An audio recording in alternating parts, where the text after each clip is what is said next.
One day, the sky suddenly darkened as if the apocalypse had arrived. On that very day, countless strange stone pillars fell from above. Then a colossal barrier deployed, covering the entire world. Humanity watched in horror as towering stone columns shot up to the heavens. Then the monsters known as disaster spirit beasts broke the barrier and invaded the human world. A giant world-ending demon appeared, casually crushing living beings beneath its feet. Behind it came countless other demons, swarming like ants. They slaughtered humans brutally. Screams of panic echoed everywhere. Many people were killed instantly. Some struggled to flee from their claws. The once busy intersection had lost its shape, reduced to rubble, bodies strewn everywhere, blood splattered amid the fierce monsters. They seemed granted destructive power, sweeping through everywhere. Beams of energy fired at any survivors they spotted. A mother clutched her child and ran. In the face of imminent danger, she shoved her child forward to protect them. Suddenly, a voice rang in Itsuki's ear. Itsuki. Itsuki startled and turned to Seiya standing beside him. She asked curiously, "What's wrong? You just spaced out." He replied, "It's nothing." Seiya eyed Itsuki suspiciously.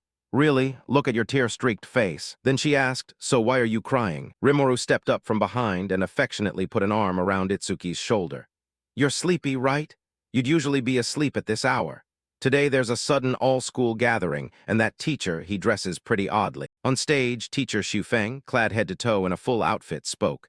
After the spirit beasts appeared, individuals with the power to resist them emerged among the people. They are called awakeners. 10 years ago, when the spirit beasts launched their largest attack at North and by the Lam River, awakeners from across the world gathered, crossed the river, and pushed them back. That battle is known as the River Crossing War. Since then, attacks have lessened, but recently the number of falling stone pillars has surged. A large-scale assault similar to the River Crossing War is likely to occur in the near future. Rimuru looked at him in surprise. That man is the commander of the northern continent, Nento. Itsuki silently noted the name. Nento, I'm sure I've heard that name before. I imagined he'd be a hunched old man with a long beard, but he looks stranger than I expected. Rimuru continued. Despite his appearance, he's the first awakeners.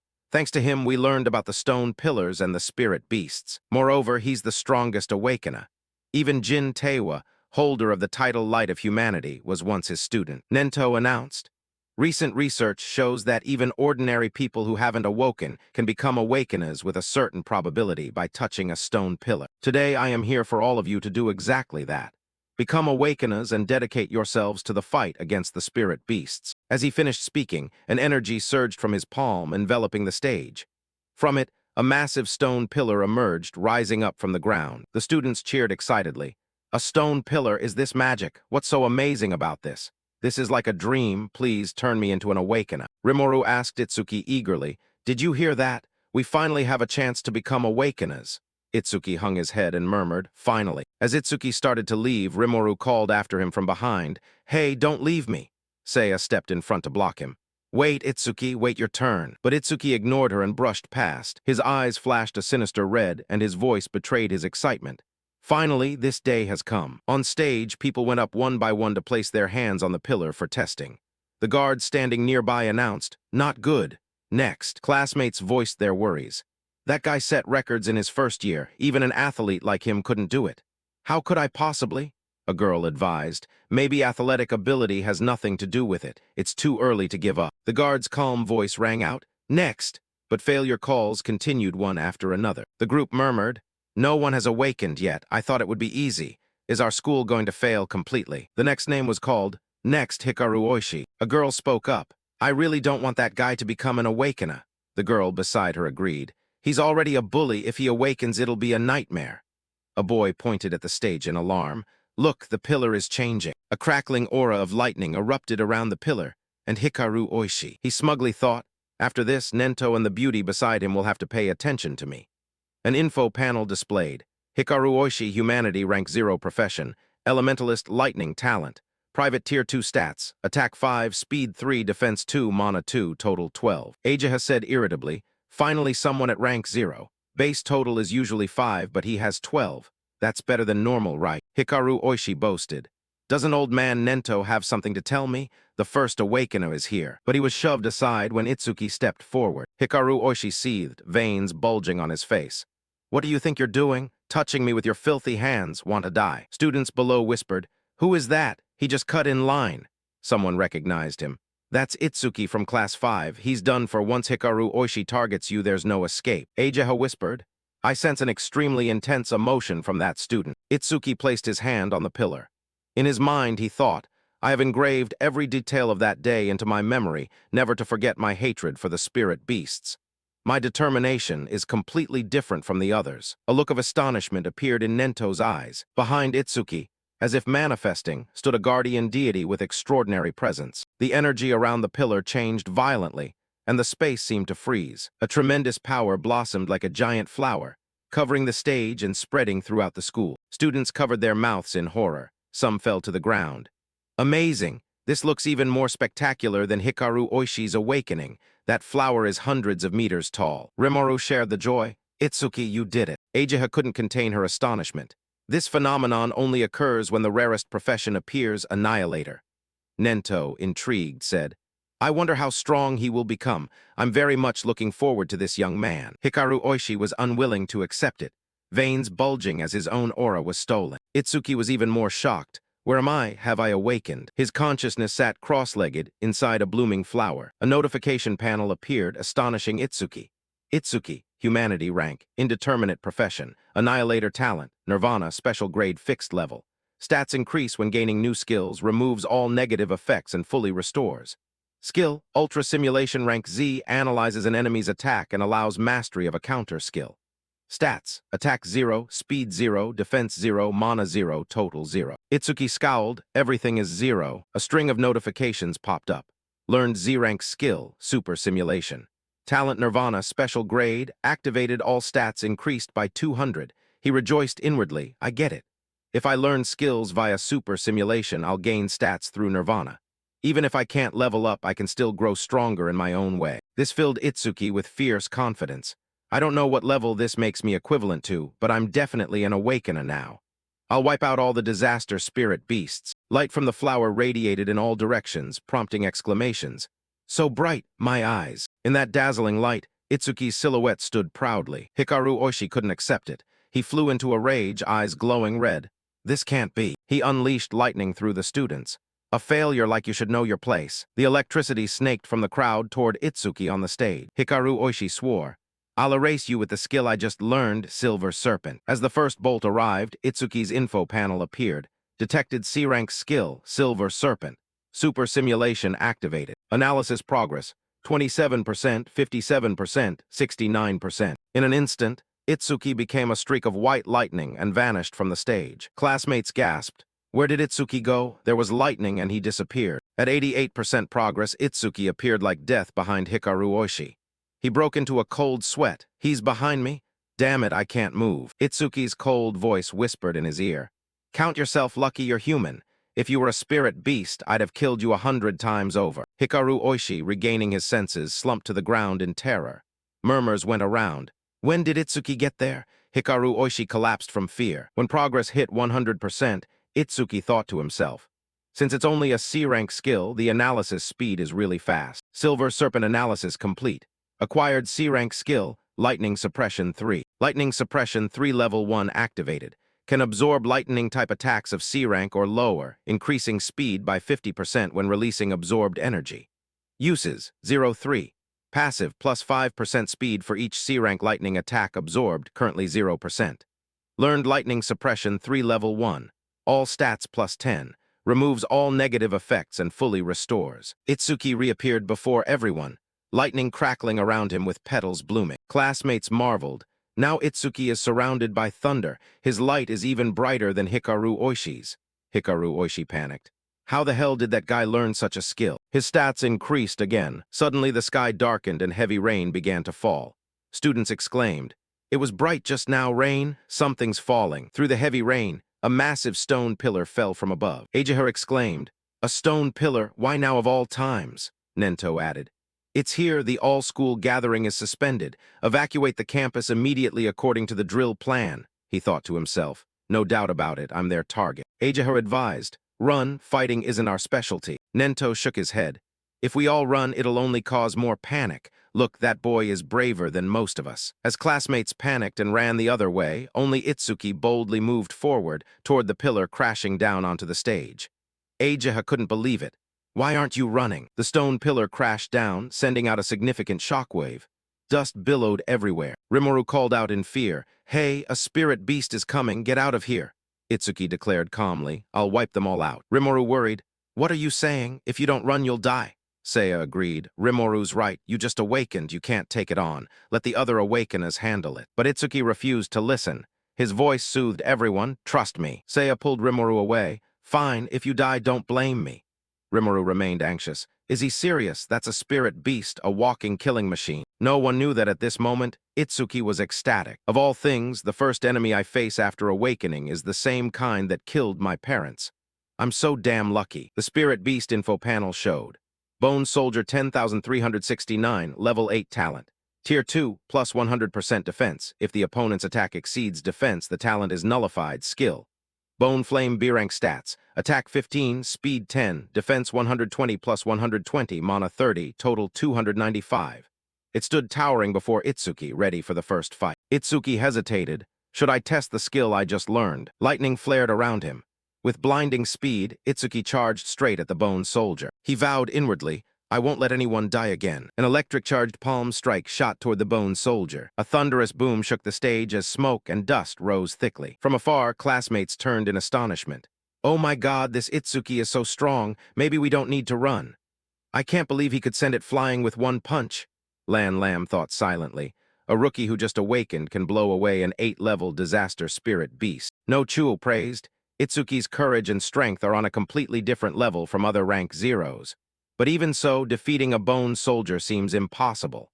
They have two troublesome abilities. First, a talent that massively increases defense. Second is the Bone Flame skill, a fire that can consume anything. On stage, Itsuki was struck by Bone Flame. The Bone Soldier's immortal blue fire engulfed him. His two close friends shouted anxiously, "Itsuki!" Hikaru Oishi gloated, "Know your place. When Bone Flame hits you, you'll be nothing but ashes." A notification appeared. Detected B-rank skill, Bone Flame. Super simulation activated, progress, 1%, 25%, Itsuki realized. Analysis speed increases whenever an enemy uses a skill directly on him. Ageha worried. Even a level 10 Awakener wouldn't survive a direct hit from that. But seeing Itsuki completely unharmed, she marveled. Unexpectedly, a new genius can kill a disaster spirit beast before it matures. Analysis progress, 77%. 81%, Itsuki tore open his outer shirt. Inside revealed white bones like the Bone Soldier's, he thought. So this is what being burned feels like, it must hurt. The familiar face of his mother flashed in his mind. Half of her face burned away by Bone Flame. Nento observed and realized. Itsuki hasn't used his full strength yet. He declared coldly, right, once analysis is complete, you'll die. Notification update. Analysis progress 100%. The group was losing faith. Isn't this asking too much of someone who just awakened? I was foolish to trust that boy, but one boy still held a sliver of hope. Look, that lotus bloom has appeared again. If it's Itsuki, he'll show another miracle. Itsuki grew impatient. So what skill will I learn this time? System update, Bone Flame analysis complete. Acquired, Black Ice Secret level 2. Activation effect, consumes mana to continuously form ice over the body's surface. Can block fire-type skills of rank B or lower. Passive effect, plus 10% defense when blocking fire-type skills of rank B or lower, currently 0%. Received Black Ice Secret level 2. All stats plus 20%. Removes all negative effects and fully restores. New stats, attack 230 plus 21, speed 230 plus 21, defense 230 plus 210, mana 230 plus 210, total 920 plus 840. Itsuki was certain, even though I used my full power earlier, I couldn't break its defense. But now with my attack stats boosted like this, I will succeed. His body returned to perfection, without a single scratch. Itsuki stood enveloped by the brilliant blue flower. The students cheered with joy. Oh my God, he's still alive. That's right, I knew he would do it. Complete recovery is just like a miracle. Ageha questioned, does he have recovery skills, but wasn't he using lightning element skills earlier? Nento pondered. They say the Calamity Slayer is the most mysterious occupation. But Itsuki is an exception. I didn't expect him to recover so perfectly. I wonder if he can recover even if his limbs were severed or his brain was destroyed. I'm curious about the limits of this skill. The Bone Soldier continued to fire bone fire, attempting to eliminate Itsuki. The blue flames roared toward him. The blue flower enveloped Itsuki's entire body. and scorching heat radiated out. A layer of ice armor appeared around him to protect him, leaving only his eyes flashing with dangerous red light visible. Just as the bone fire struck, Itsuki shifted behind it with lightning speed. A giant arm, towering and covered in lightning, was raised. He had transformed into battle mode. His body was larger, encased in full armor. Itsuki unleashed a second attack, a strike of heavenly lightning like a blade slicing through the bone soldier. The onlookers were stunned. He flashed behind the spirit beast, like teleportation. Only awakened ones could track his movement. Hikaru Oishi was terrified. "I didn't see anything, just like last time," Aja had doubted. "Is this guy really a rookie? Not only does he have sturdy armor protecting his body, but he can also create weapons in any shape. That's a god-tier skill for both defense and offense." Suddenly, a voice called out, making Itsuki freeze. Rimuru rushed over and hugged him. "Itsuki, I'm so glad you won. I was so worried," he asked with concern. "Where's Seiya?" Only then did Itsuki realize she wasn't by his side. "Wait, she's not here," seeing the look on his face as if he were about to cry. Rimuru comforted him. "She probably went to the memorial because she was afraid of being left behind." Itsuki thought to himself, "Is she angry?" Aja marveled. "I never expected that boy to defeat the bone soldier, which even a level 10 awakened one would struggle against." Nento reminded Aja, "Stay here and help with the cleanup. By the way, tell the principal, I will take that boy with me." Rimuru patted Itsuki's shoulder. "Seiya won't be angry just because you won." Suddenly a voice spoke up from behind. "You're Itsuki, aren't you?" He looked back and saw Nento approaching. From afar, the students clamored. "Look, Nento is talking to him. Maybe he's going to take him as a disciple?" "No way. His only disciple is Kazunari Satsumi, the strongest in history." Rimuru wisely retreated. "I'm going to go find Seiya." When only the two were left, Nento evaluated. "You are quite special." Itsuki was surprised to hear those words. He continued, "I can feel your heart is covered in rage and hatred. That is what makes me curious. I want to know the reason." Itsuki lowered his head, his voice sounding distant. 10 years ago, my parents were killed by a spirit beast while trying to protect me. Back then, I was just a little boy, forced to watch that horrific scene unfold." He recounted, "I was almost killed too, but an awakened saved me right in the nick of time. I witnessed my mother being burned to death, and then she said, 'You will have to walk the rest of the path on your own.' At that moment, all I could do was blankly whisper, 'Mom.' I blamed myself. My mom and dad died because of me." Nento countered, "You are wrong. The source of everything that happened before you back then was that cruel spirit beast." Hatred surged within him. Itsuki gritted his teeth. "I have sworn to wipe out all the spirit beasts, not letting a single one survive." Nento asked curiously, "Can you still shed tears even when your heart has been swallowed by hatred?" Itsuki placed his hand over his right eye. "Ever since I gained the sage eye, my tears stopped flowing, but now they suddenly fall from my right eye. Because of this, I will never forget my hatred for the calamity spirit beasts." Nento proactively suggested, "Do you want to become my disciple? I will bring you into the Salvation Alliance and grant you overwhelming power to carry out your revenge." Itsuki asked in surprise. "The Salvation Alliance," Nento explained. "It is an organization founded by the Southern Continent government, gathering powerful awakened from all over the world. The goal is to fight the calamity spirit beasts more effectively and scientifically. You can think of it as a regular army. Members are called saviors, and they are provided with private training grounds, extremely powerful weapons, and a high salary. Even recruits during training receive 10,000 gold per month." Itsuki was astonished and thought to himself, 10,000 gold. With that amount, I could even buy a car. Nento reminded him, "Of course, such generous treatment doesn't come for free. Saviors must always fight on the front lines and protect the people." Itsuki pondered, "To be honest, I don't care about high salaries or resources. The most important thing is being able to fight the spirit beasts on the front lines." He decided, "I want to become a savior too." Nento revealed, "Every February, the Salvation Alliance organizes an exam called the Salvation Alliance National Tournament with over 10,000 participants. Contestants are graded based on their performance, and only the top 100 qualify." Itsuki asked immediately, "What is the highest score record to date?" Nento hesitated. "It's not really worth using as a reference, but the record is 15,000 points, set by Kazunari Satsumi 11 years ago. If you reach 30% of that, you'll pass. Reach 50% and you could top the list." Itsuki was surprised. Kazunari Satsumi, is that the strongest awakened, known as the light of humanity that Rimuru mentioned? Nento assessed, "Kazunari Satsumi is very special. Comparing yourself to him will only leave you desperate. but be confident with your talent, you can stand on equal footing with him. Itsuki vowed, I will surpass Kazunari Satsumi. This confident promise left Nento shaken. He placed his trust in him. You will surely become famous. All the young people are trying to follow in your footsteps. Just following behind isn't enough to win the war against the spirit beasts. One day, someone will appear like the morning sun rising to replace the setting sun.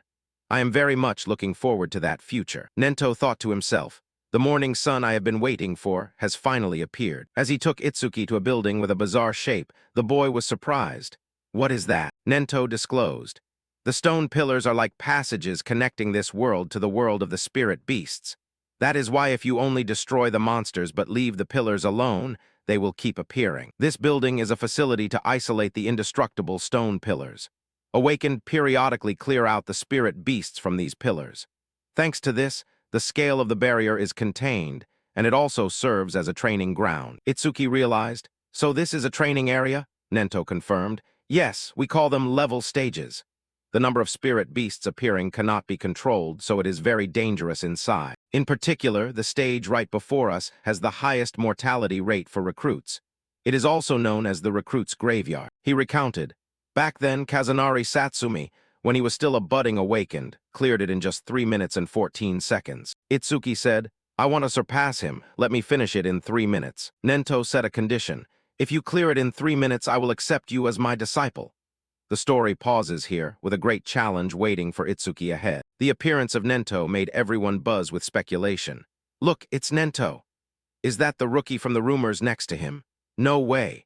Unless he's an awakened on the level of Kazunari Satsumi, there's no way he could walk beside Master Nento. Itsuki glanced at the person beside him, thinking, is this guy really that famous? On the door in front of him, a notice board clearly showed, Level 10, 2 levels higher than a bone soldier. Itsuki was curious, how strong could they be? He sensed something unusual. No one around had any intention of entering the stage. Behind him, the crowd whispered, is that guy planning to enter the stage even though he's just a rookie? That calmness must mean he has a high-level awakened with him. I wish they'd take me in too. Someone scoffed. No way, he's just here to flirt with the pretty receptionist. What an illusion just because he has a bit of looks. Meeting the receptionist, Itsuki reported, I want to enter the stage. She agreed. All right, how many challengers are there? Itsuki replied nonchalantly, just me. This statement made the surrounding area dead silent. No one spoke. The receptionist, out of kindness, advised, stop joking, it's not funny, just here to watch. Or if you're planning to hit on girls, it's pointless. This is an artificial stage, but it's a dangerous place that can cause you injury or even death. In her heart, she thought, what is this guy talking about? The mocking whispers behind him rose again. As expected, he's here to pick up girls. There are people like that treating the stage like a dating spot. Usually they get scolded and slink away. Itsuki reiterated, it seems you are misunderstanding something. I have absolutely no interest in you. I am genuinely here just to challenge this stage. She was helpless. You don't need to try to act tough just to save face. I'll give you my contact information, so please just go home. Itsuki's attitude became intimidating. Don't make me repeat myself. I'm not interested in your contact information. Just let me in. That's all I want. The receptionist fearfully handed him the bracelet. All right, if you die, I won't be held responsible. Itsuki thought annoyedly. You could have just let me in from the start instead of making me repeat myself. The crowd looked at him wearing the bracelet with contempt. What an idiot. He was trying to get her contact info. This isn't the time to act tough. A level 0 rookie challenging a level 10 stage is suicidal. They started betting. I bet he runs away in less than a minute. But he's quite confident. He has a special grade talent, so maybe he really. Someone read his status board. Itsuki, human, no fixed level. Occupation, void exterminator. Talent, special grade, private. Skill, private. Stats, private. The person next to him denied. For an awakened, talent is just a secondary factor. The most important thing is the level. If the level is low, possessing a special grade talent becomes meaningless. Itsuki arrived at the door, curiously looking at the bracelet on his hand. My personal information has been registered on this bracelet. Can I enter by scanning the code? A notification appeared. The request of awakened Itsuki has been approved. He stretched his limbs. The bet is 3 minutes. Let's get started. The countdown began, and the timer started running. Itsuki dropped his previous casual demeanor, becoming incredibly dangerous, and charged inside. He ran while evaluating. The space inside is larger than I thought. Even if this is artificial, it's my first time entering a stage. Itsuki's footsteps stopped when he sensed, they're coming. In front of him was a spirit beast. Information displayed. Wood Spirit 1307, Wood Spirit Tribe, Rank B Talent. None.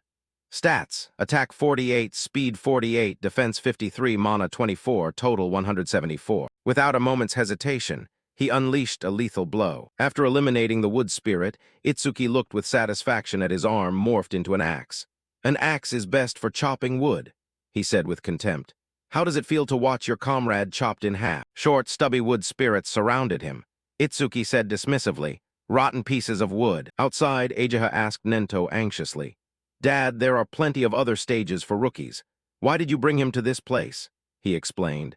He said he would surpass Kazunari Satsumi, so I just took him to the place where Kazunari Satsumi first tested himself. You already believe it's impossible to surpass Kazunari Satsumi unless he steps outside the limits of humanity. He reminded her. Watch your tone, Ageha. Do you think Kazunari Satsumi has already transcended humanity? She lowered her head. I used to think Kazunari Satsumi was kind and easy to talk to, but I witnessed him kill a level 97 spirit beast in the blink of an eye. His eyes at that moment were cold, lonely, and detached. Those eyes didn't look like they belonged to a human anymore. Nento, you deify him like the eyes of a god. He believed. That young man also has the potential to defeat Kazunari Satsumi. Right now, he is just an unpolished gem. If Kazunari Satsumi is likened to a savior god, then Itsuki is a demon swallowed by hatred, a completely opposing existence. Inside the stage, Itsuki, after wiping out the entire group of wood spirits, realized. Super simulation won't activate with spirit beasts at this level. Behind his back, a giant spirit beast appeared. Itsuki spun around and slashed perfectly, causing the wood spirit to collapse to the ground. He was disappointed. Is that it? He switched to alert mode. Is a level 10 spirit beast really only this much? No, if so, this couldn't be the recruit's graveyard. There must be something else. Status board. Detected skill rank B self-regeneration. Super simulation activated. Analysis progress, 5%. A sound echoed in Itsuki's ears. The wood spirit from earlier had regenerated, the tree branches around its body weaving together like ribbons to create a new form. Itsuki's body was tangled up by it. He was surprised. It can still regenerate even though I chopped half its head off. Notification. Reborn Wood Spirit 520, Wood Spirit Tribe level 10. Rank 2 talent. Defense minus 50%, significant increase in regeneration ability. Stats. Attack 110, Speed 100, Defense 60, Mana 180, Total 450. Itsuki Activate Dark Ice Secret. An ice-armored punch piercing through the wood spirit's body. He sped up like an arrow. I must deal a large amount of damage in an instant so it can't regenerate. When the progress reached 19%, he beat the wood spirit to pieces. At 21%, a sharp axe strike was unleashed, and its body was cut in two. Itsuki, not yet. I'll chop you until you can't regenerate anymore. Countless slashes rained down on it repeatedly, and the wood spirit's body was chopped into scattered pieces. Itsuki exhaled, withdrawing Dark Ice Secret. That should be it. My mana is almost exhausted from using Dark Ice Secret for so long, but the pieces of the wood spirit's body reconnected, becoming whole again. When the progress reached 60%, Itsuki's whole body was tangled by tree branches. He dodged while thinking, still alive after those hits. How annoying. Good news, every time it regenerates, the analysis speed of super simulation increases. Itsuki struggled to dodge, canceling Dark Ice Secret, to limit mana consumption, and used Activate Thunder Shock Wave to maintain distance. Maintaining this strategy until the analysis is complete is the key to winning. But when a tree branch pierced his back, Itsuki was desperate. Not much time left, 75%. He Activate Thunder Shock Wave and Activate Dark Ice Secret simultaneously to maximize damage, forcing it to regenerate constantly, accelerating the analysis speed. Dark Ice Secret covered his whole body accompanied by lightning. Itsuki tore the wood spirit into pieces, because he knew that if he didn't activate super simulation, while in a state of exhausted mana, he would die here. Progress reached 80%. Itsuki decided to go all out, but if I die, that means I only made it this far. When it reached 85%, he jumped down from above. His arm morphed into a sharp blade. The wood spirit was surprised to see its opponent so close. Just then, Itsuki coughed up blood. Damn it. Sharp branches pierced through his body. He realized he had run out of mana. However, the simulation reached 99%. Itsuki was restored. Just as I thought, activating super simulation doesn't cost mana. I've won this battle. Analysis progress 100%. System analysis of self-regeneration complete. Received Activate Lotus Explosion, Level 2. Activation Effect. Consume mana to deal explosive damage to enemies within a 5m radius. Power is proportional to the amount of mana consumed. Passive Effect. Every time a creature level 1 or higher is killed by Lotus Explosion, the skill's range increases by 1%. Received Lotus Explosion, Level 2. All stats plus 20. Remove all negative effects, heal all wounds. Activate Lotus Explosion. Itsuki clapped his hands to celebrate. Firepower surged like a waterfall of flames, raining down on the wood spirit. Its body was swallowed by the ruthless flames. He clicked his tongue. Lotus Explosion, not bad. Itsuki stood amidst the desolate space covered in thick smoke. This power, even though I only used 1/3 of my mana, clearing out the small fry spirit beasts will be much easier from now on. But I didn't expect super simulation to be able to restore mana even when it hits 0. He paused when he saw a shimmering green karma stone on the ground. What's that? Outside, the receptionist was worried. It's been nearly 3 minutes since that rookie went in, but there's no sign of him coming out. We should call the rescue team immediately. System displayed a red alert, challenging level 10 stage. Challenger, Itsuki. Challenge time, 2 minutes 9 seconds. Ageha was surprised. I didn't think he would lose to a level 10 spirit beast, but destroying it in under 3 minutes is impossible. The notification turned green. New record achieved. Everyone present was shocked. No way, how did he destroy it? But it hasn't even been 3 minutes. Update, challenge successful, stage level 10. Challenger Itsuki. Challenge time, 2 minutes 14 seconds. Record updated. Itsuki stepped out of the portal, looking tattered after a struggle in the jaws of death. Those who had just looked down on him now had to wipe their eyes. He's actually still alive. Is that green liquid the blood of the spirit beast? He was faster than Kazunari Satsumi by a minute. That was a level 10 spirit beast. How the hell? And that rookie is level 0, are you kidding me? Itsuki walked up to Nento. Nento-san, will you officially teach me now? He smiled confidently and bowed to his master. Master. Nento was very proud. Well done, truly my disciple. Ageha was surprised and thought to herself, is Dad happy? It's been a long time since I saw him like this. Whispers echoed, he's Nento's disciple. No wonder he could break Kazunari Satsumi's record. Someone jealous chided. But even if he's his disciple, if he can't level up, he's just trash. The receptionist presented a wooden box, her face blushing. This is a gift for breaking the record. Please accept it, and sorry for being rude earlier. Itsuki was surprised. There's a gift. He didn't care and took the box. It's fine. For a level 0 rookie to challenge a stage like that, anyone would think it's risky. Even if a complete stranger like me died, it wouldn't have had anything to do with you. But the fact that you tried to stop me is proof that you were worried. Thank you. Her face turned even redder. It's nothing. Ageha reminded him. Hey Itsuki, we're leaving you behind. You look quite excited, don't get too worked up just because you've become his disciple. Itsuki wondered. Yeah, it seems this level was nothing compared to him. Should we increase the difficulty? Nento revealed. With your current ability, you can try challenging a high-level stage. Itsuki was astonished. A high-level stage, he explained as they walked. Level isn't the only factor that determines the strength of a spirit beast. The most important factor is the species. Species that lack intelligence and only move by instinct are very easy to deal with. But there are species with intelligence equal to or even exceeding humans. They are troublesome existences that cannot be compared to ordinary spirit beasts. Ageha added, basically, awakened and spirit beasts are almost the same kind of creature, but it is said that currently only us humans possess occupations. In other words, the stats will vary depending on the species. A high-level stage contains powerful spirit beasts like that or those with intelligence. The difficulty is several times higher than a normal stage. And since most of the high-level stages on the northern continent are located in District B North, that is your next destination. Any other questions? Itsuki frowned, thinking, so the one I just defeated didn't have intelligence, and it didn't even scream when attacked. Does that mean it didn't feel pain? He asked. If it's a spirit beast with intelligence, it will feel pain, right? Ageha, standing beside him, sensed killing intent, thinking, what kind of terrifying aura is this? What the hell is he thinking? News about Itsuki spread quickly and people discussed. Heard the news? Nento-san is planning to let him challenge a high-level stage. If it's the guy who broke Kazunari Satsumi's record, he'll be fine. High-level stages are completely different from normal ones. Moreover, the stages in District B North are almost entirely under that man's control.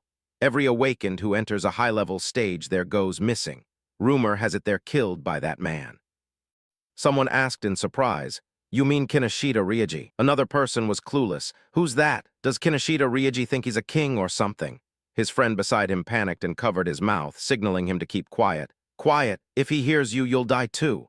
Anyway, who is he? At this moment, in a luxurious room, the son of the leader of District B North, Kinoshita Ryoji, was sitting, while a servant meticulously polished the bodyguard's heels at his feet. Someone behind him asked, "When will you depart?" He replied with contempt.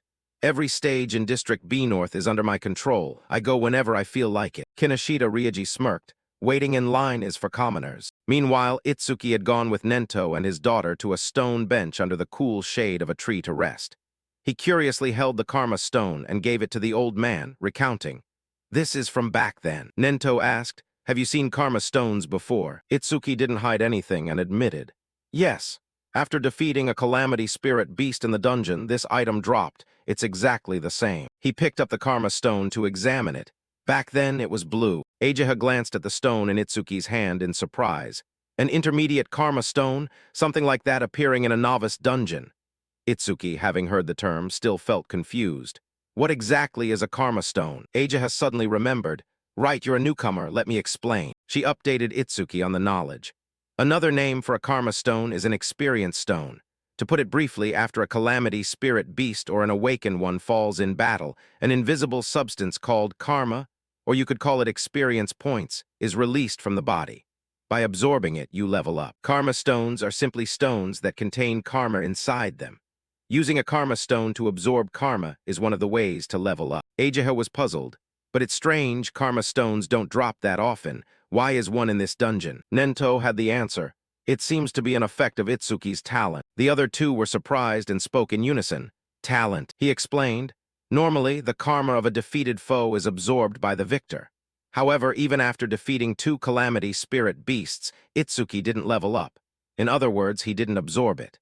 Yet once karma appears, it doesn't simply vanish without a reason. If I'm not mistaken, the karma from the monster that attacked the school was absorbed by the awakened ones present, which means it was absorbed by us. On the other hand, the dungeon is a sealed space.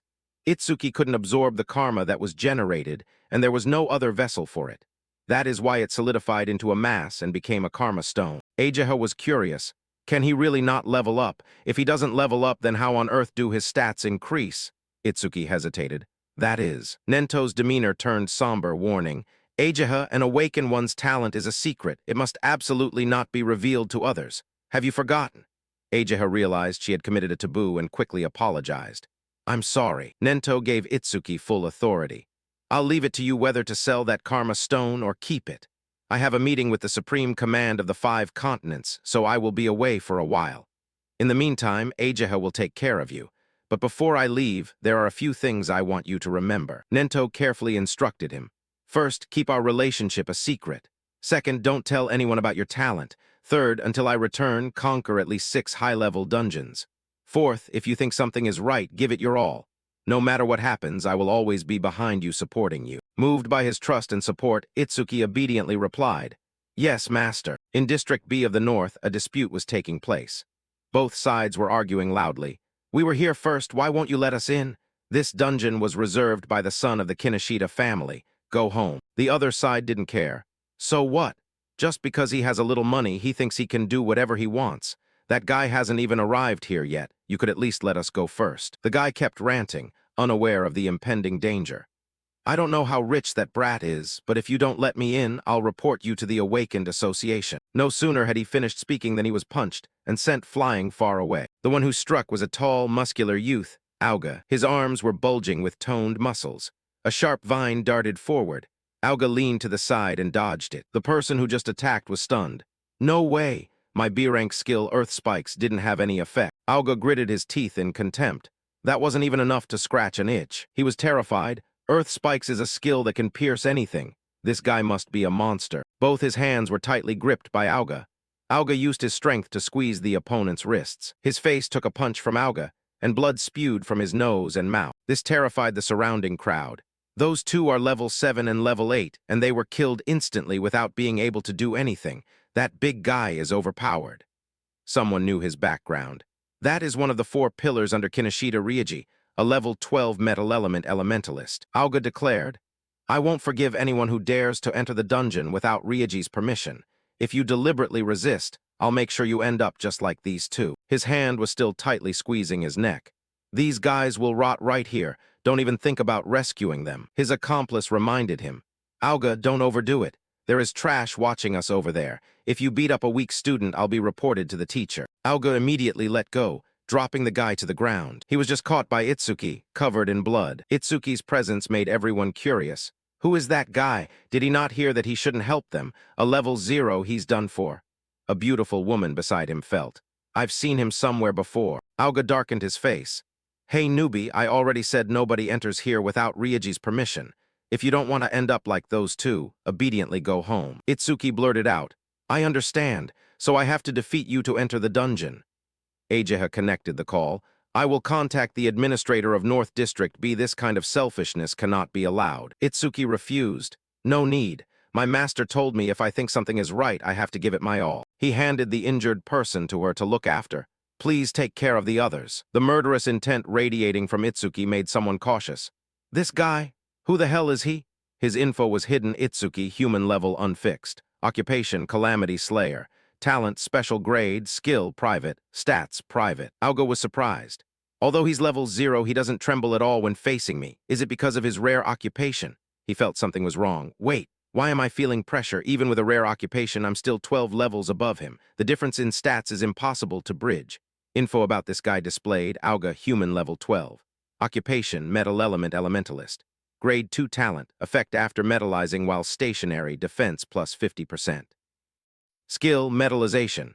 Stats, attack 110, speed 100, defense 250, magic 145, total 605. Auga was stunned to see his opponent's actions. A look of hard-to-hide astonishment appeared in his eyes. In his pupils, the image of Itsuki lunging forward was reflected. A punch struck him straight on, both powerful and precise. This scene terrified the witnesses. Too fast? Is he really level 0? Even at level 8, I'm not sure I could catch up. Itsuki's fist was smoking, because his face had turned into metal. He was surprised. He blocked it with metallization. Auga's arms were covered in metal and tapped against each other. Fast indeed. But those two punches lacked power. Itsuki dodged backward. He realized, to successfully ambush an enemy over level 10, I probably really have to increase my speed with Thunderquake Wave. Itsuki's info updated. Itsuki, human level unfixed. Occupation, Calamity Slayer. Talent, special grade Nirvana. Skill, Z-Rank Super Simulation, Thunderquake Wave, Level 1, Grade 2 Dark Ice Secret, Grade 2 Lotus Explosion. Stats, Attack 250, Speed 250, Defense 250, Magic 250, Total 1000. Detected C-Rank Skill, Metallization. Super Simulation activated, Analysis Progress, 1%. Itsuki was surprised. A skill threatening enough to trigger Super Simulation, I have to get serious. Itsuki lunged forward once again. Normal attacks can't break through the defense of metallization, so I just have to aim for the flesh. Auga planted his feet firmly on the ground as a pillar. His body was metallized, attitude extremely dismissive. A weakling with neither strength nor speed. Itsuki's plan was half successful. He thought, that was my fastest speed. Auga is careless. Itsuki accelerated with Thunder Quake Wave, lightning coating his body. He raised his fist. Seen my new skill yet? Auga was shocked. Lightning element, Itsuki swore. I won't give you a chance to metallize. Simulation increased to 59%. Itsuki unleashed a barrage of punches at him. The others were dumbfounded. That guy, how can he use a skill from another occupation? He's so fast my eyes can't keep up. Can that level 0 really defeat Auga? Auga was currently gritting his teeth, trying to suppress the pain. Bad, I don't have the chance to metallize. Even though he's level 0, why is he so fast? If this keeps up, I'm going to lose. Auga needed help. Damn it, I can't even speak. You guys don't just stand there watching, save me. If it had come to this, he had no choice but to try that move. His entire body erupted with a massive surge of power. His body completely metallized. Itsuki was surprised. This guy, he metallized his whole body. Info updated. C-Rank Skill Analysis, Metallization, 88%. Auga gritted his teeth. I'm very grateful. Before this, I had never succeeded in metallizing my whole body, but thanks to you pushing me, I've done it. He smiled, looking at his current result.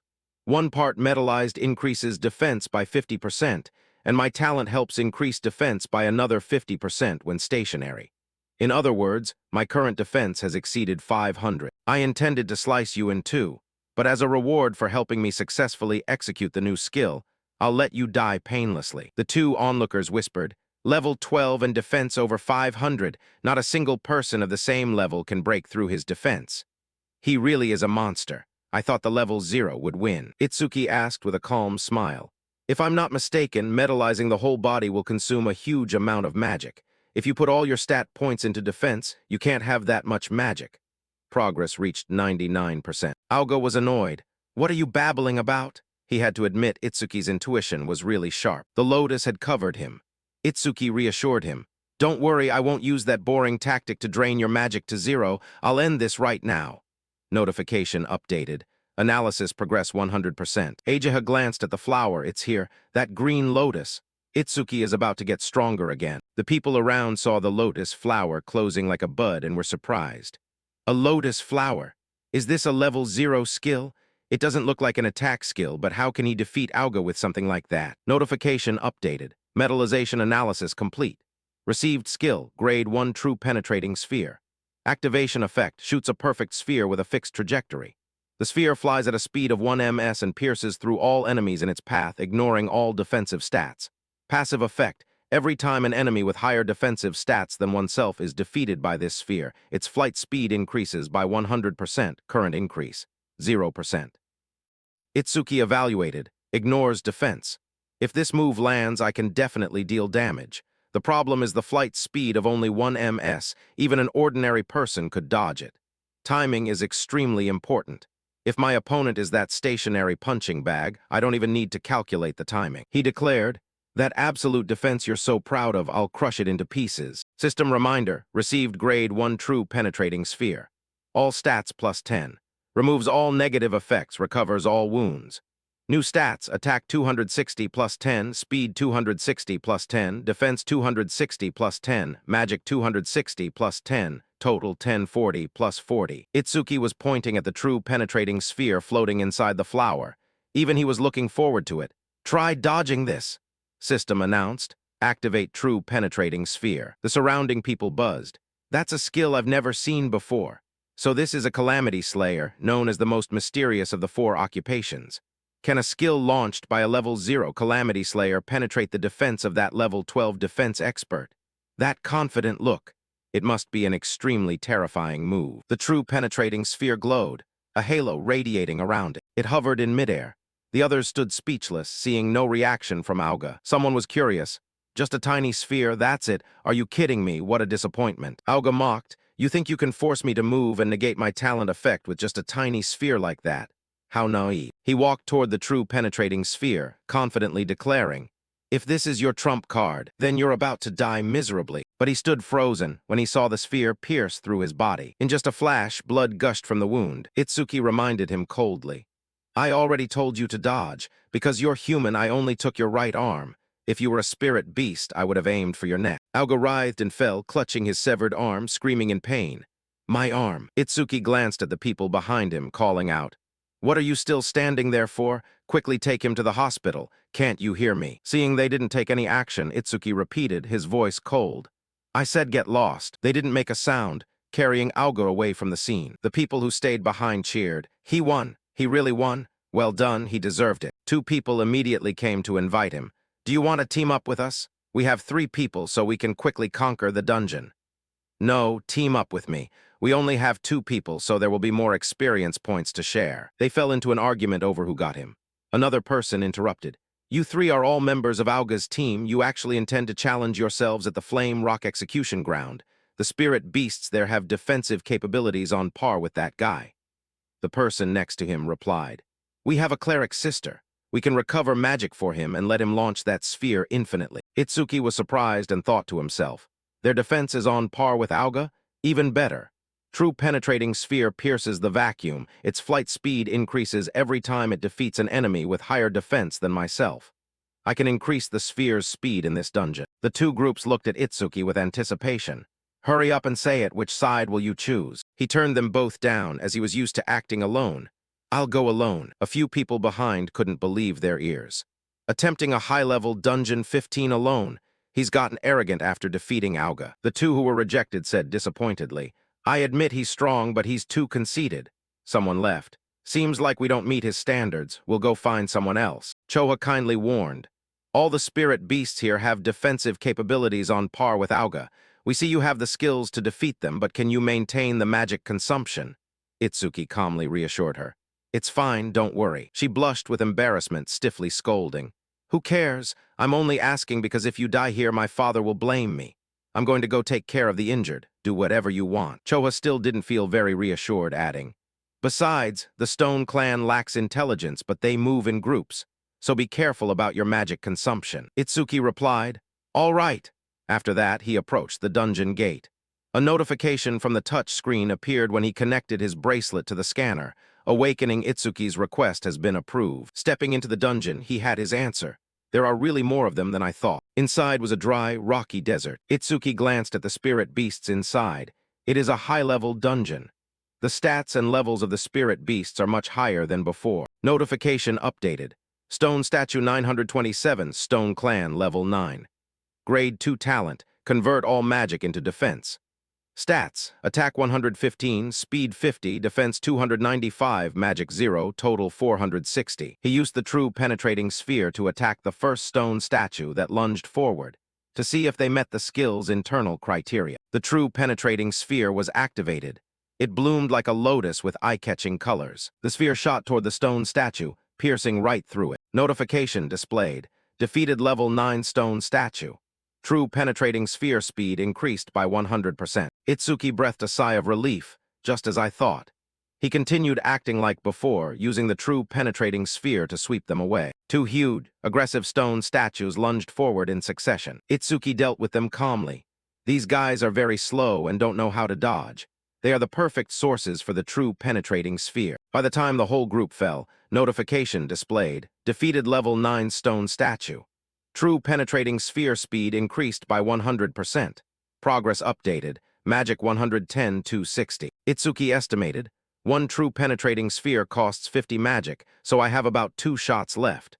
Only 2 uses left and the boss hasn't even appeared yet. So there are 3 left. If that's the case, he decided, I have to take down 2 at the same time with only a single true penetrating sphere. Itsuki leaped high, aiming down at the stone statue below. He threw the sphere forward. His eyes flashed with dangerous red light. Receiving the lotus containing the true penetrating sphere, it bloomed, lightning erupted from it, carrying the true penetrating sphere as it grew larger and dove down. Before long, the remaining stone statue was destroyed. Notification displayed. Defeated Level 9 stone statue. True penetrating sphere speed increased by 100%. Itsuki laid down tiredly, panting heavily, sweat pouring out like rain, feeling exhausted just before his magic ran out. So tired. Hope one day I can receive a healing skill. After resting enough, Itsuki sat up to check the system. It's at 5 ms now. It can catch up to those who are running. While he was distracted checking the info, a giant stone monster was ambushing from above his head. A strike from it smashed down, making the ground shake. It activated the B-rank skill, Giantization. Info about it displayed. Giant Stone Person 28, Stone Clan, Level 15. Grade 2 Talent, convert all magic into defense. Stats, Attack 239, Speed 60, Defense 478, Magic 0, Total 777. The giant's stature surprised Itsuki. It's so big. He immediately activated Thunderquake Wave, adding 50% speed. Fast as lightning, Itsuki climbed onto the giant stone. He felt a bit unsure. Can a single true penetrating sphere take down something like this? That was why he had to aim for its weak point. Perhaps if I aim for the head, taking advantage of the giant stone not paying attention. Itsuki threw the true penetrating sphere at its head where it was exposed. Seeing the giant stone turning toward him, he hurriedly backed away. Not good.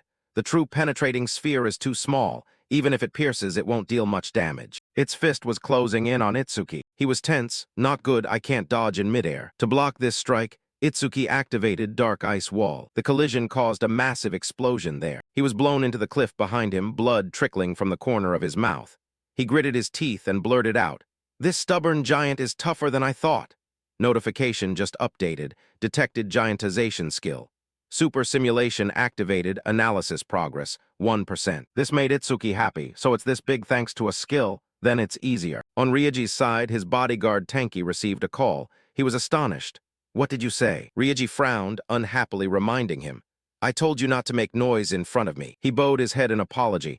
I apologize, this is a completely unexpected matter, Ryuji continued. What is it? Tanki reported. It seems someone has defeated Auga and forcibly entered the dungeon. The wine glass in Ryuji's hand was crushed, and his angry voice rang out. What did he do?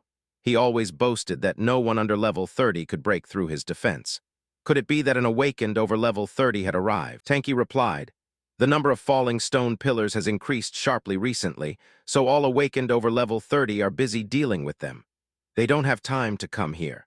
Besides, the main challengers at the Flaming Cliff execution grounds are all newbies around level 10. Ryuji retorted, it's impossible for a level 0 to defeat Auga. He pleaded, that's true. Of course, if you give me more time, I will investigate more thoroughly. Ryuji stood up and said calmly, that's unnecessary. Even if the opponent is level 30, you're still here, right? The Flaming Cliff execution grounds are famous for their tenacious calamity spirit beasts, and conquering them is extremely time-consuming. Even if we set off now, we'll still be in time, right? Tanki hesitated. But since we don't know the opponent's identity, we should still proceed with caution. Ryuji, unhappy and annoyed, reminded him. I said we are going now. Don't make me say it twice. That aura made him break out in a cold sweat, and he obeyed. Yes, Ryuji, while changing clothes, bitterly declared. I will make them regret ever going against the Kinoshita clan. Inside the dungeon, when progress reached 100%, Itsuki knew it was time for revenge. Finally, I don't have to run around like a rat anymore. The lotus blossom enveloped his body into a tightly closed bud without a single gap. A notification appeared. Analysis of rank B skill, activate gigantification, complete. Itsuki was surprised. I didn't receive a new skill. Did activate penetrating true sphere level up to 2? Let's see if it has any new effects. The system reminded him, activate penetrating true sphere level 2. Active effect, fire a perfect sphere along a fixed trajectory. The sphere flies at 5 ms, piercing all enemies in its path and ignoring their defense. New feature upon activation, the user can adjust the size of the sphere by consuming additional mana. Passive effect, every time activate penetrating true sphere, kills an enemy with a defense stat higher than the user. Its flight speed increases by 200%. Maximum flight speed can increase up to 500%. He realized the passive effect had increased from 100% to 200%. Moreover, he could now adjust the size of activate penetrating true sphere with mana. Itsuki was eager. Let's try it out right now. New info updated. Received activate penetrating true sphere level 2. All stats plus 20. Remove all negative effects and recover all wounds. Stats, attack 280 plus 20, speed 280 plus 20, defense 280 plus 20, mana 280 plus 20, total 1120 plus 80. The lotus blossom, infused with Itsuki's energy, became gigantic, nurturing the largest activate penetrating true sphere. He could currently create by consuming all his mana. The flower bud gradually opened, bringing with it a massive stream of energy. The beam of energy pierced straight through the giant rock's body, tearing it into fragments of stone. Itsuki marveled. Perhaps I overdid it a little. My current mana is at 280. After the giant rock was defeated, a new notification popped up. Defeated level 15 giant rock human. Activate penetrating true sphere, speed increased by 200%. Itsuki was incredibly amazed. Consuming all my mana, I didn't expect to release a activate penetrating true sphere that huge. He estimated, the flight speed of activate penetrating true sphere is now 7 ms. If I complete this dungeon 2 more times, it'll be as fast as a car. The system displayed, activate penetrating true sphere level 2. Active effect, fire a perfect sphere along a fixed trajectory. The sphere flies at 5 ms, piercing all enemies in its path and ignoring their defense. After activation, the user can adjust the size of the sphere by consuming additional mana. Passive effect, every time activate penetrating true sphere, kills an enemy with a defense stat higher than the user. Its flight speed increases by 200%. The current flight speed has increased by 700%. Itsuki discovered, wait, the active effect is actually quite useful, isn't it? The passive activate lotus explosion expands the range of all skills, which means the flight distance of activate penetrating true sphere will also increase. Info on activate lotus explosion displayed. Passive effect. Every time a living creature level 1 or higher is defeated by activate lotus explosion, the range of all personal skills increases by 1%. Itsuki deduced. So if I keep increasing the passive effect of activate lotus explosion, one day I will be able to wipe out calamity spirit beasts from a distance of thousands, or even tens of thousands of meters. Outside the dungeon gate, the notice board turned green. Challenge successful. Dungeon level 15. Challenger Itsuki. Time 3 minutes 1 second. Record updated. Everyone present was shocked. 3 minutes 1 second? No way, even a team of 5 would take over 10 minutes. Did he kill the spirit beast in one hit? He actually broke Kazunari Satsumi's 3-minute 19-second record. What kind of monster is he? He's coming out. Seeing Itsuki still at the same level, they were even more shocked. Why is he still level 0? Is the notification window buggy? He's not even hurt, his clothes are only slightly dirty. It's impossible for him to have conquered it. Ageha praised him inwardly. He completed it again without a scratch this time. I didn't expect him to break Jin's record. She withdrew her expression, looking serious as she reminded him. That was too fast. Itsuki couldn't explain. It was quite weak compared to medium-sized spirit beasts, so its defense was very thin. I managed to defeat it. He noticed the green butterfly flying beside her. What is this butterfly? She introduced. Its name is Bitch Deep. My profession is Shikigami user. This child is my Shikigami. Itsuki was surprised. Bitch Deep, this is the first time I've seen a Shikigami. It's beautiful. He couldn't help but ask. I've always wondered, but how many types of awakened professions are there? Ageha was quite surprised. You don't know, that's common knowledge. She held up 3 fingers. Professions are divided into 4 categories. You must have seen 3 types already. Once again, Ageha educated Itsuki. The first is the elemental user. They possess the power to control 7 elements: fire, water, wood, metal, earth, wind, and lightning. Elemental user is the most common profession among awakened. This is also the profession with the highest basic combat power. She mentioned Hikaru Oishi. The guy from before also belongs to that type. The second is the Shikigami user. They can summon Shikigami that obey them absolutely. Info about the butterfly displayed. Bitch Deep, rank B, level 15. Skill hidden, stats hidden. Next to it was info about her. Ageha, human level 6. Profession, Shikigami user. Second-tier talent, hidden, Shikigami, hidden, stats, hidden. She revealed. A Shikigami will always be by its master's side. Shikigami user from the moment they are born. Finishing, Ageha asked, any other questions? Itsuki realized her level is lower than her Shikigami's. Is she really a veteran awakened? She sighed, this person really doesn't know what subtlety is. Ageha admitted, that's right. Shikigami absorb experience and level up, so they basically have a higher level than their master. Itsuki deduced, if that's the case, when fighting a Shikigami user, targeting their master is best. Ageha thought fearfully, that dark aura is spilling out again. What the hell is that? Itsuki needed more info.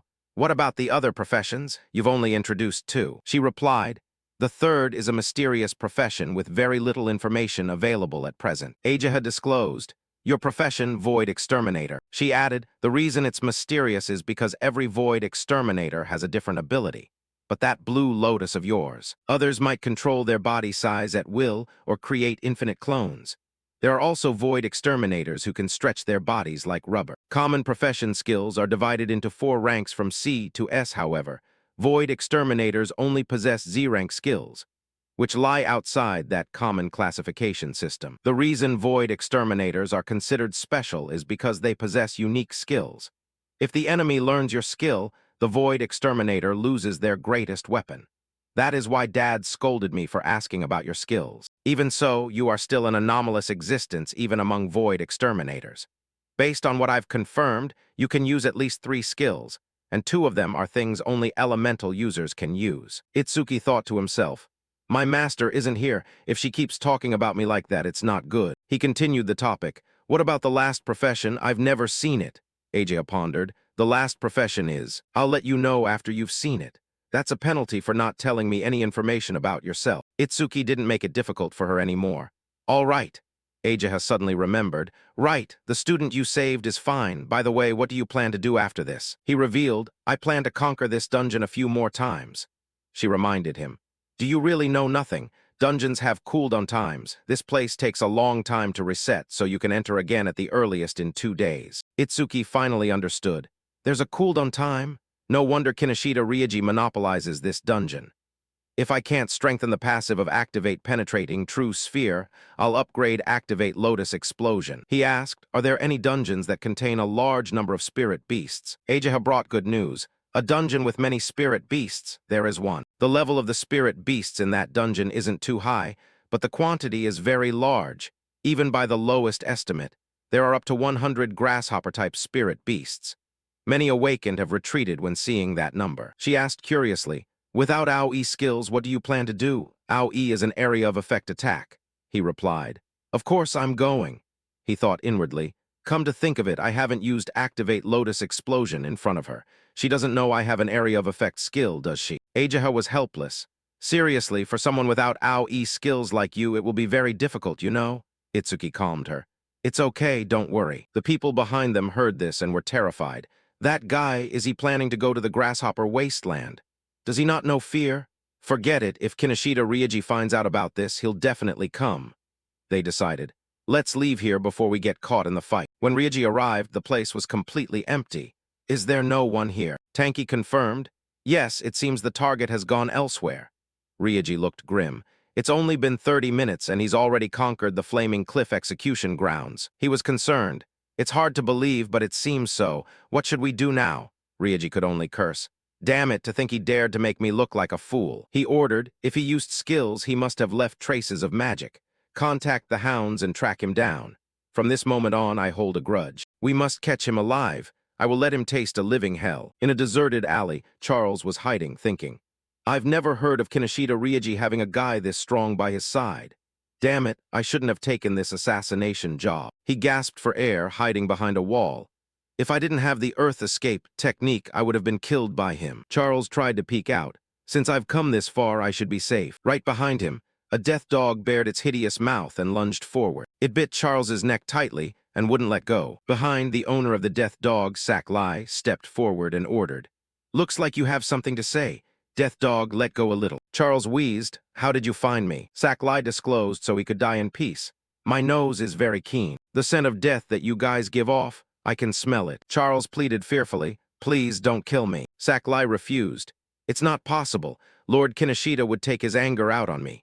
Besides, the death dog hasn't eaten humans for a long time, you know." He ordered the death dog, "Eat, it's dinner time." It opened its mouth and lunged toward tonight's feast. After finishing, the death dog broke through. Saklai happily stroked its thick fur. "Finally leveled up." System notification, Death Dog rank B level 16. Skills, Death Air rank C, senses all magical traces in the area to identify and track the source of the magic. Death Desire rank B, after the Shikigami dies, the resurrection time is significantly reduced. Stats, Attack 250, Speed 250, Defense 150, Mana 150. After that, he made a phone call to report. "Everything is finished on this side." Saklai received new news. "Severely injured. That stubborn Auga guy, did someone hit his weak point?" "Understood, I'm coming right away." He left. "Let's go, Death Dog. A new prey has appeared." Itsuki is currently in the Grasshopper land. He looked at the golden field in front of him and asked curiously, "Is this the place? Are there really that many grasshoppers in these wheat fields, stretching as far as the eye can see?" Ajaho explained, "Spirit beasts tend to choose the environment they prefer when invading this world. Therefore, deducing the type of spirit beast based on the environment is one of the essential skills for an awakened." He confirmed. "Understood." Itsuki looked around. "There isn't even a front desk here," she helplessly revealed. "That's right. The danger level of this dungeon is too high, so they even considered dismantling it." He was confused. "It has a lower level than the Flaming Cliff execution grounds. Why go as far as dismantling the front desk?" Ajaha answered. "In a normal dungeon, if you can't win, you can run away. But here, the Calamity Spirit beasts are extremely aggressive and unusually numerous. If you are careless even for a moment, you will be surrounded by countless grasshoppers and eaten alive." She delivered the final verdict, right down to the bones. Itsuki was only focused on one thing. "So there are really a lot of spirit beasts here, that's great." Ajaha was surprised. "What? Are you that keen on dying?" He was serious. "I'm not so desperate that I'd let insects eat me alive and die." She watched Itsuki enter the dungeon, thinking, "Based on his attitude, it looks like he'll be fine." Ajaha lowered her eyes, sadly whispering, "He entered the dungeon on his own, and I warned him as much as I could. If anything happens, he has to take responsibility for it himself." She suddenly remembered an important point. "Wait, what should I do?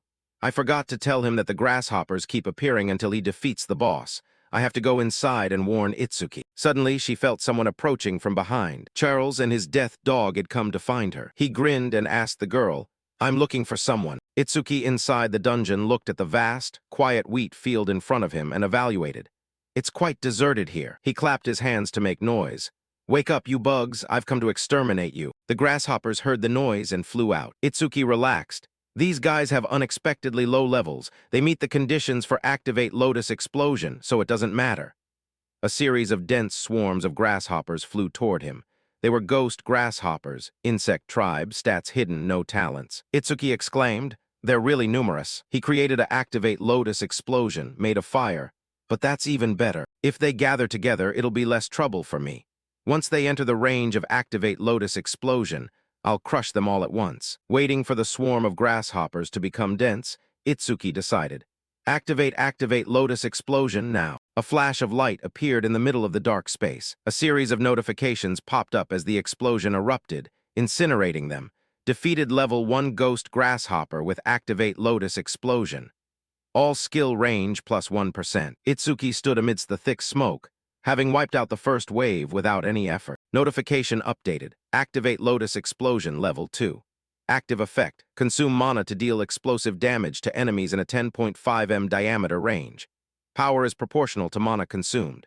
Passive effect. Every time a living creature level 1 or higher is defeated by Activate Lotus Explosion, the range of all skills increases by 1%. He deduced. Currently it's 110%.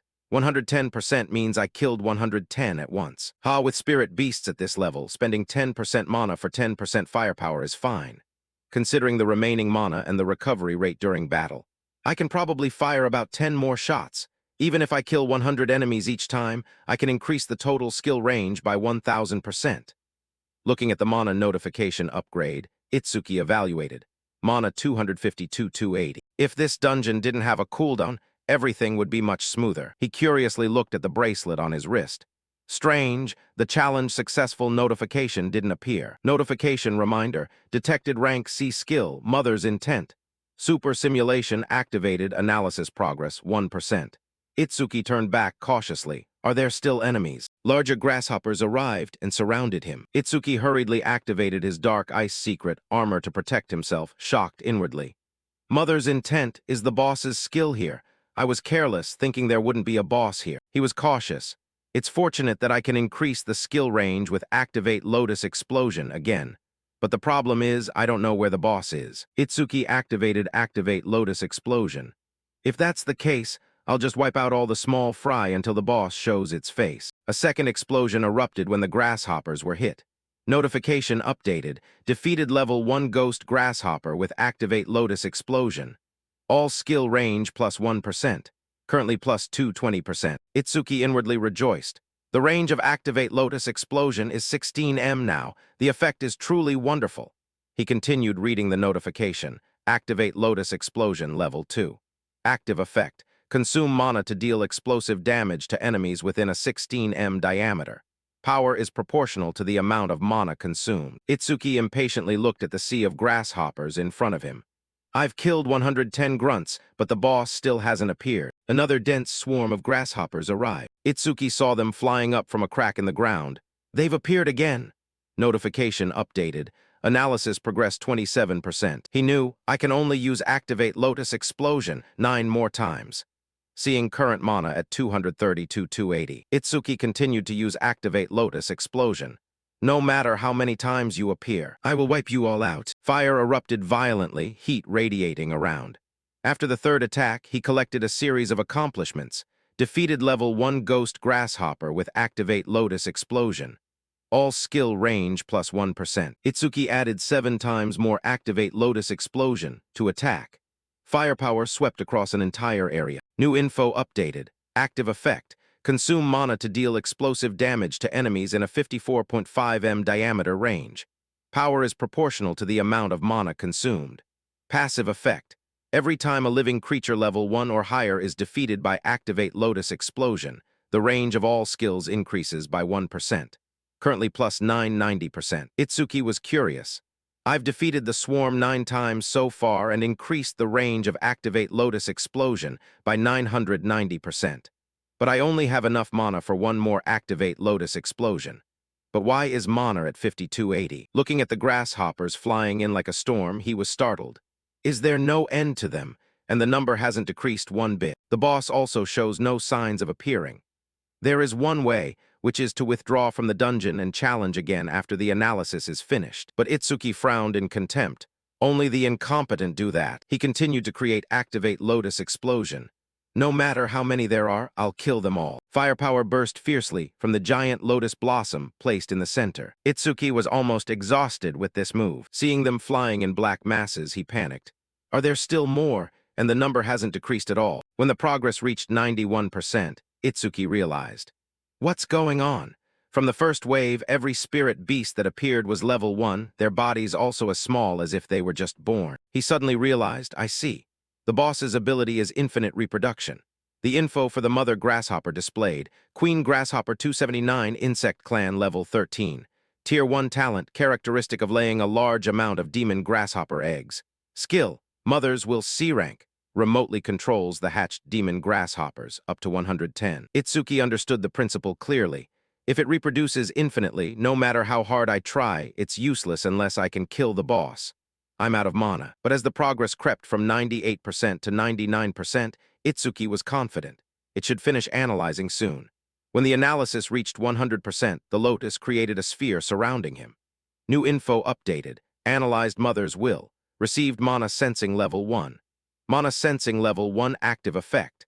After activation, continuously drains mana to sense the flow of mana within a 100 m diameter range. Effective range expanded to 1100 m thanks to the passive effect of Lotus Explosion. Passive effect.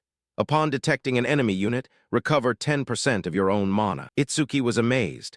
A scouting skill with the passive of Lotus Explosion. The effective range is now over 1000 m. Furthermore, I can recover mana every time I sense an enemy. He couldn't hide the joy rising in his heart. This is the perfect passive for this dungeon.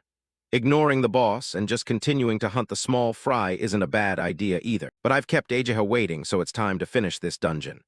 System reminder, received Mana Sensing Level 1. All stats increased. Removed all negative effects and fully recovered all wounds. New stats, attack 290 plus 10, speed 290 plus 10, defense 290 plus 10, magic 290 plus 10, total 1160 plus 40. Itsuki placed his hand on his chest. The lotus turned red. Find the boss's location with mana sensing. A wave of sensing energy radiated out in circles in all directions. Finally, the location of the queen grasshopper was found. Itsuki opened his eyes wide and blurted out, "There you are." He created a true penetrating sphere to finish it off. A sphere radiating dark energy emerged. Itsuki said nonchalantly, "Trying to use your children as a shield." Lotus Explosion launched a massive source of lightning toward the target. He was certain, it's useless. With Lotus Explosion's passive applied to the true penetrating sphere, the current flight distance will definitely reach it. Notification reminder.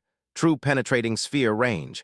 120 m. The true penetrating sphere shot straight toward the ground. The queen grasshopper hurriedly flew out of its hiding spot. Itsuki lunged from behind, not giving it a chance to escape. He smiled coldly. Checkmate. A strike pierced through the queen grasshopper.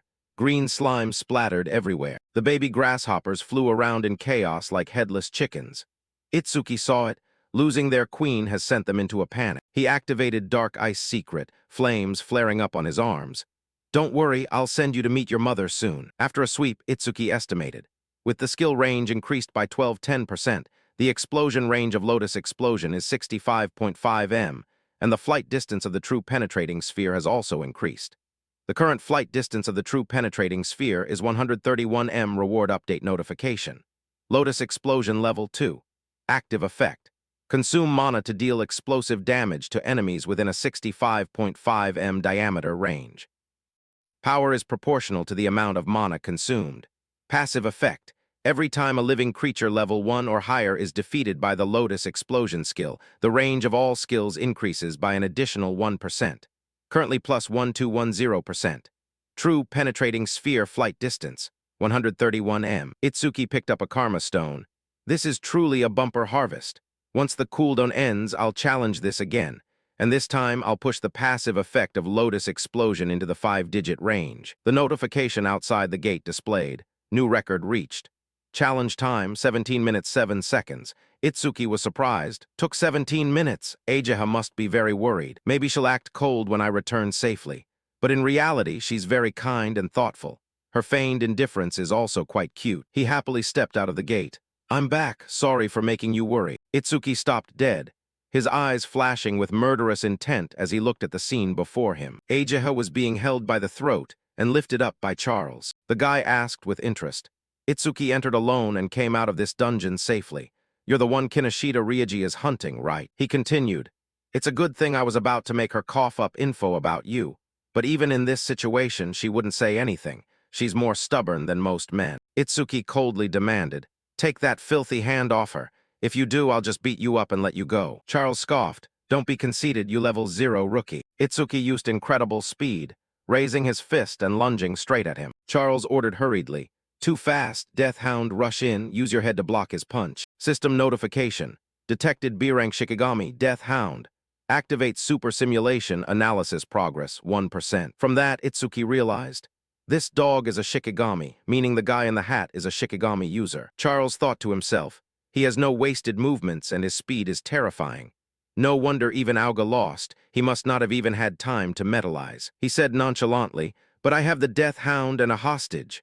Ageha's throat was squeezed painfully by Charles, and she groaned softly. Itsuki worried for her safety and called out loudly, Ageha! Analysis progress reached 34%. The Death Hound broke free from Itsuki's control and lunged aggressively. Charles thought confidently, the Death Hound's bite force can crush defense stats under 300. The best he can hope for is losing an arm. But the reality was far from his expectations. Charles was stunned. What? Itsuki had activated Dark Ice Secret to cover his arm, the other hand creating a true penetrating sphere. Lotus Explosion was placed right under the Death Hound's throat.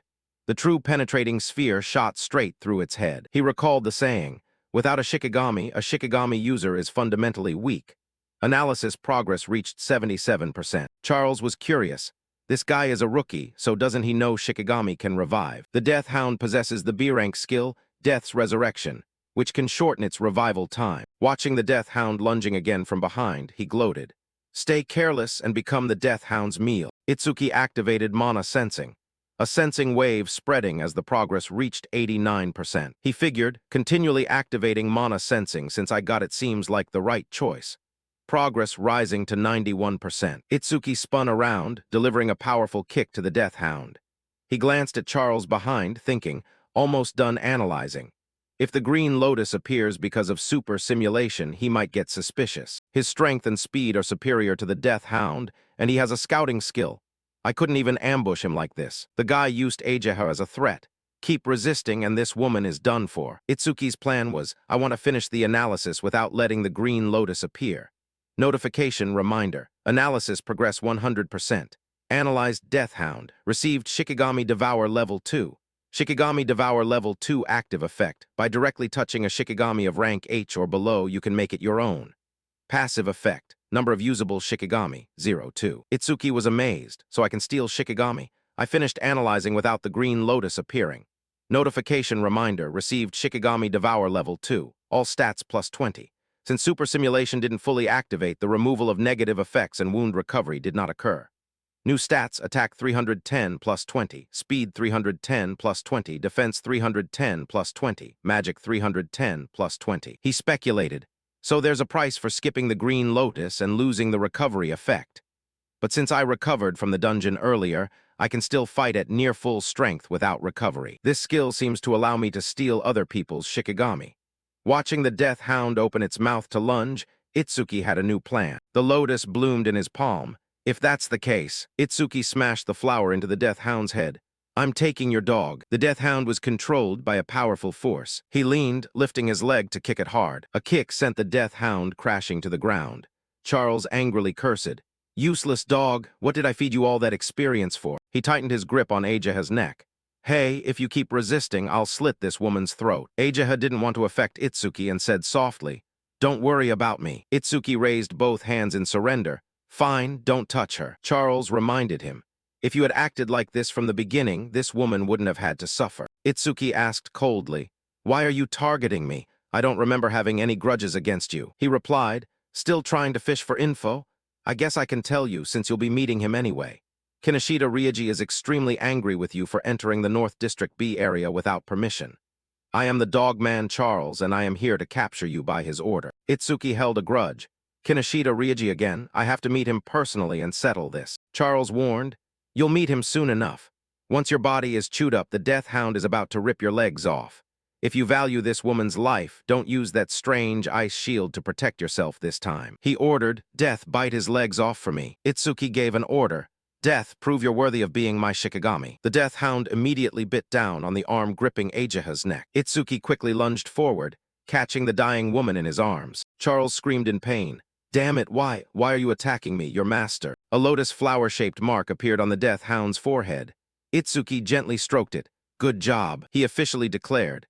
I will repay the pain Ageha had to endure 100-fold. No, I will repay it 1,000 times over. Charles was terrified, stammering.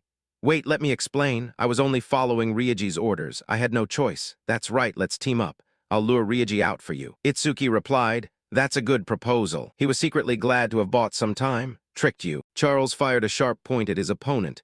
Die, you brat. Itsuki leaned and dodged. But I prefer to kill Kinoshita Ryoji myself. He ordered, Death, make him suffer Ageha's pain. Charles cried tears of fear, begging. It was an accident, I'm sorry, give me another chance. The death hound bared its fangs and slowly approached the guy. Charles tried to wake it up. Death, have you forgotten? I'm your master, I fed you so much. The death hound opened its massive mouth toward him. When it finished with Charles, Itsuki asked darkly, You've been tracking me since I left the dungeon, right? Itsuki looked back behind. How long do you intend to hide? Why don't you show yourself? Over there, someone was hiding very carefully. Iberia stepped out shyly, asking, You found me. Itsuki's voice remained as cold as ever. Are you an accomplice of that guy from earlier? He was startled by the misunderstanding. No, I'm not an enemy. Let me explain. Itsuki didn't care anymore. Fine, I don't have time to talk to you. Death, follow me when you're done eating. Seeing the death hound listen to Itsuki like that, Iberia held onto a glimmer of hope. He even makes a mad dog like that obey. This person might be able to save me. He followed outside, walking next to Itsuki, and introduced himself. My name is Iberia, and you? That fight just now was great, although there were a few close calls. Itsuki didn't answer. Iberia continued. You're the mysterious guy who took down Auga, right? He pleaded, Can you help me with something? I'll pay you if you want. I can pay in mana stones, or how about weapons? But Itsuki ignored him and kept walking straight, surprising Iberia. What the hell? Doesn't everyone get happy when I pay them fully? Did the old man lie to me? Back then, his father said, Just like in the middle of a desert, a simple cup of water is worth more than treasure. Rewards must be given with finesse. Give a sword to someone thirsting for revenge. Give medicine to the wounded. To them, that is a worthy reward. This logic made Iberia realize, I understand now. He followed behind, calling out, You walked here, right? You can't move fast while carrying a wounded person, and the nearest hospital is tens of kilometers away. If you keep going at this pace, that woman will die. Iberia took out a healing bandage. I also have a recovery scroll. Seeing Itsuki stop, he was half successful, adding, I can save her. Itsuki looked back, anxiously asking, Really? He replied, I can't fully heal her, but I can save her life. Itsuki set Ageha down on the ground for Iberia to bandage. He worried. Is it okay to use it over the clothes? He explained. This isn't an ordinary bandage. This is a rare artifact made from the bandages of the Shadow Clan and the skin of the Kodama tribe. Itsuki didn't understand. What is an artifact? Iberia realized he used a difficult term. At your level, you must have just awakened, so it's understandable you don't know. He introduced, Modern weapons have no effect on spirit beasts, which is why you can't use firepower against them. But master crafters can create special artifacts to counter spirit beasts using parts of spirit beasts. Artifacts are divided into 4 grades depending on the skill of the crafter and the materials, including common, rare, epic, unique. Common artifacts, not much different from regular weapons, other than being able to cause damage to spirit beasts and awakened ones. Rare artifacts enhance a few stats for the owner. For example, rare sea sword increases mana speed. Epic artifacts not only enhance stats but also have special abilities. For example, Epic Blood Sword increases attack power special effect. Blood Absorption increases the blade's temperature and reduces the enemy's self-healing ability by 50%. Unique artifacts, the ultimate goal that every crafter longs for, significantly boosts stats and powerful effects. Currently, there are only 102 unique artifacts. For example, Unique Holy Sword increases attack power speed. Unique effect increases the infinite amount of mana contained within the Holy Sword, allowing unlimited use of skills. Crafters themselves don't have much combat power, and there aren't many of them. But because they can forge artifacts, they are respected by all awakened ones. Itsuki was curious. So your father is a crafter, he replied proudly. Not an ordinary crafter. There are many crafters who won't make a single unique artifact in their whole lives. Currently, there are only 10 such items across the 5 continents, and 3 of them were made by my old man. That's why everyone calls him the crafting king of the northern continent. Seeing Itsuki turn his back, Iberia questioned, "Are you listening?" "Hey, I put my heart and soul into explaining this. Don't ignore me." Itsuki was taking out an item. "This is the crossbow that guy named Charles used earlier." He stepped closer to observe. Is he not surprised at all when hearing his father's name? Any other awakened one would have latched onto me already. Thanks to this, I can reduce the frequency of using the true penetrating sphere and lower the risk of exposing my hand. Iberia evaluated the item in Itsuki's hand. "It's a rare artifact," he said irritably. "Too bad it doesn't have any arrows," he revealed. "But this type of long-range weapon can assimilate standard ammunition into the artifact's ammo, so you don't need to worry about arrows." Info about the item displayed. Hunter's crossbow, rare, speed +50. Seeing it vanish from his hand, Itsuki was surprised. "It disappeared." Iberia looked at that skeptical face and explained. "That's another function of an artifact. Once it binds with the owner, it will be stowed away and you can summon it back whenever you need to use it." Itsuki politely said, "That's quite convenient. Thank you for healing her. If you need anything, just let me know. Once I'm done here, I have to go find Kinoshita." Iberia chatted. "When I heard that name just now, I thought I misheard. Daring to wage war against Kinoshita Ryuji in the North B district is truly gutsy." Itsuki sighed and asked, "What, do you want me to give up?" Iberia denied. "No, if it's Kinoshita Ryuji, then we have a common goal." Itsuki wondered. "You angered him too." He beat around the bush and mentioned something else.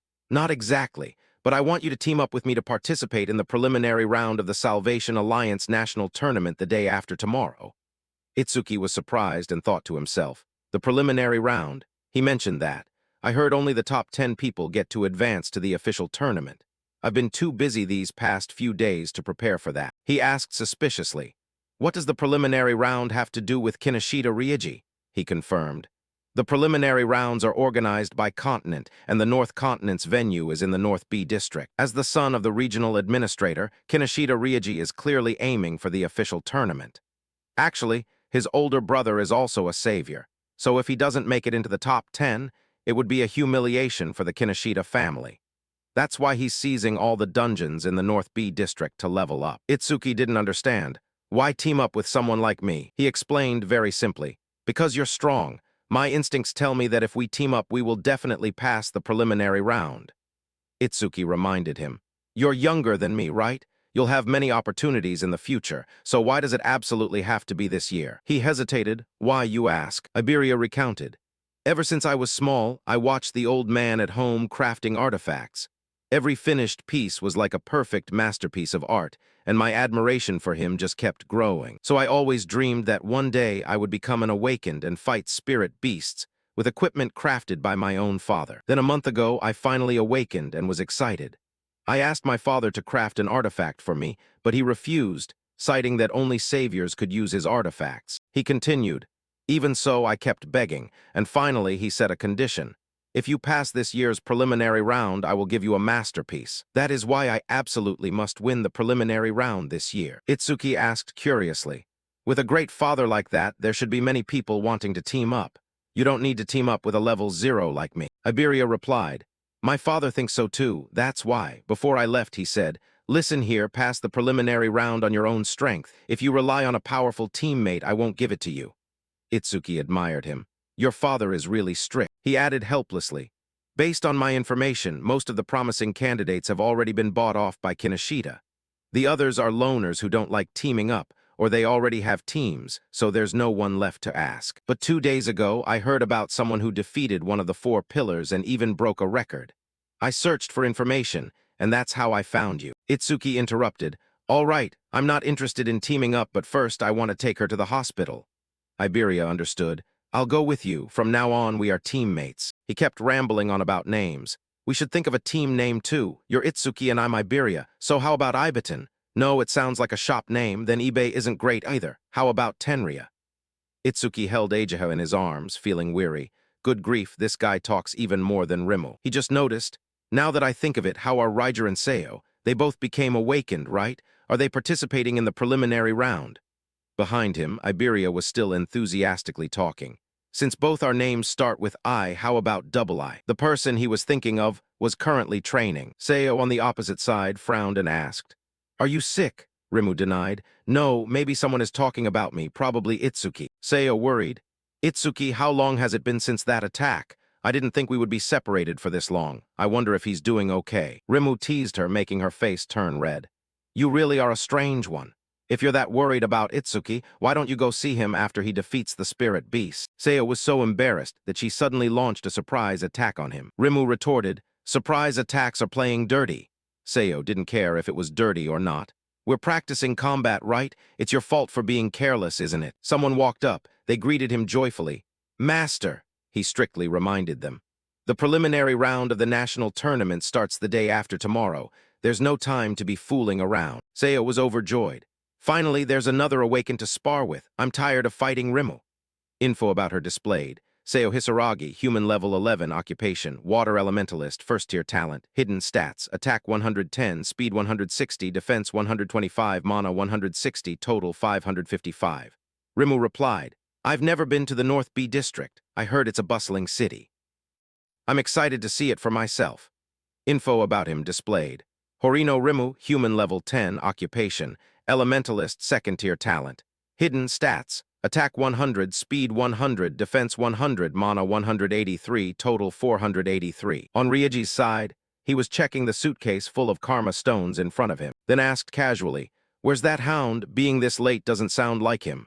Tanky worried, could something have happened? Ryoji was furious when he heard this. Again, those useless subordinates. He crushed a karma stone in his hand, gaining experience. He waited for instructions. "Should we send subordinates to look for him?" he replied. "Forget him. The preliminary round is the top priority. If I lose, the old man will lock me in the isolation room." "By the way, how is the matter I requested going?" Tanky reported. "Out of 3113 candidates on the North Continent, we have persuaded 887. As requested, all of them are level 5 or higher." He praised, "Very good. You truly are a reliable subordinate." Tanky watched Ryoji absorbing the power of the Karma Stone and said, "This is the last magic stone." He was in the process of leveling up, lightning crackling around his body. Ryoji said confidently, "To crush the commoners, this is more than enough." Info about him displayed. Kinoshita Ryoji, human level 12, occupation, lightning elementalist, second-tier talent. Hidden stats. Attack 135, speed 168, defense 130, mana 170, total 603. On Itsuki's side, as soon as he got out, he performed a teleportation. When he met Nento, Itsuki apologized.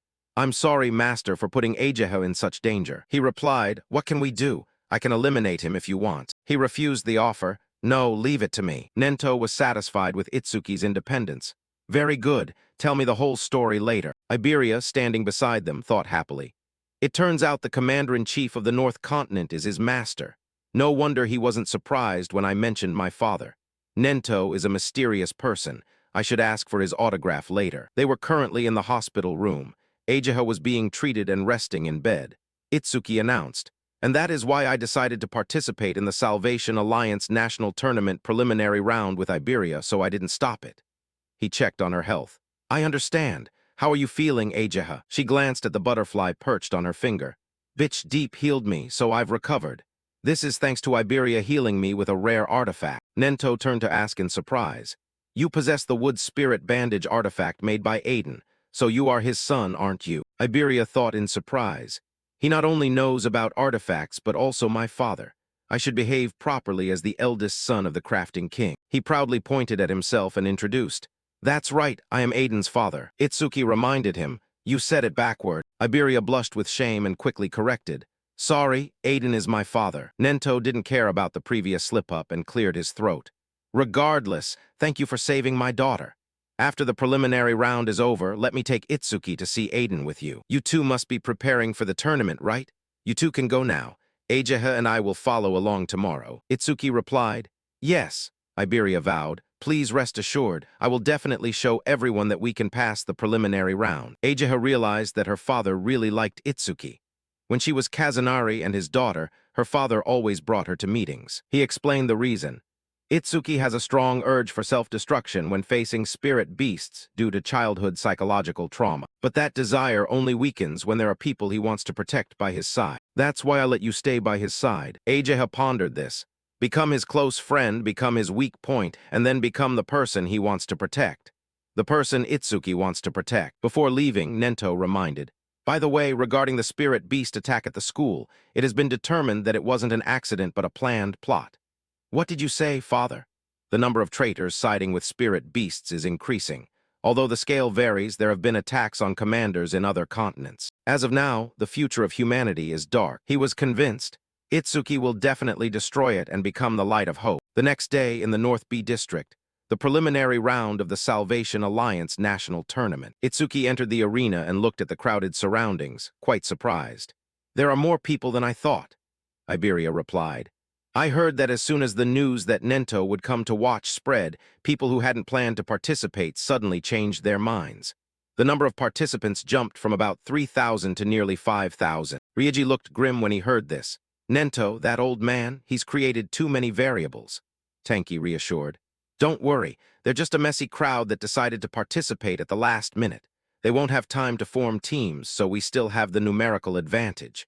Tell those we've recruited to wear a red armband on their right arm so we know they belong to our side. Coincidentally, Rimu and Seo were also present.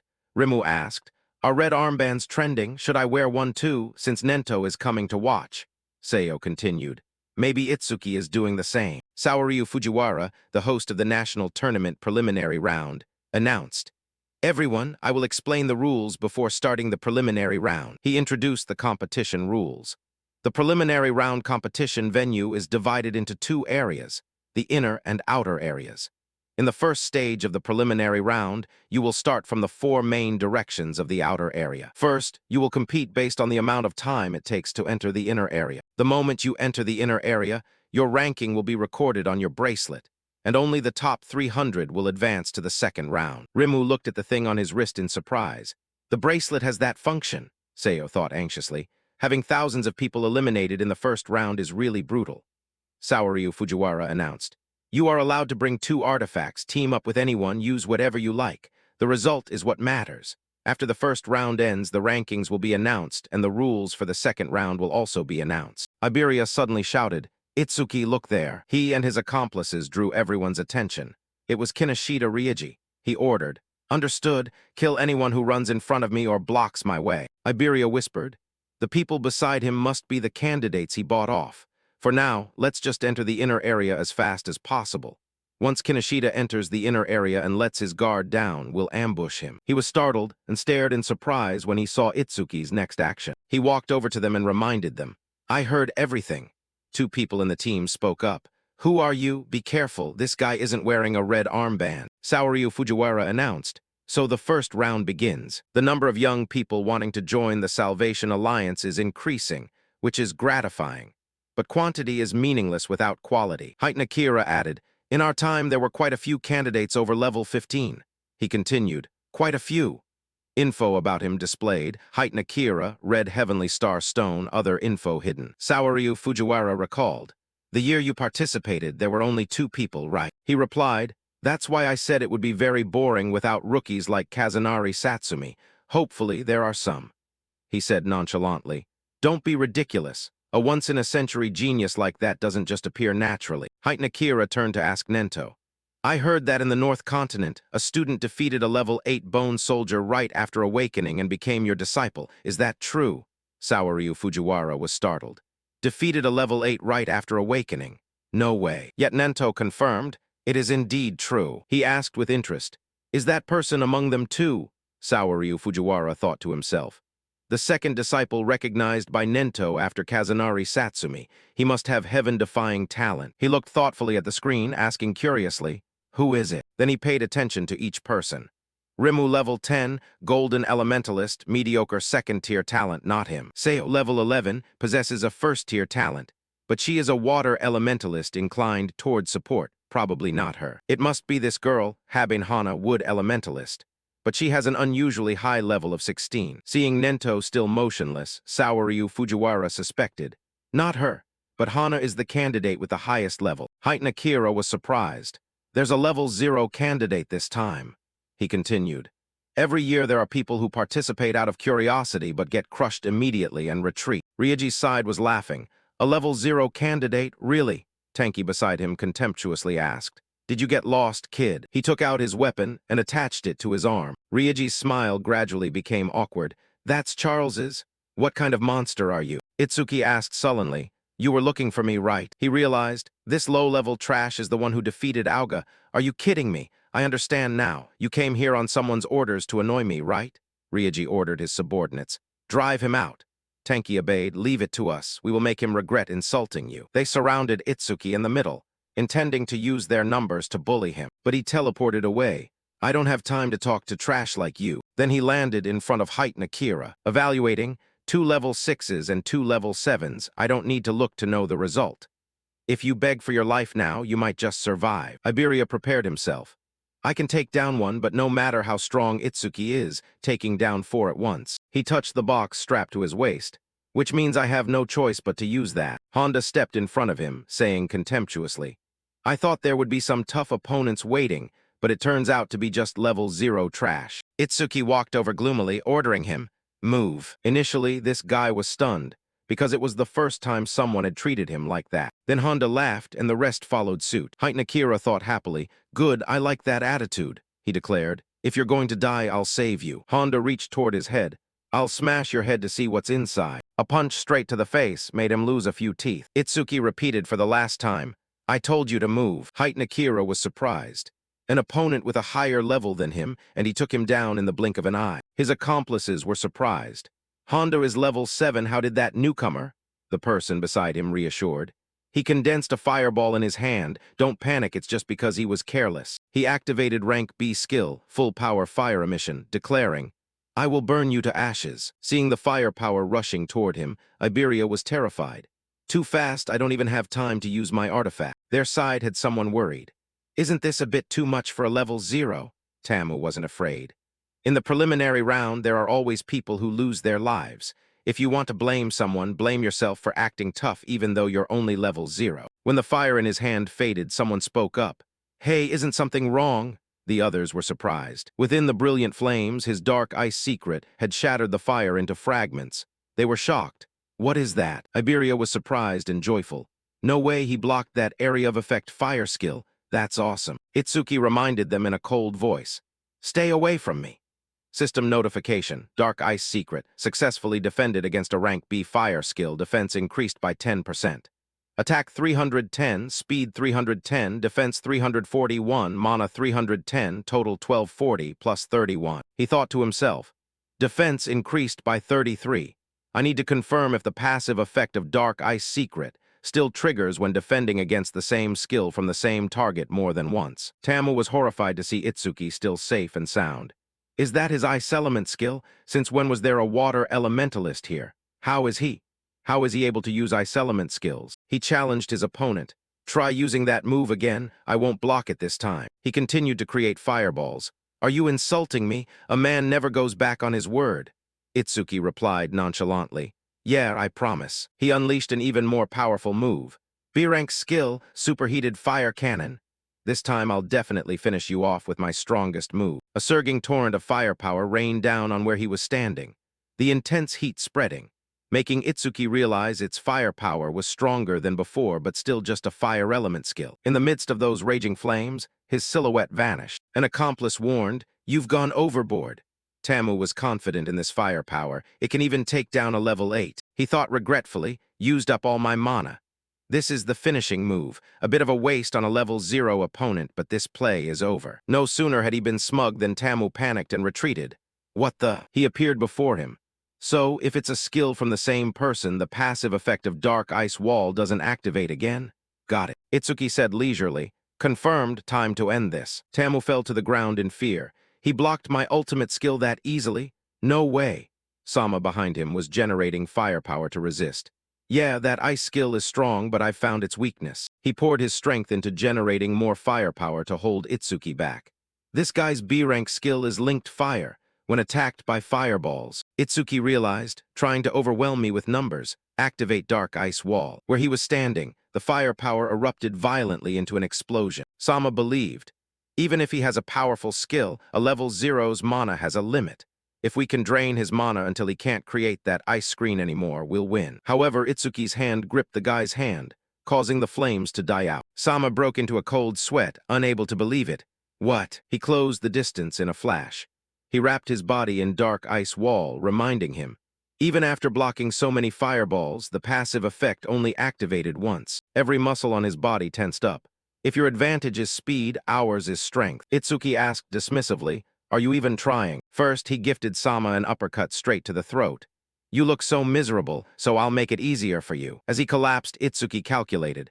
It increased by 33 defense points, not 234. So is it calculated based on the defense value before enhancement? System update. Dark Ice Wall blocked a B-rank fire element skill, increasing defense by 10%. Defense 310 plus 62 from Dark Ice Wall. Itsuki glanced at the other two elementalists left. Come at me, I'll use you guys to boost the passive effect of Thunder Quake Wave. They assumed their two friends were done for without a doubt.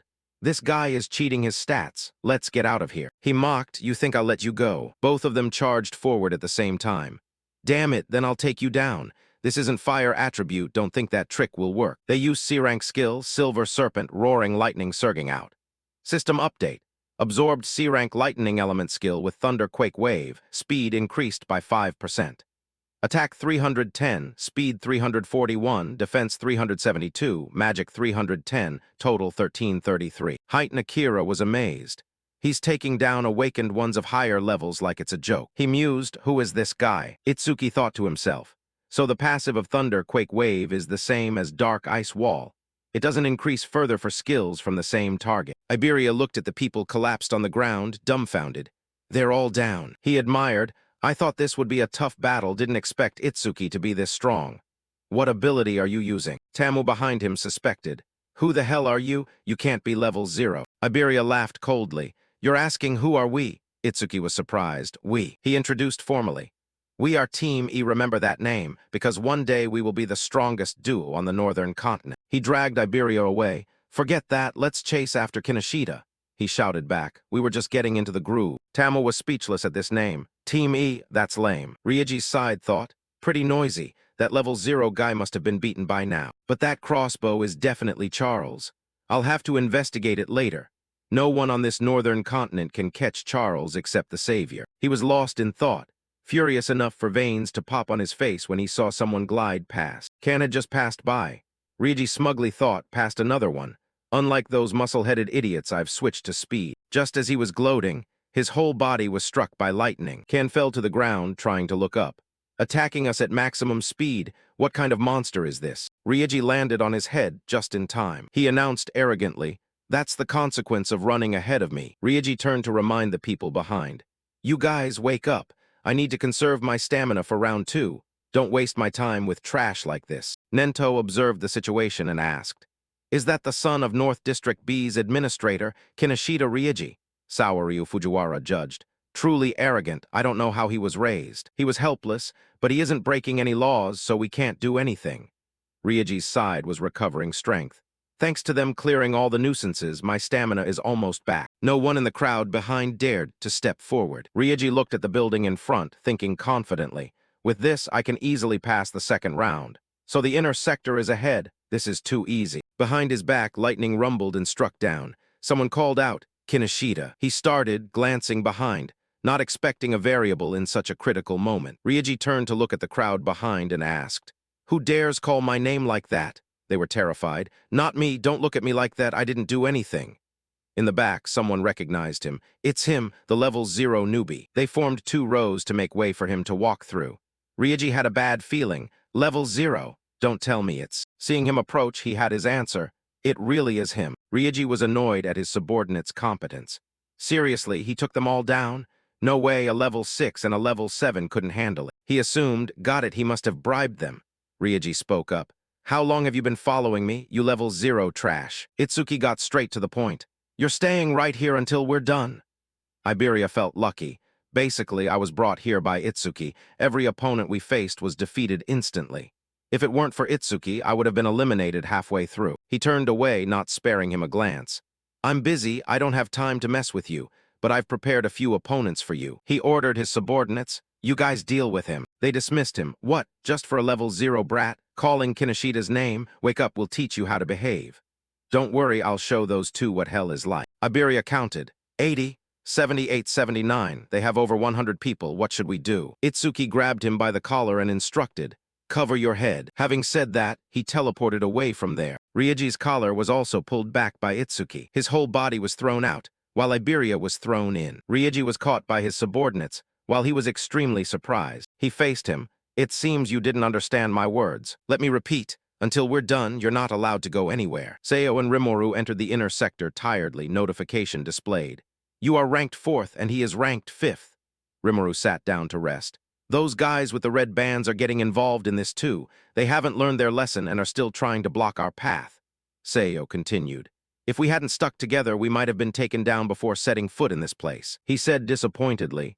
But I thought we were the fastest, didn't expect someone to be faster than us. Here was Gakyuj ranked 3rd, he thought unhappily. Can't believe I'm only 3rd. Shinakagami ranked 2nd teased the opponent. Are you hungry? You just finished eating. She directed her gaze toward the 1st place. Above all, look at the one in 1st, Kana Hanyu, she's level 16. Seo thought to herself, it must be Itsuki acting alone and if he's hindered like us. Rimuru opened his mouth in surprise. Look, is someone flying toward here? Hearing that, she frowned and looked in that direction. He fell to the ground with a thud. System notification. Iberia has arrived in the inner sector, rank 6. At this moment, Iberia called out anxiously, Itsuki. Rimuru was stunned.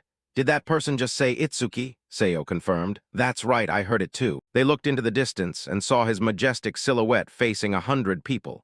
Rimuru thought to himself, that silhouette is definitely him, it's Itsuki. In the pouring rain, he repeated, until I'm done, I won't let you go anywhere. Saoryu Fujiwara was curious. That rookie is only one step away from the inner sector. Why is he fixated on Kinoshita Ryoji? Ageha lowered her eyes, sadly seeing his situation. He suggested to heighten Akira, help him if he gets into trouble. He mused, Itsuki just unleashed terrifying speed. I don't know if I could do that at his age. Over there, Ryoji said gloomily. You keep getting in my way time and again. Get ready. What's about to start isn't just a battle. It's a total humiliation for you. In other words, this is a 100 versus 1 gang fight. Itsuki didn't care about the ranking. Passing the qualifying round can wait. Right now, getting revenge for Ageha is my top priority. Ryoji shouted the order. Kill him for me. Everyone activate your abilities. Their aura rushed toward him, while Itsuki stood there calmly, the wind and rain making his coat flutter. A fire element user lunged. I won't let anyone steal the credit, I'm taking your head. C-rank skill, fire fist. Seeing Itsuki stop his blow with just one hand, he was shocked. What? He counterattacked, delivering a punch straight to his opponent's face. This fire element guy fell to the ground, teeth and lips mashed together. The group charging forward stopped. He took him down with one punch, someone reassured. Don't panic, we outnumber him. We can't lose to a mediocre level 0.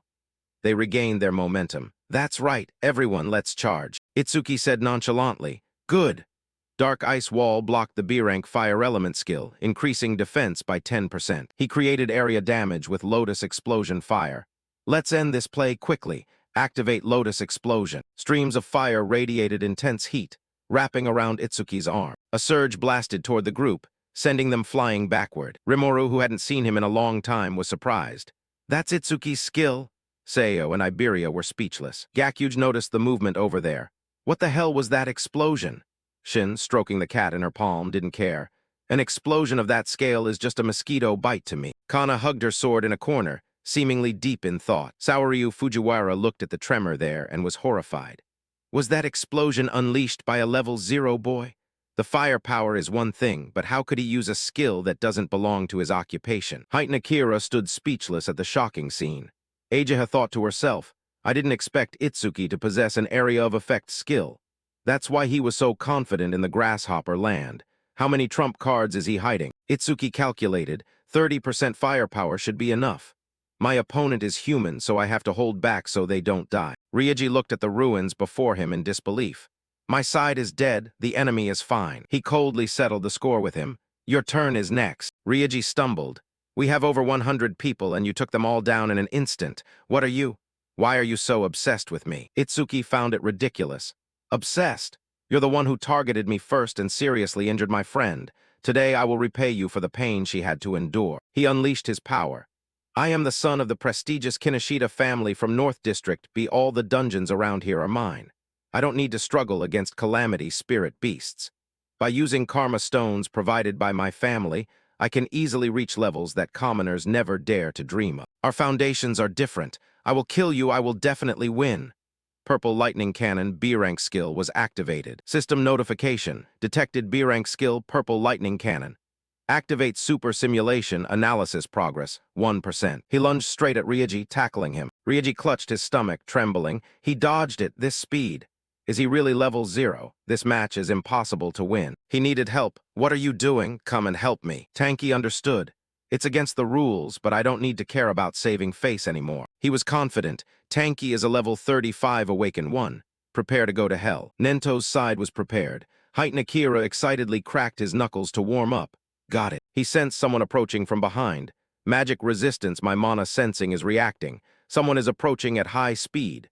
System notification, analysis progress, 19%. Naturally, Itsuki saw it, and it wasn't just one person. Significant tremors were transmitted from in front of him. Itsuki calmly glanced at the situation there. He crushed Tanky under his body in an instant. Reminder, continue. Itsuki continued what he was doing earlier, murderous aura enveloping him. He glanced at Ryuji under his feet. It seems your subordinates couldn't make it, he said fearfully, revealing his background. Wait, my dad is the administrator of North District B, and he's a member of the Salvation Alliance. Do you know the consequences of touching me? He didn't care. Who cares who your dad is? One punch knocked Ryuji unconscious. Itsuki felt relieved. With this, Ageha has been avenged. She knew everything he did today was for her, her face turning red with emotion. Saoryu Fujiwara was surprised. That boy actually defeated Kinoshita Ryuji. Why is he looking this way? Itsuki calculated.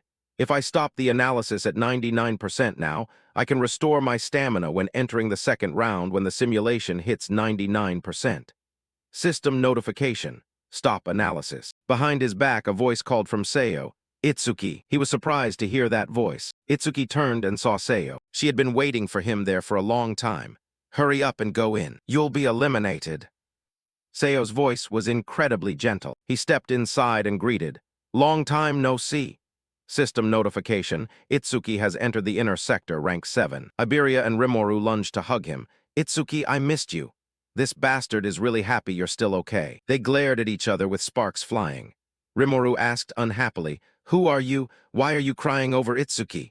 He replied nonchalantly, Me. He introduced proudly. I am Itsuki's teammate, Iberia. Rimuru angrily turned to shout at Itsuki. I've never heard you'd team up with anyone else. You traitor. Seo was surprised. It's rare for Itsuki to make friends. Iberia countered. Itsuki is a traitor. Are you two a couple or something? What's your team name? He replied. Team name? Who cares about that? We're not kids. Do you have one? Iberia said smugly. Of course, he enticed. Tell me. Itsuki had to stop them. Stop before things get any worse. But it was too late. Iberia revealed with a very proud attitude. It's double E, we really struggled to come up with that name. Oh, that name made Rimu laugh hysterically. Team E, that's so boring. He was annoyed. What are you laughing at? It's a great name. Saoryu Fujiwara announced. The number of people who have entered the inner area has reached 500. Those who haven't made it will be eliminated. The second round will begin soon. In the second round, you will fight the spirit beasts in the testing zone alone for 1 hour. Rimu was surprised. Alone, Iberia became serious. Finally, the second round. Height Nakira had waited a long time for this scene. Finally, it's here. I've been waiting for this moment. He was truly looking forward to it. Let's see what's so special about you guys. They moved to the venue of the second round. The area around the arena was packed with people. Rimu wondered, the second round is taking place here, right? Iberia couldn't control his trembling. It's so dark and scary in here. Rimu teased. It's been a long time, but are you really still level 0? Is your level fixed? Itsuki admitted it. He questioned, so your stats don't increase either, right? How did you get strong? Iberia added. I'm also curious why Itsuki is so strong even though he's level 0, Itsuki replied. About that, my master told me not to tell anyone. Seo interjected. We were taught that the Void Exterminator's skills are at the national security level. Seo turned to Itsuki. Itsuki, you don't need to pay attention to them. Saoryu Fujiwara appeared and asked, Is everyone ready? Iberia was astonished to see him approach. The group of people marveled as they watched them from above. That's Saoryu Fujiwara. He organizes the national tournament every year. Beside him was Height Nakira, a veteran of the Frozen River War who possessed the strongest physique. And that masked person is that the legendary Nento? It's a reunion of legends. He spoke up. Now I will explain the rules for the second round. Listen carefully. Many calamity spirit beasts will appear in the testing area. Kill points are based on difficulty.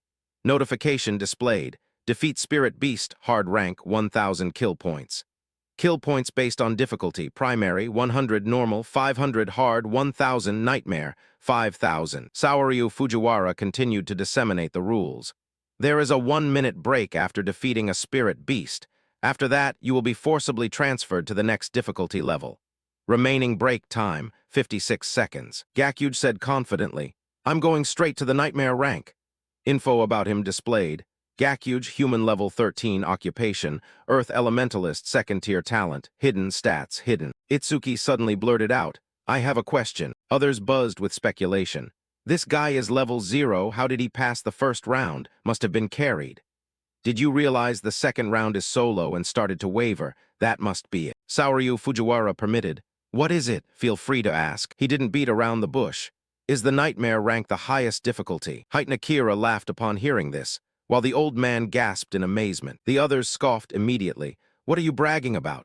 A level 0 won't stand a chance against a nightmare rank spirit beast. I don't think he can even defeat a primary rank, let alone nightmare. Gakuge chimed in. Must be trash that only knows how to show off. Saoryu announced seriously. In theory, the difficulty of the calamity spirit beasts has no limit. You will understand once you actually try to defeat a nightmare rank beast. Itsuki replied. No limit, you say? Rimu reminded him. It's useless to think about that. Nightmare rank must be at least level 10 or higher. We'd be lucky to defeat a hard rank. Saoryu continued. The points accumulated in the preliminary round can be added to the official national tournament. In other words, whether or not you can join the Salvation Alliance later depends heavily on today's performance. Rimu rejoiced. Do the points earned here count for the official tournament too?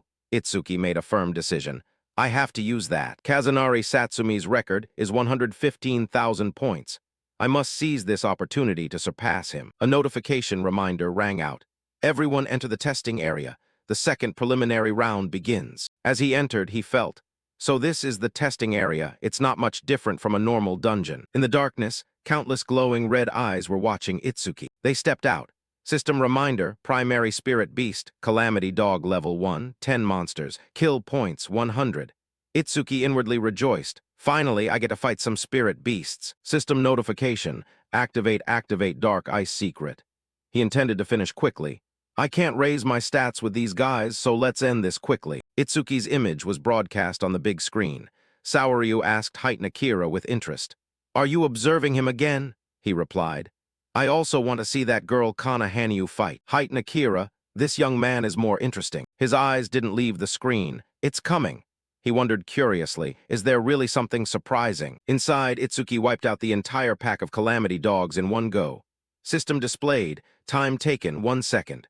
Earned 100 points. Saoryu was shocked. 1 second, it usually takes several minutes, he said happily. I told you, didn't I? Nakira, this young man is more interesting. I don't think a level 8 fire dragon is a threat. Nento stepped forward to ask how the other candidates were doing. He said apologetically, sorry, we were too focused. I will switch to multi-screen mode. This way, we can simultaneously observe the top 10 candidates. Ageha realized Nento's intention.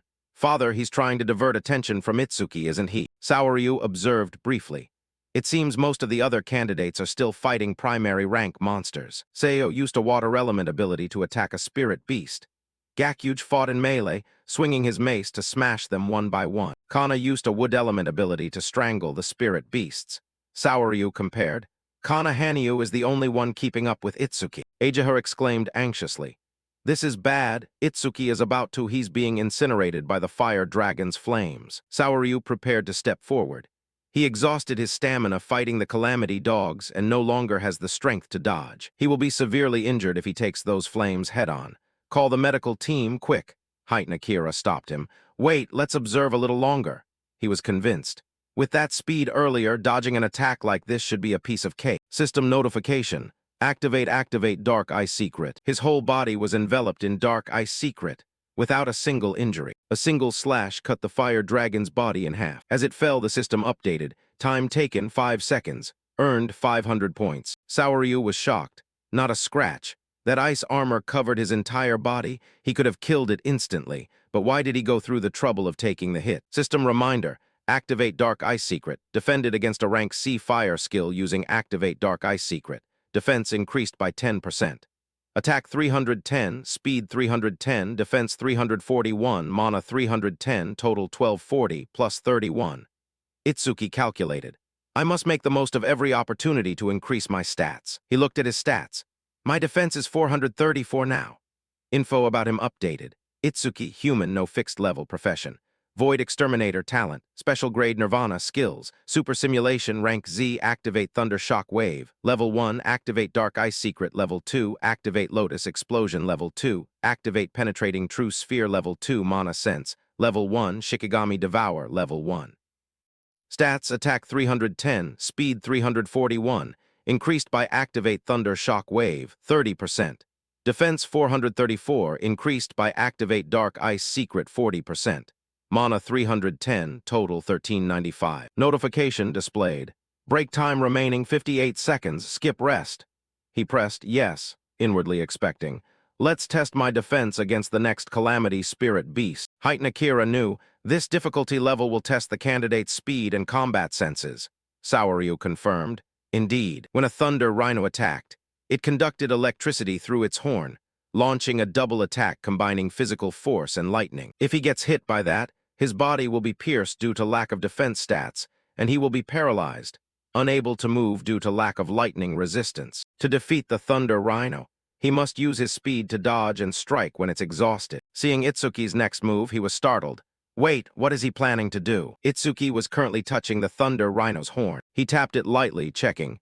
This horn is perfect for testing my defense. Lightning radiated around the horn.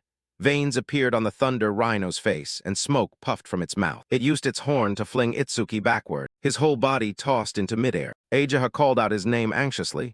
Itsuki. Height Akira couldn't guess his next move. This young man, everything I do is unpredictable, but each time he produces results far beyond imagination. The place where he was floating suddenly exploded. System notification. Defended against a rank C lightning skill using Activate Thunder Shock Wave. Speed increased by 5%. He realized, test complete. It seems attacks from spirit beasts level 10 or lower cannot hurt me. Itsuki was no longer interested in playing with it. It's time to end this. He activated Activate Thunder Shock Wave. Speed increased by 50% and zoomed toward the Thunder Rhino. It haughtily raised its head to welcome the enemy. Itsuki swooped down from above like an arrow, one arm covered in Activate Dark Ice Secret and pierced straight into the Thunder Rhino's head.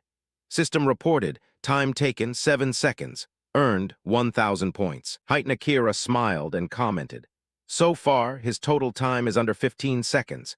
He's not only faster than I was in my youth, but it feels like he hasn't even used his full strength yet. Saoryu was worried, but next is swift hand movements and sharp claws that tear enemies apart in an instant, a giant mouth spraying out iron chains to devour everything, and a massive body covered in armor as hard as a shell. It possesses all those features.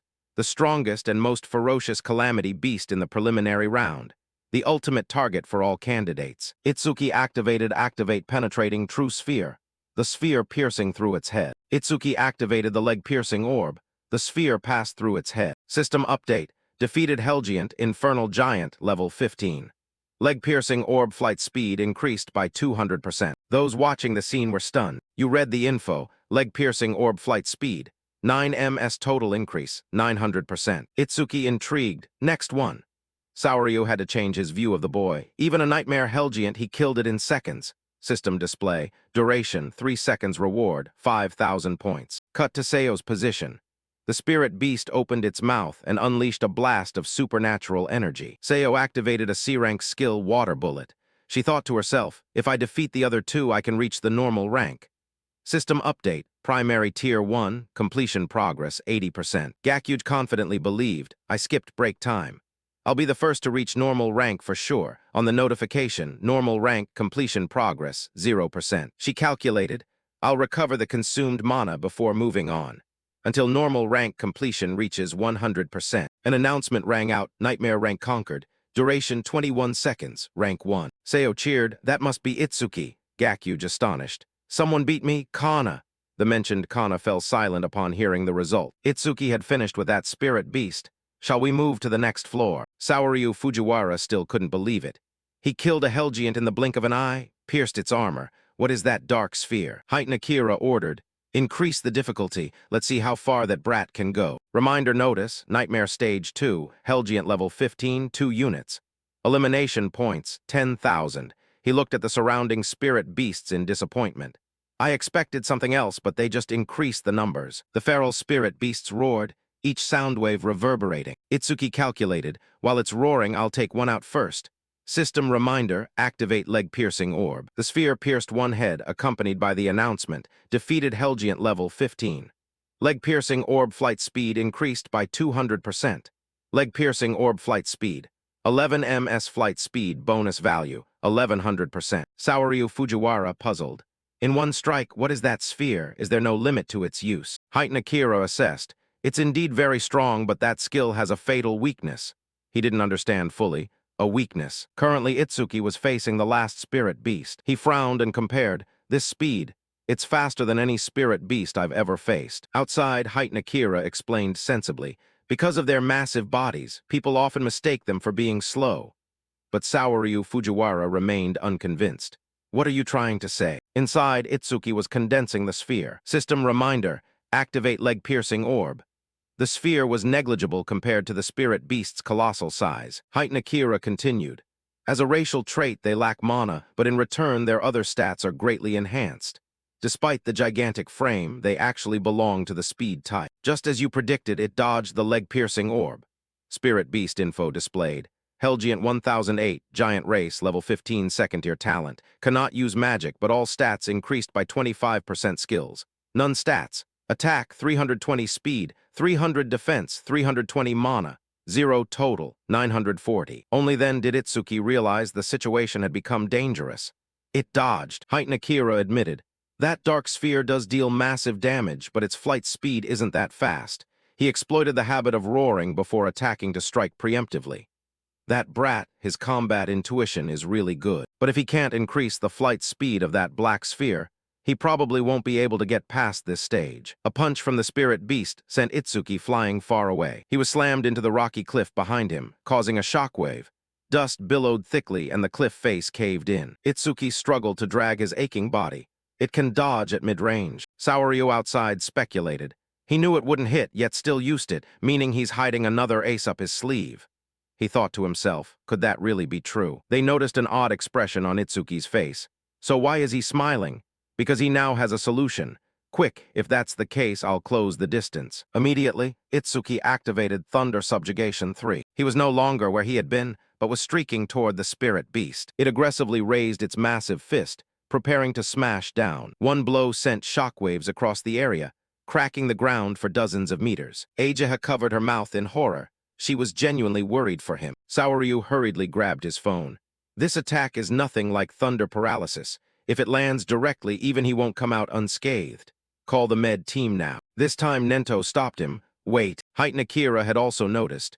True, the power of that punch is terrifying, but it's meaningless if it doesn't connect. As the spirit beast's fist rose, the dense smoke prevented them from seeing clearly. Finally, when the smoke cleared, it panicked and peered into the deep hole in the ground but saw no one. Itsuki's voice rang from behind.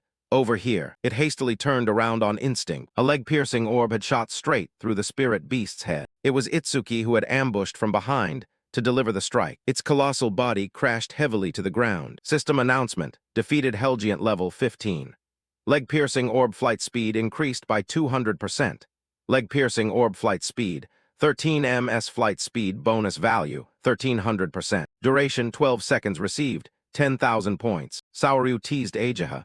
Rare to see Ageha get so worked up. She bashfully looked away. I'm just praying for everyone's safety. Listen, if a young person bearing humanity's future were to die, it would be a huge loss for us.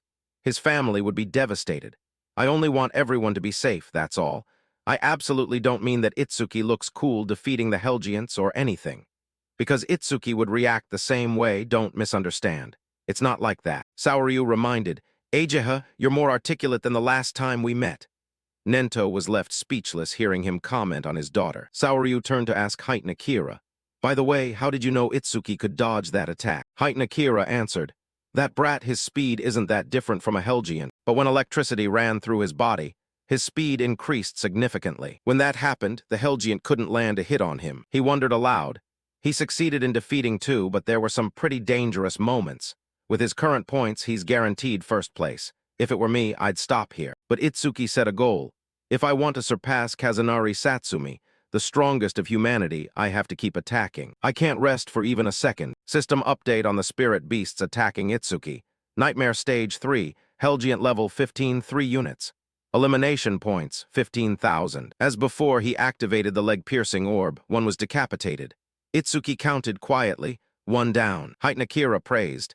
He chose to continue again, truly the one I bet on. Saoryu Fujiwara suddenly remembered. Come to think of it, he went straight to Stage 3. He added, so did you. He compared, even for you, the one with the strongest physique, Stage 3 was the limit. I wonder how Itsuki will handle it. Inside, Itsuki was facing off against a fierce spirit beast. Its fist reached out to grab him, but Itsuki darted away. He was now teleporting onto the top of its head. I'll increase my speed with Thunder Quake Wave and close the distance as I jump behind it. As the true penetrating sphere shot down, Itsuki counted. That's the second one. System updated. Defeated level 15 Purgatory Giant. True penetrating sphere flight speed increased by 200%. True penetrating sphere flight speed. 17 ms flight speed increase value, 1700%. Itsuki considered dealing with the next spirit beast. The third one is, he was currently inside its mouth. The sharp teeth were ready to snap shut. The spirit beast's mouth clamped down without a gap, but its head vanished in an instant. Itsuki from inside calculated, let's see you try to hold me while I gut you. Activate full power Lotus explosion. The spirit beast's mouth was emitting flames. Firepower erupted from within, and its body exploded into fragments. System notification. Defeated level 15 Purgatory Giant with Lotus explosion. Total skill range plus 1%, currently plus 1101%. Time taken 13 seconds. Received 15,000 points. Saoryu Fujiwara couldn't believe his eyes. That is the skill that blew away many candidates in the first stage. It's the skill that blew away many candidates in the first stage. Itsuki thought to himself when he saw the notification board. Mana level above 310. My mana has completely bottomed out. But as long as calamity spirit beasts keep appearing, the passive effect of mana sensing will replenish my mana. System displayed.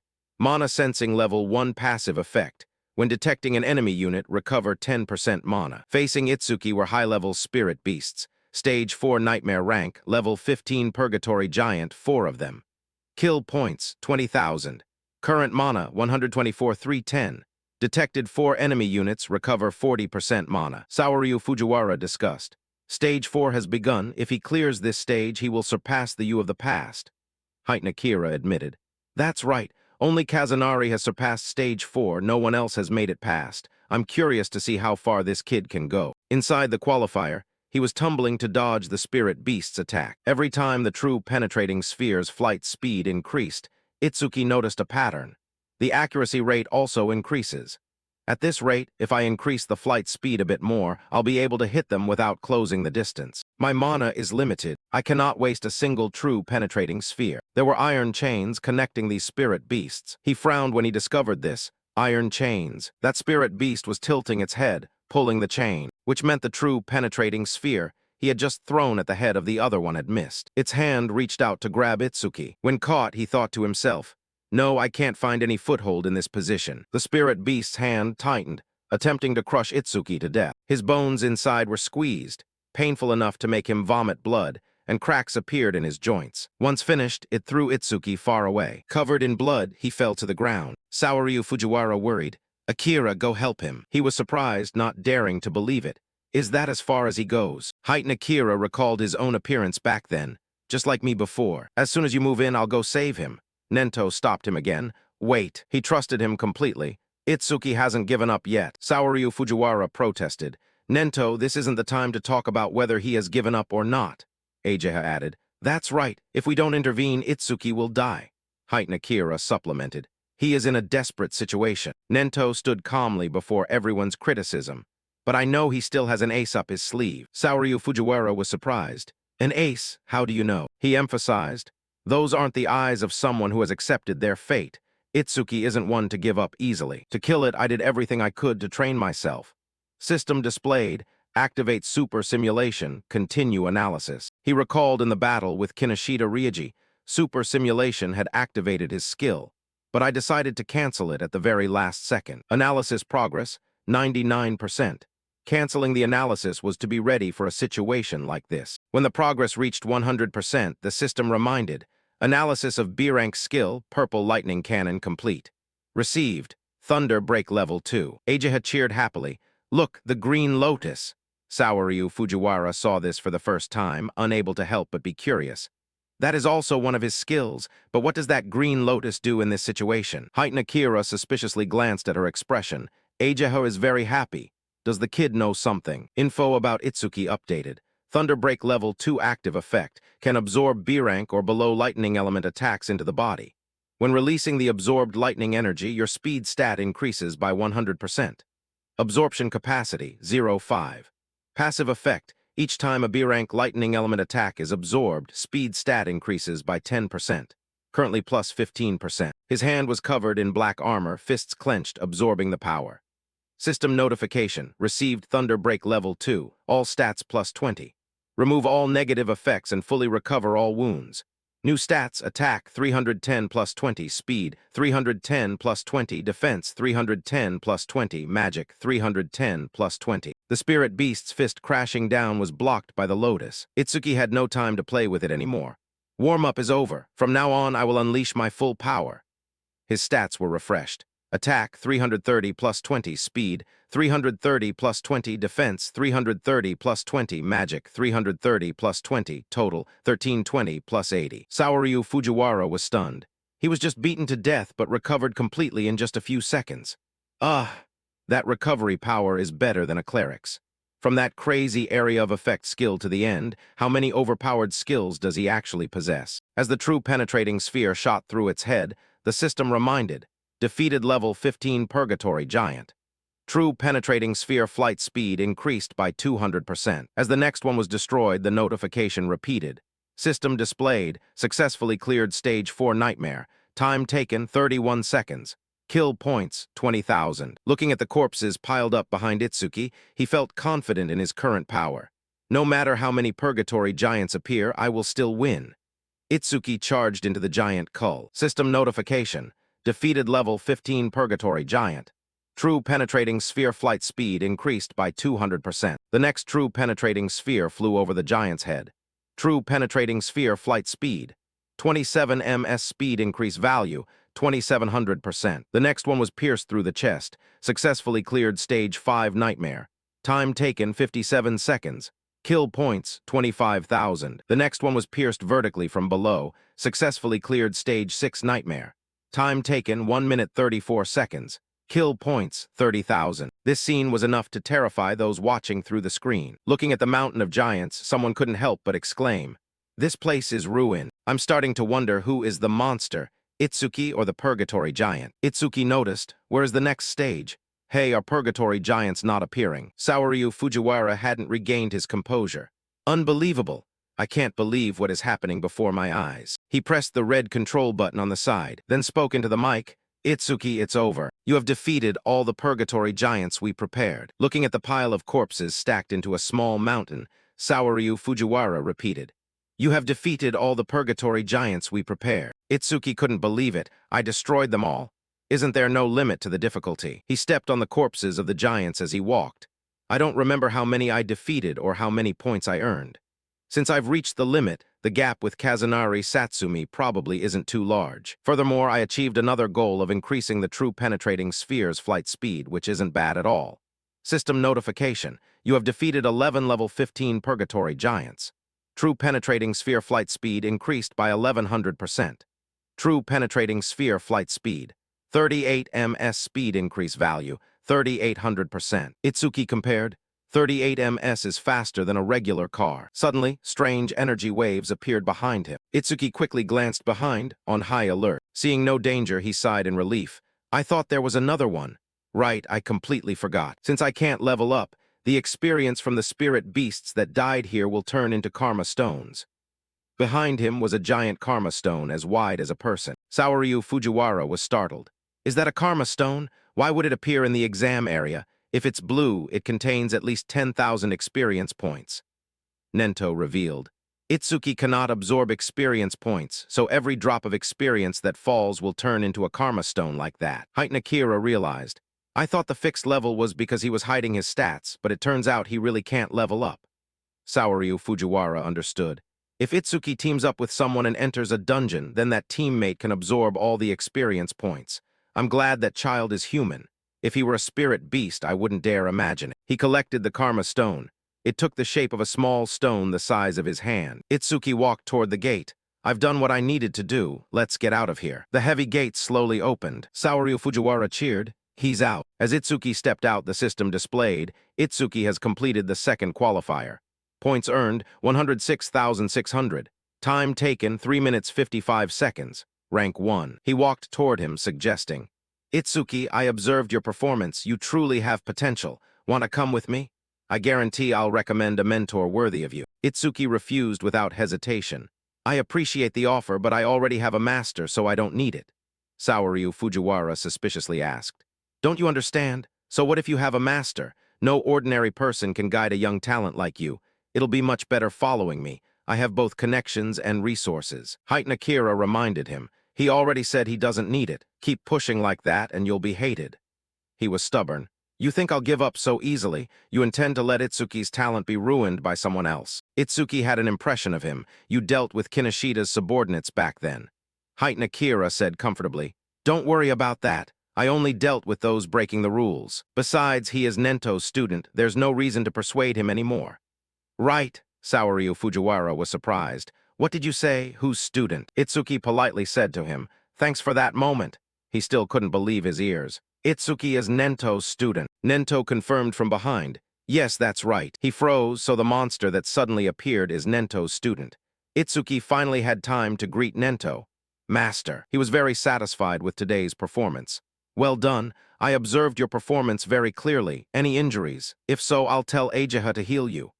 Ageha added irritably. He even intended to challenge the 7th stage. Better not bring any injuries back here. Itsuki explained. No injuries, but I'm running out of stamina. Resting a bit will be fine. Saoryu Fujiwara's psychological state balanced out. If he's Nento's student, it makes sense. Another one of his students also wiped out all the calamity spirit beasts we prepare. Do you know who that person is? Kazunari Satsumi also reached stage 6. Saoryu Fujiwara denied.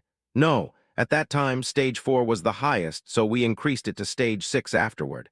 But if it's still not enough, we'll probably have to increase it to stage 8. He calmly requested, just sit down and observe with the other candidates. Now the second round is just beginning. Inside the qualifier, Rimourou's mana progress reached 100%. He was tired until his hands shook while fighting Thunder Sedge. I can't lift my hands anymore. Nightmare rank seems a bit far-fetched. System notification. Horino Rimuru finished the second stage challenge. Time taken, 17 minutes 17 seconds. Points earned, 1,600. On Seo's side, she was also exhausted. Mana progress reached 100%. She tiredly lifted the Thunder Sedge wrapped in water high. I don't have high damage skills, so I'm trying to suffocate it by trapping it in a water sphere without holes. But this takes too long and my mana is running out. The next difficulty is impossible. When energy ran out, system notification. Seo finished the second stage challenge. Time taken, 19 minutes 1 second. Points earned, 1,600. Itsuki was surprised. Rimuru and Seo are giving up at the mana level. I thought they could continue. Saoryu reminded, don't think everyone is as strong as you. Most candidates couldn't even pass the normal level. Those two took down the Thunder Sedge so quickly, they'll definitely be in the top 10. He wondered, they should have failed, but why haven't they gone out yet? He answered, unless they are seriously injured or have special circumstances, you cannot leave the exam area. However, you are an exception. Akira looked at the screen with interest. Seems like there's another candidate climbing to the nightmare level. He predicted, with his rare artifact ceremony, Gakuge might take down at least one purgatory giant. Shikigami user Shinakagami has also made it this far. The prowess is impressive. When the giant on Shin's side was preparing to attack her, it suddenly froze. In an instant, Shin's cat pulled the other giant over, redirecting it toward the one attacking her. They slaughtered each other. Itsuki suspiciously asked, Shikigami can change shape. Can Ageha's green leaf do that? Ageha denied. No, this is the first time I've seen one with shape-shifting abilities. Shikigami have many types. Their abilities are indeed full of mysteries. Be especially careful if you encounter any Shikigami user from now on. He thought of the Death Hound. Looking closely, Shikigami seemed pretty strong. I've been ignoring the Death Hound I stole from Charles for a long time. But from now on, I will pour all the experience points that drop into it. He thought to himself, Seo and Rimuru have given up. No need to stay here anymore, let's go. But Itsuki had to change his mind when he saw. It was Iberia's battle that hadn't ended. Seeing his mysterious armor, Itsuki was surprised. Iberia, what is that armor? From your dad. He thought to himself, this is the strongest epic artifact the old man made for me. System displayed info, Dragon Armor Epic Rank, Attack, Speed plus 100. Epic Effect, after 1 minute of equipping, Attack and Speed plus 20. Maximum stack limit 15 minutes. Iberia understood clearly. This artifact has consciousness and chooses its own master. I had to get into a lot of trouble to get it. Increases 20 attack and speed after each minute equipped.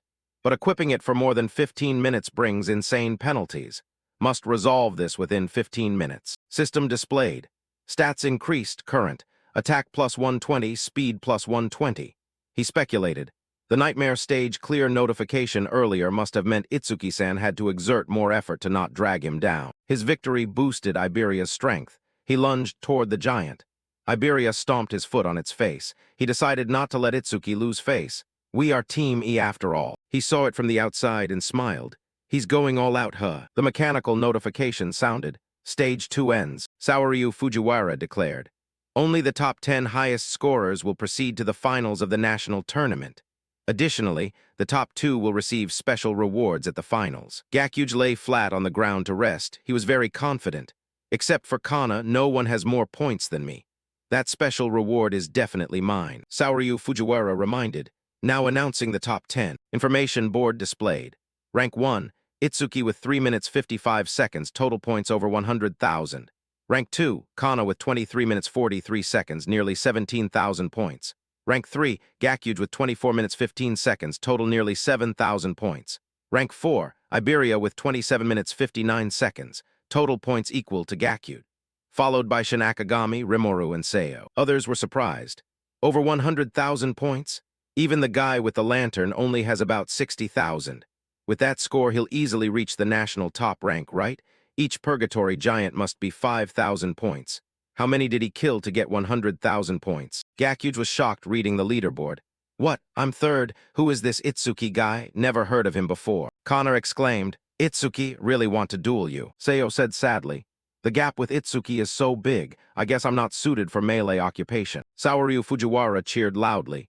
The regional qualifier has ended. The national leaderboard is out. Itsuki is leading in first place, far ahead of second place by 65,000 points. Ageha glanced at the masked Nento, feeling regretful. Can't see his expression, but I can feel father must be very happy. The new sun of humanity is shining brighter and brighter. Iberia was very happy to hear this news. Over 100,000 points? Knew Itsuki would be first, but I put on a performance worthy of Team E.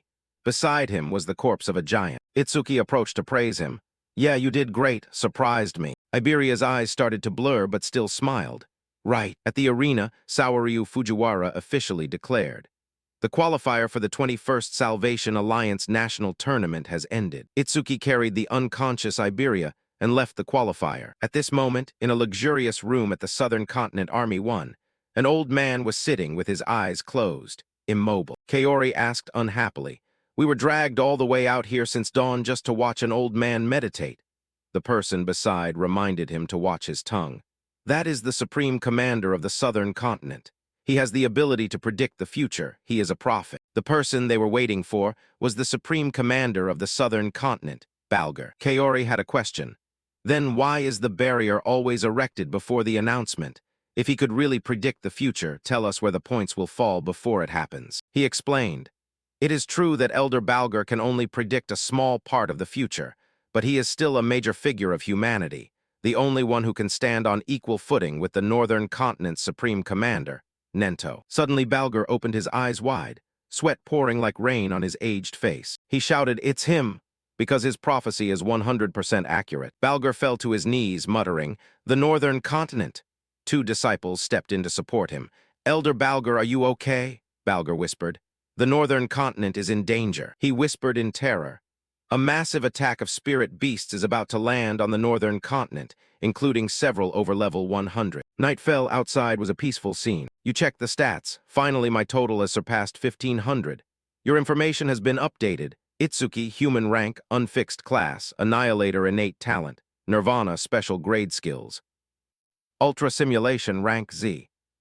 Thunder Break, Thunder Seal, rank 2. Black Ice Barrier, rank 2. Lotus Fury, rank 2. Piercing Spear Orb, rank 2. Mana Sensation, rank 1. Awakening God, Devour, rank 1 stats. Attack, 330. Speed, 380. Increased 35% thanks to Thunder Seal. Defense, 462. Increased 40% thanks to Black Ice Barrier. Mana, 330. Total, 1502. Itsuki remembered, I heard that every time you level up you get 50 stat points. The system chimed in. Level up received 50 stat points. Choose where to allocate them. You are calculating. 1,500 is probably around level 30 for an average Awakener. Speed and defense can be increased infinitely through the skill's passive. As the notification updated, speed plus 10%, defense plus 10%. Itsuki thought about mana. My mana also recovers infinitely thanks to the passive of mana sensing, but attack is the only thing I can't find a way to increase. There's just no way. A voice called out from behind. It's done. You turned to look. Rimuru, wearing an apron, called to you. Itsuki, I cooked a lot of your favorite dishes. Seiya was right next to him. You felt secretly happy. This is enough for now. Maybe I'll get a skill that raises attack stats from the super simulator. They gathered around the lavish meal, with Nento sitting at the head of the table. Itsuki exclaimed. It's been a long time since I've had a home-cooked meal by Rimuru. Itsuki glanced around. Where's Iberia, still sleeping? Ageha reported the situation. I've been treating him for a while now and all his wounds have disappeared. But it looks like he exhausted himself to the limit, so he's still fast asleep. Rimuru added, even so, I'm still amazed. A nightmare level that even Seiya and I couldn't clear, yet a level 0 guy like him managed to conquer it. Seiya scoffed, he misunderstood. Is my cooking so good that it moved you to tears? She reminded him. A gloomy figure appeared behind him. Rimuru turned back. Is there something behind me? He saw the person was starving like crazy. Food, give me food. Rimuru fell backward off his chair in fright. Seeing Iberia eating like a starving beast, he stood akimbo and scolded. Scared the hell out of me. Sneaking up like that is bad for my heart. And why are you eating in someone else's seat? He finished a big bowl of rice. His face still hung low. Rimuru was scared a second time. What's wrong? Are you angry at me? He looked like a happy child, licking his lips and said, so delicious. He breathed a sigh of relief. Back to normal, huh? You should be grateful for my cooking skills. Iberia smiled brightly and asked, you cooked this? Why don't you quit being an Awakener and become a chef? You have more talent for cooking. Hearing this, Rimuru got annoyed again. Was that a compliment? Nento suddenly spoke up. You two also want to become saviors, right? Then I want to ask one thing. He posed a question to the two of them. What is the most terrifying thing? Rimuru rubbed his chin in thought. The most terrifying thing is probably the opposite of what I'm expecting. My dream is to become a savior, save lots of money, travel the world while I'm young, and enjoy delicious food. The opposite would surely be aging. Once you get old, you'll no longer have the strength to travel, and your taste buds might even get so bad that you can't distinguish different flavors anymore. He shook his head vigorously, grimacing. Just thinking about it gives me the creeps. Nento turned his attention to Seiya. How about you? She recounted. Me, I was born into a doctor's family and grew up in a hospital. In my memory, ever since I was small, I've seen so many people suffering from all sorts of illnesses, big and small. There were patients who died right in front of the little girl. She continued. It became a trauma for me, so even a cold or a fever makes me feel incredibly scared. Itsuki realized the reason. So that was why you ran away the other day. Just because I sneezed a little. You recalled the action that day and her look of terror. Nento spoke up. Awakeners have a lifespan about twice as long as normal people and almost never get sick. You can say goodbye to the things you fear. Iberia saw him glance at him and panicked. Me next. He hesitated. The thing I used to fear the most was not being able to pass the preliminaries. Currently, I'm afraid of not being able to stand by Itsuki's side anymore. Iberia asked curiously, Itsuki, what is the thing you fear most? Itsuki replied, why are you suddenly asking me? Seiya looked at you and thought, I wonder if there's anything he's afraid of. On his side, he was urging, say it. It's not like you aren't afraid of anything, right?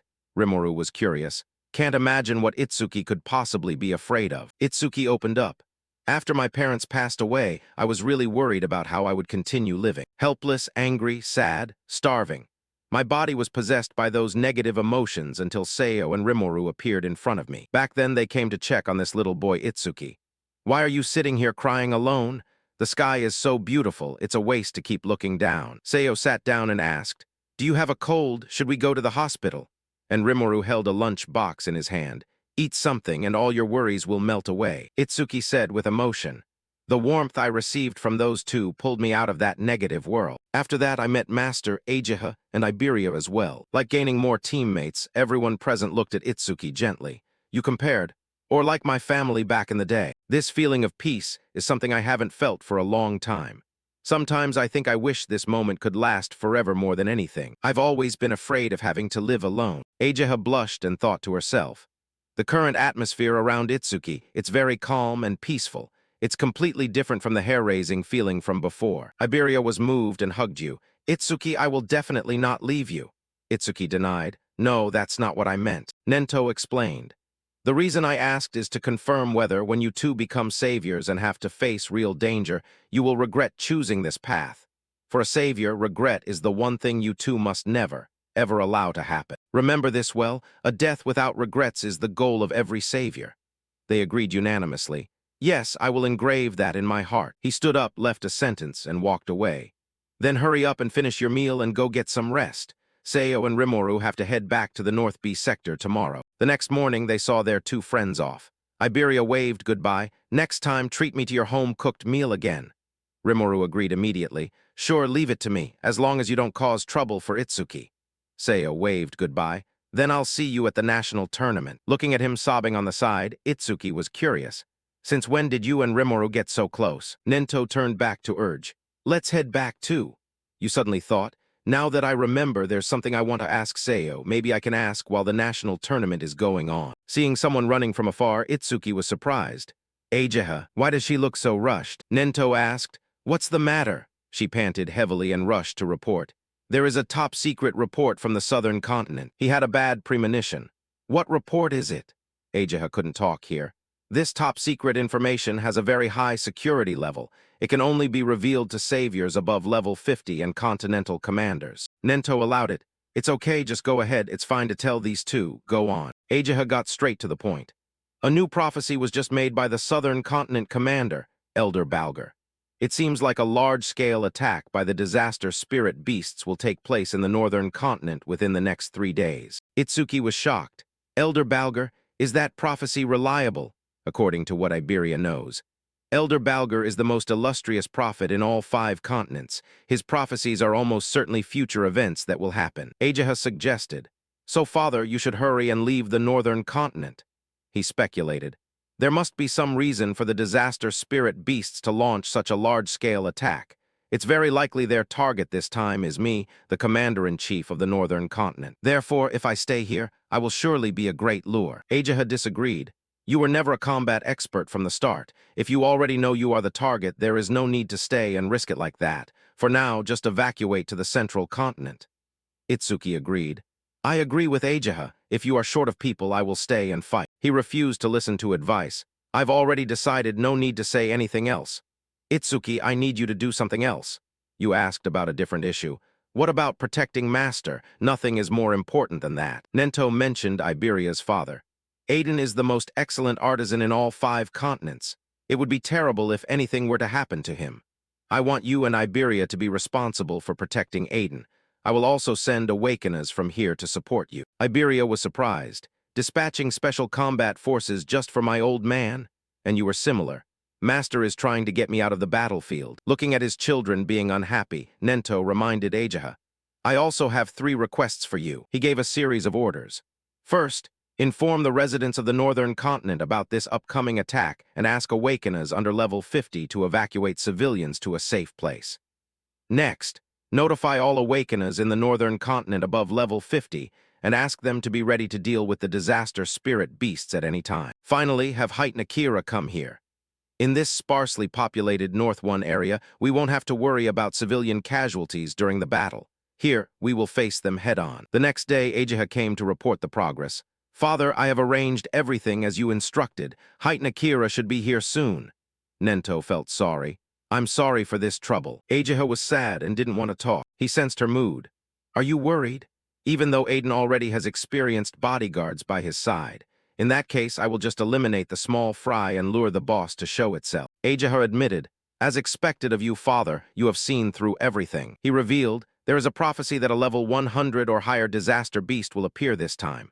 Having to reveal all our trump cards is unavoidable. The reason I specifically sent Itsuki there is that with Itsuki's ability if he participates in the battle against such a disaster spirit beast. She understood the implication, fighting in his own style. His ability will be exposed to them and they will act to eliminate Itsuki at all costs. Ageha, I understand. So to prevent that from happening, Nento added more? Correct, but there is another reason. Looking at his battles so far, it seems Itsuki is lacking in attack power. There is a rumor that Aiden possesses an artifact that helps increase attack power. If he can absorb that artifact, from attack and defense to mana, Nento predicted, a perfect awakener who possesses everything will be born. The first day of the prophecy, 8:00 p.m. In each district of the northern continent, the curtain rose for the attack with stone pillars falling like rain. North B sector, Itsuki accelerated, asking Iberia, who was following closely behind. It's 8:00 p.m. already. How much further until we get to your house? He estimated. Probably about 100 km more. You urged it wouldn't be strange if a spirit beast attacked suddenly. We must rush to Iberia's father's place. He panicked, pointing in one direction. Itsuki, look. Your footsteps stopped. It was a dark cloud covering the sky, and a barrage of firepower slammed down from it. Iberia shouted, Stone pillars! The attack has begun, and the stone pillars are falling right into the urban area. They could only watch helplessly as the stone pillars slammed into the high-rise buildings. Itsuki thought tensely. The information was just released, so the citizens must still be in the process of evacuating. If the spirit beasts arrive at a time like this, everyone in the city will be in a panic, and heavy casualties are inevitable. A spirit beast was approaching. Everyone run! Stone pillars, just as Elder Balger predicted. Damn it, it came too soon. Iberia was impatient. The barrier has started to form. If we ignore the citizens here, there will be many casualties, but if we go to help, it will hinder our mission. You calculated? Iberia is exhausted after the long trip, but he didn't ask for a break even once. He must be very worried about his father.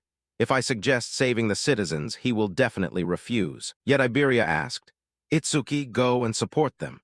The spirit beasts inside the barrier are at least level 20. If there are no high-level awakeners, there will be many deaths. You agreed, got it.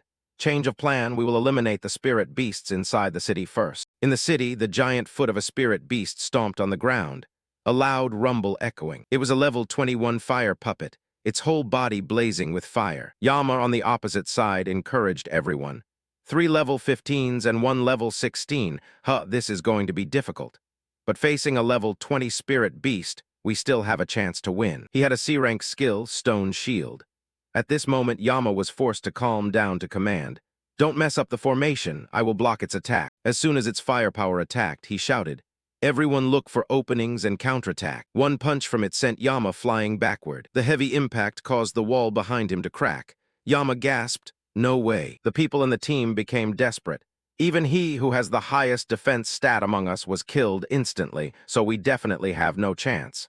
Someone was confused. What should we do? Someone had already run away.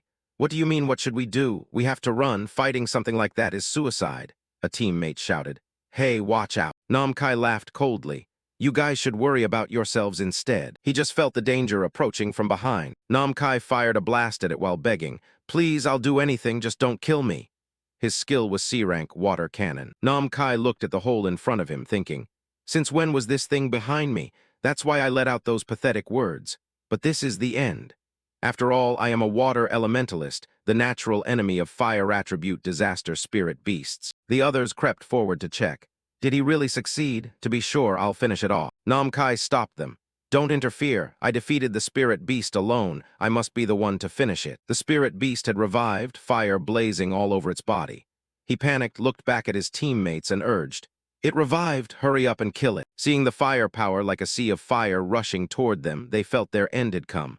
What kind of giant flame is this? We're done for. Just at the nick of time, Itsuki appeared, using the black ice wall to create a shield to block the fire. Iberia, standing behind you, announced, just leave this place to Team E. Itsuki commanded, Iberia, don't worry, I'll handle this one. You go evacuate the citizens. He smiled brightly and replied. Roger, the system displayed. Black ice wall, defense plus 10% for blocking a B-rank fire elemental skill with black ice wall. The people present whispered, blocking a giant flame so easily. Are you two saviors? Itsuki replied. We aren't saviors yet, but one day I will become a savior even stronger than Kazunari. Namkai still had a contemptuous attitude. A savior stronger than Kazunari, a brat talking so arrogantly. Iberia criticized. What the hell are you guys doing letting a kid save you? He was speechless. Nobody asked for help. Anyway, I was going to take it down myself. The person next to him was shocked. Not a savior, an ordinary awakener can face that spirit beast. Is the ice armor surrounding his body an artifact? Itsuki thought to himself. Now that I remember, Master told me something before we left. Nento reminded. The black sphere that you release the power of is terrifying, but it takes time to chant. And compared to truly strong disaster spirit beasts, its flight speed can't be called fast. If you miss the first shot, they will be on guard and it will be even harder to hit later. Therefore, try to avoid using that move in future battles. Keep it as a trump card for when it's truly important. Listen well. Only use that black sphere when you are confident you can take down your opponent. You assess the situation here. I can't use activate penetrating true sphere in front of a crowd. The group behind was still whispering. Is the rescuer an awakener? He wears such beautiful armor. He is a high-level awakener. Itsuki lunged forward, preparing for melee combat. If that's the case, I'll have to defeat it by brute force. Lightning crackled around Itsuki's fist. The system updated. Activate lightning tremor wave. You teleported in front of its head, and the entire spirit beast was sent flying backward. It crashed to the ground, trying to get back up. How could Itsuki give it a chance? His entire body grew huge as it was covered by the black ice wall. He leaped down onto the spirit beast's head from above. The stomp made the ground shake, and the aftershock spread wide. Everyone witnessing this scene doubted reality. The spirit beast is being pushed back completely. Isn't it supposed to be very strong? Someone speculated. I saw the face of that awakener. He looks at most 18 years old. The spirit beast must have been seriously injured from before. Someone was terrified, sweating profusely. Are you kidding me? A level 21 fire puppet and it can't even fight back. Who the hell is this guy? Seeing that Itsuki was no longer in front, he wondered, where did that guy go? Someone behind recounted. Right after defeating the spirit beast, he went somewhere with that blonde guy. Namkai stepped out to take credit. The fact that a level 0 like him could do that is because I eroded the fire puppet's health to the limit. The other guy marveled. Even I, a level 15, couldn't keep up with that speed with the naked eye, let alone the strength to send the fire puppet flying barehanded. That level 0 guy, he can be compared to a level 31. Itsuki was still not very satisfied with the previous performance. Even with a spirit beast at that level, finishing it instantly is impossible. This is not good at all. I have to find a way to increase my attack power at all costs. The system updated the stats. Attack, 330 speed. 760 thanks to activating lightning tremor wave. Defense, 495 plus 50% thanks to activating black ice wall. Mana, recovers 10% mana upon detecting an enemy unit. Day 1, 10:30 p.m. Iberia quickly ran after Itsuki, excitedly exclaiming, That's amazing, Itsuki-san. That speed my eyes couldn't even keep up. Itsuki replied briefly, Even if it's fast, without power it's meaningless. Arriving at a safe spot to stop, Iberia panted heavily and hesitated. I never even thought about that. If you want to improve your power, there's an effective way. Hearing that, Itsuki immediately asked him, An effective way? Iberia firmly promised out loud. The warehouse at my old man's place is full of artifacts. There must be some artifacts that enhance attack power there. Itsuki-san is very strong, and you're also a disciple of Izumi Nento, so he'd probably be willing to give you one. Saying that, he couldn't help but dream, smiling pervertedly while muttering, just imagining Itsuki-san equipped with an artifact. Itsuki felt a chill and asked, What's with that creepy smile? What the hell are you imagining? Iberia promised, Let's get out of here. Once we're home, I'll ask the old man to prepare a suitable artifact for you. Itsuki was a bit distracted, deep in thought. I thought I had restrained my speed on the way here, but even so, with Iberia's speed, keeping up must have been all he could do. After thinking, he suddenly walked over and lifted Iberia up horizontally. Iberia was startled, jerked in shock, and shouted, Itsuki-san, what are you doing? Itsuki just said flatly, If you're tired, don't force it anymore.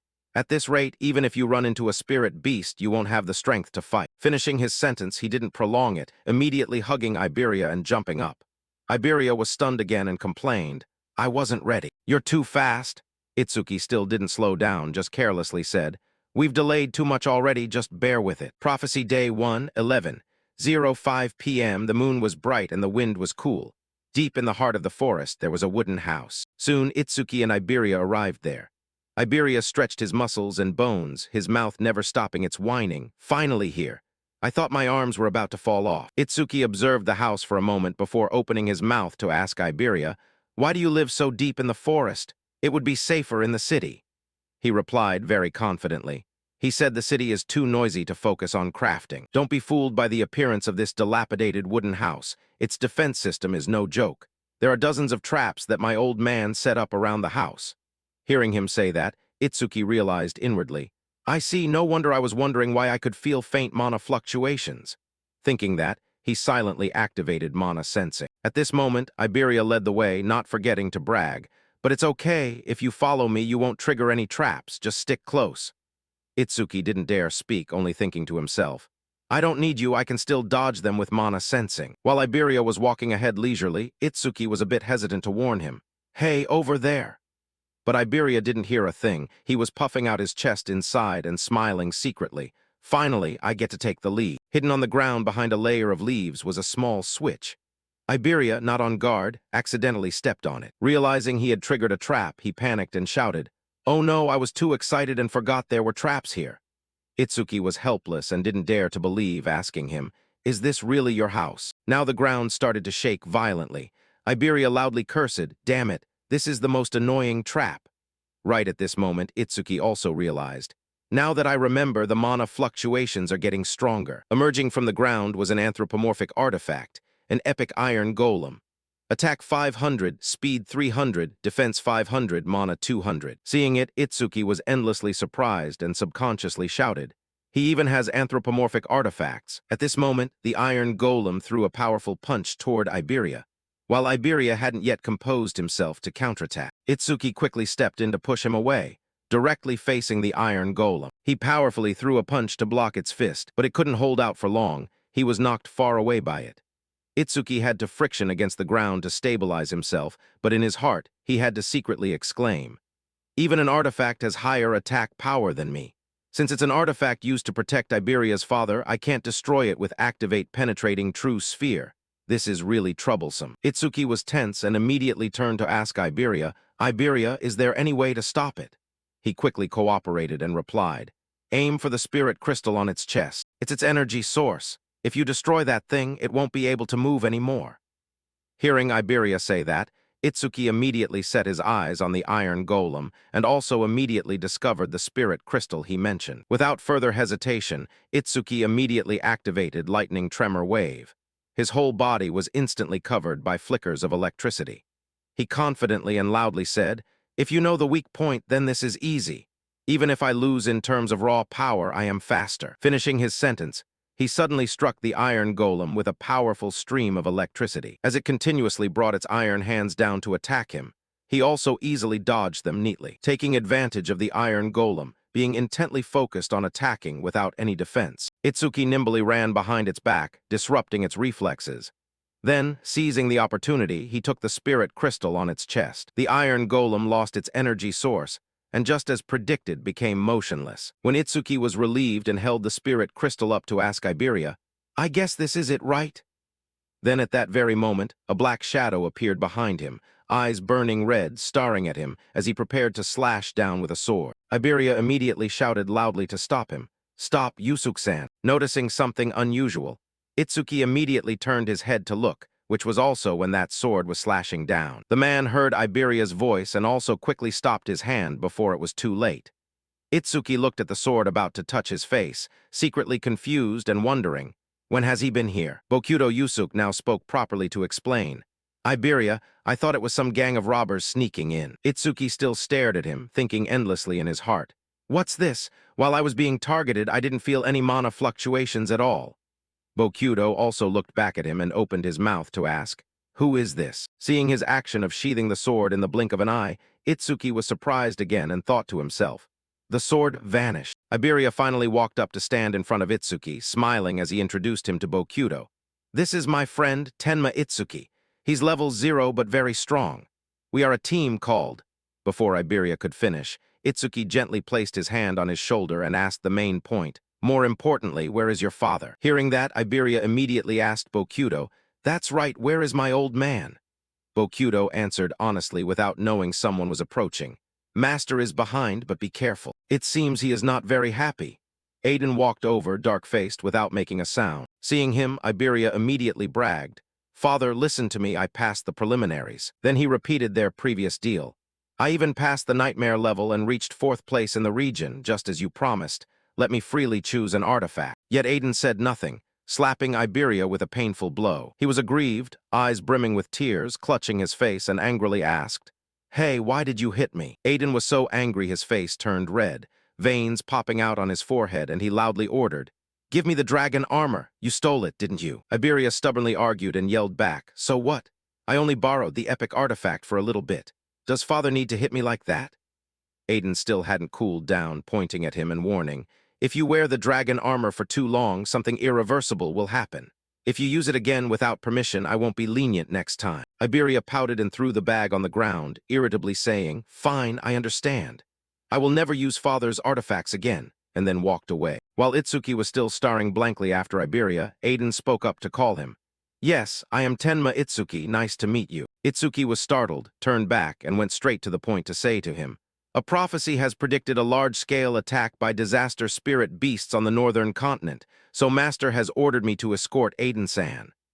While he still wanted to continue, he was cut off by Aiden, who bluntly said, I've heard about that already. In Aiden's tone, there was a bit of contempt as he said directly to Itsuki's face, about a man who was strict and rarely took on disciples like him.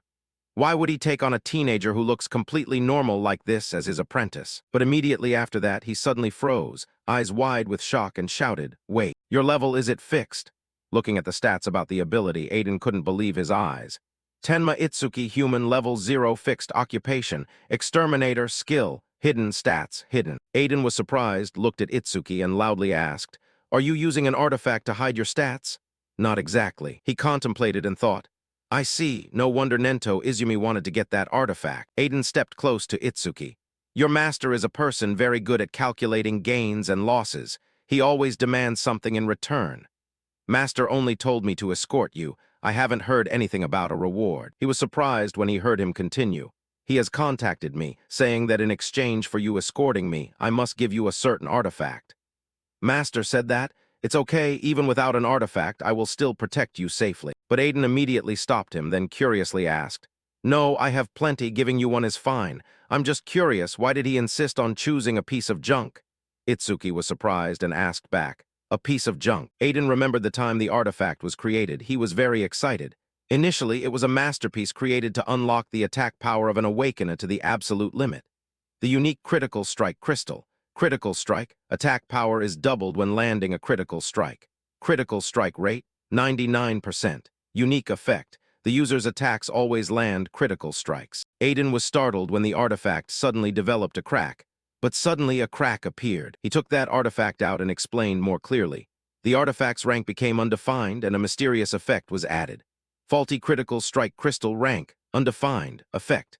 Attack power is multiplied by 10 when landing a critical strike. Critical strike rate, 0% plus 1% every time an enemy with higher attack power than the user is defeated. Faulty effect. Critical strike rate returns to 0 every time the user levels up. So because the critical strike rate that people worked so hard to build will return to 0 every time they level up, it is completely useless to a normal Awakener. Exactly, that's why I refused when he asked for this trash. But looking at your stats, I understand the reason. Itsuki held the artifact in his hand. He focused on looking at the item in his hand, while Aiden continued to speak. You're quite special, aren't you? I don't know how you got strong, but since you don't level up, this artifact suits you very well. The power in the artifact erupted around Itsuki, but the power emitted was too great, causing him to be unable to bear it and scream, blood vessels running across his face. Because you keep defeating spirit beasts, your critical strike rate will gradually reach 100%. but in the future, with the attack being multiplied by 10 times. Exterminating World Iron Fist, equipped, critical strike crystal, critical strike rate, 0%. When the power subsided, Itsuki gradually returned to normal, then pondered the strategy. The critical strike rate only increases when I defeat an opponent with higher attack power. That's a bit difficult. I will come up with a counter strategy after we get through this sweep. Faulty critical strike crystal, rank, undefined effect. Attack power multiplied by 10x upon landing a critical strike rate. 0% plus 1% every time an enemy with higher attack power than the user is defeated, faulty effect. Critical strike rate returns to 0 every time the user levels up. Aiden looked at him seriously. It seems it has been equipped correctly. It really is very compatible with you. Actually, I have encountered quite a lot of difficulties because my attack power is low. This thing helps a lot. Thanks, Aiden. Saying that, he turned his back and walked away, waving his hand. I create the artifacts and you all use them to fight the disaster spirit beasts. Both of us are doing this for the survival of humanity. No need to thank me. Unless someone already knew my location, no way the spirit beasts would attack such a remote place like this. For now, you should rest. But before he had taken a few steps, behind Aiden's back, a violent sound erupted, causing him to jump in fright. A giant meteorite crashed straight down into the forest where they were hiding, and it created a terrifying pressure, forcing everyone to cover their faces and step back. Iberia immediately ran out, panicked, and shouted, "What is that? What's going on?" He turned pale, not believing his eyes. A barrier. In front of them appeared a layer of barrier. Why is there a barrier here? Aiden pondered. Only the commanders-in-chief of the 5 continents know my location. Is the fact that a stone pillar fell here a coincidence, or? Bokudo immediately went on high alert, spreading his arms to shield everyone. Back away. The spirit beasts are coming here, they are heading this way. Itsuki stared at the barrier, eyes cold. I can feel it. Something is approaching at an incredible speed. From afar, the sound of hurried footsteps of spirit beasts echoed. 6 of them. They are rushing at a terrifying speed. No, 8. And right when they arrived, the spirit beasts immediately lunged to attack. One-horned demon, 3088, speed demon, level 14. They're here. But in the blink of an eye, he blocked the beast's attack with cold eyes, and Itsuki immediately plunged his blade through the spirit beast, blood splattering. Activate Black Ice Wall. The spirit beast was immediately taken down, but the other spirit beasts continuously lunged to attack. He nimbly dodged the attacks of the spirit beasts. Against enemies of this level, no matter how many there are, I can wipe them all out instantly with Lotus Explosion. On the other side, Bokudo was still concentrating on fighting endlessly with the herd of spirit beasts. Yusuke can withstand the shockwave from Lotus Explosion, but Itsuki glanced at the wooden house behind, unable to help feeling worried. Aiden and Iberia are hiding in the house right behind. If I use Lotus Explosion carelessly, those two could be affected by the explosion. After that, he accelerated like lightning, lunging straight through the herd of spirit beasts in front. In just a moment, they were all taken down. I guess I'm just really suited for solo play. Suddenly, Itsuki looked toward the forest, immediately becoming alert. Mana fluctuations again, and these are stronger than the previous ones. Higher-level spirit beasts were gradually approaching. Two-horned guard beast, 815, speed demon, level 24. The hellish scene opened up. Lava surged and monsters twisted among the fiery abyss. The demon king sat up high, the darkness and his aura covering the entire space. We have teleported the first vanguard wave, including low-level slaves, to the human world. Who among the 8 demon kings should we entrust to lead the main force? A cold voice echoed throughout the space.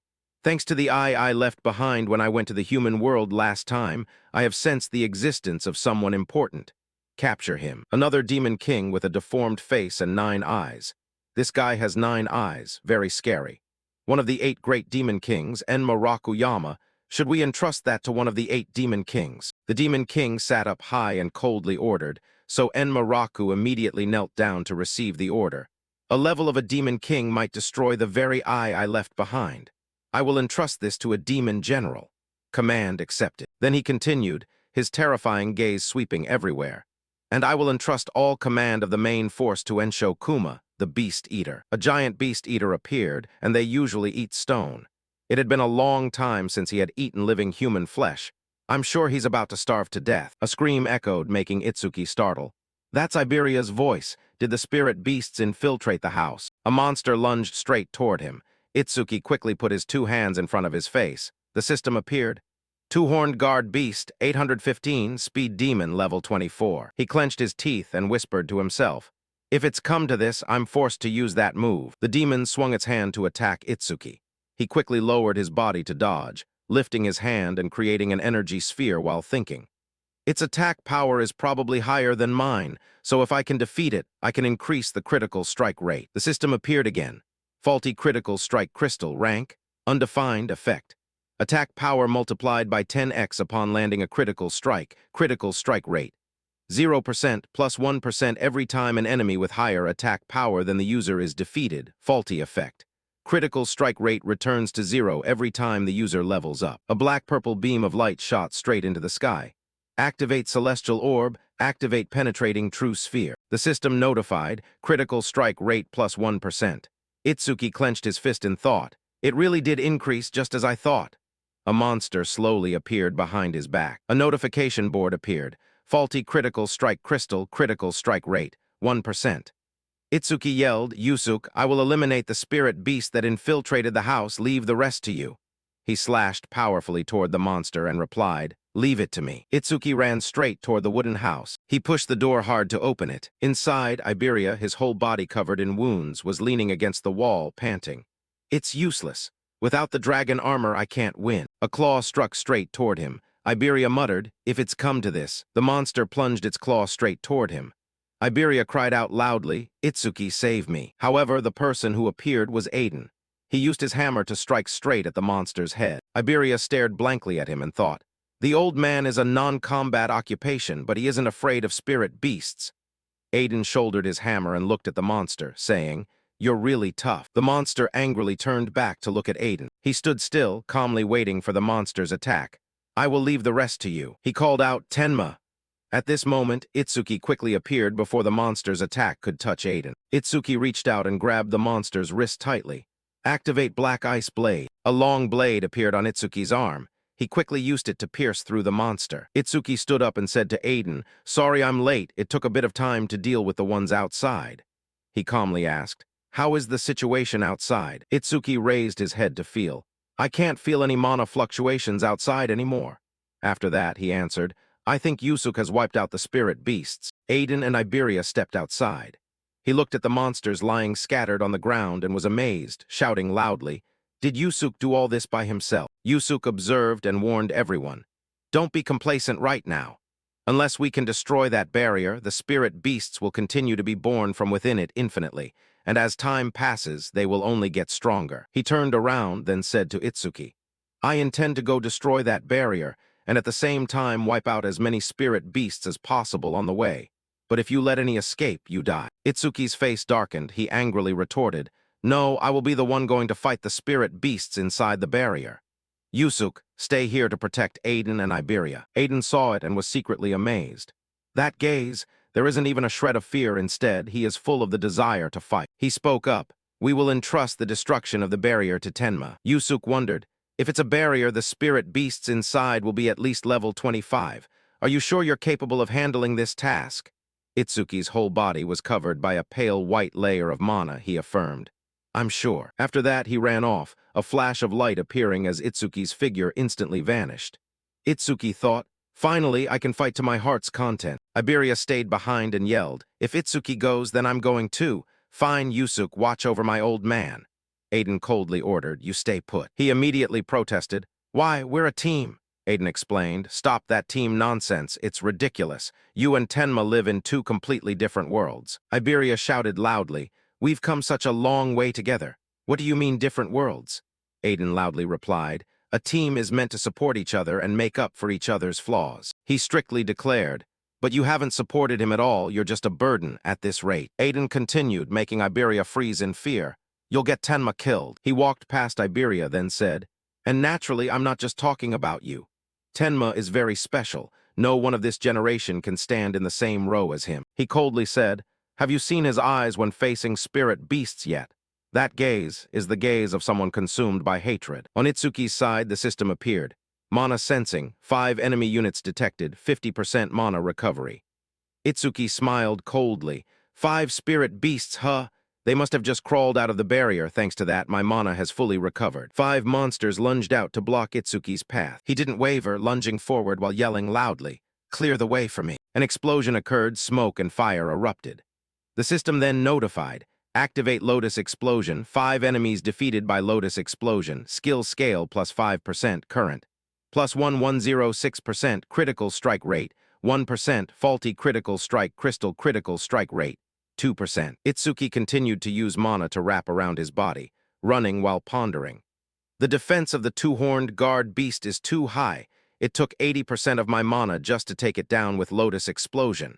But I won't let any of them touch Iberia and the others. Iberia saw the explosion from afar. Yusuke quickly stood in front of him, blocking the shockwave while being amazed and shouting loudly, "Where did that explosion come from?"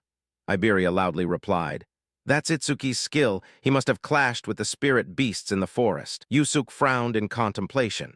An explosion of that scale was not something a mere level 0 could execute, and he wondered if the reason Tenma couldn't level up was perhaps due to the negative side effects of his innate talent. Meanwhile, Itsuki stood before a blue barrier and thought, "So this is the green barrier. It seems these spirit beasts are on an entirely different level compared to those I've encountered before." The system notified him to activate magic sensing, but Itsuki muttered to himself in surprise that the magic sensing had been blocked, leaving him unable to measure the number or strength of the spirit beasts inside. He recalled that his master once said one could gauge the spirit beasts within a barrier based on its color. Shadow barrier, spirit beasts level 1 to 25, green barrier. Spirit beasts level 26 to 50, blue barrier. Spirit beasts level 51 to 75, purple barrier. Spirit beasts level 76 and up, red barrier. Spirit beasts level 101 and above. Since it was green, the spirit beasts must be between level 26 and 50. Itsuki looked at the mark on his hand and muttered that if he killed them all, it would drop a massive amount of experience points. He raised his hand as petals of light fell to the ground, and the system prompt appeared. Summon Shikigami, Death Hound. The black dog let out a long howl as the information panel appeared. Death Hound rank B, level 16, 0%. Skills. Death Aura rank C detects all traces of magic in the area to determine the position and track the source. Death's Desire rank B significantly reduces respawn time after the Shikigami dies. Attack 250, speed 250, defense 150, magic 150. Itsuki stroked the creature and told it that he would give all those experience points to it. As he continued inside with it, he warned that until he gave the order, it was not to touch them. He stated coldly that every spirit beast in here was his prey. In a garden on the first day of the prophecy at 11:30 p.m., a girl reported that their escorting awakeners had arrived. A blue-haired man with a long scar on his face bowed and said, "Lord Izumi, from this moment on, I, first-rank Savior K. Kairajima, will be your bodyguard." He was a level 63 wind elementalist. The man immediately replied with thanks for his arrival, while the girl questioned if anyone else had come besides him, nodding that 5 third-rank saviors and 3 second-rank saviors had already arrived, and asked if Akira Heighton hadn't arrived yet. He replied that he had assigned him to guard the surrounding area. The girl adjusted her glasses and reported that when they spoke on the phone 6 hours ago, he said he was on his way, but she hadn't been able to contact him when she tried calling 1 and 3 hours ago. She continued, nodding that giant stone pillars had fallen across the northern province since 8:00 p.m., and perhaps he had run into trouble on the way, to which Nento Izumi, the man with a lantern on his head, replied that a regular spirit beast wouldn't be able to threaten him, as he was, after all, one of the 6 pillars of the special rank savior team. He told her to keep trying to contact him, nodding that only special rank saviors could stand against the spirit beasts appearing here, and the girl immediately replied that she understood. Kay suddenly spoke up, asking if the Lord wasn't overestimating the special rank saviors, adding that no matter how strong Wajin Tae and Akira Heighton were, they were still just human. He arrogantly declared that he didn't believe there was such a massive gap between them and first-rankers like himself, stating that, while they might face some difficulty, there was no way they couldn't take down a spirit beast that those others could. Nento heard this and said that while confidence was good, if he thought he could stand on equal footing with a special rank. He continued, saying it seemed he had never fought a truly powerful spirit beast, just as a giant fireball suddenly appeared in the sky. Kay immediately grabbed his sword and shouted that it was a stone pillar, and a spirit beast was coming. Nento stood up and calmly said they had finally arrived, while the girl loudly told Kay it was useless and he couldn't compare to height. Kay cockily replied that if even a special rank couldn't handle it, then they weren't worth relying on, telling them not to worry as they would wipe them all out. He frowned and told himself that he would prove a first ranker was just as strong as a special ranker. Back on Itsuki's side, the green barrier was glowing brighter and brighter. He entered with the Death Hound, observing that the scenery inside the barrier didn't look much different from the outside. He looked into the distance and thought that there was a presence here that made him feel uncomfortable. The system notified him to activate magic sensing,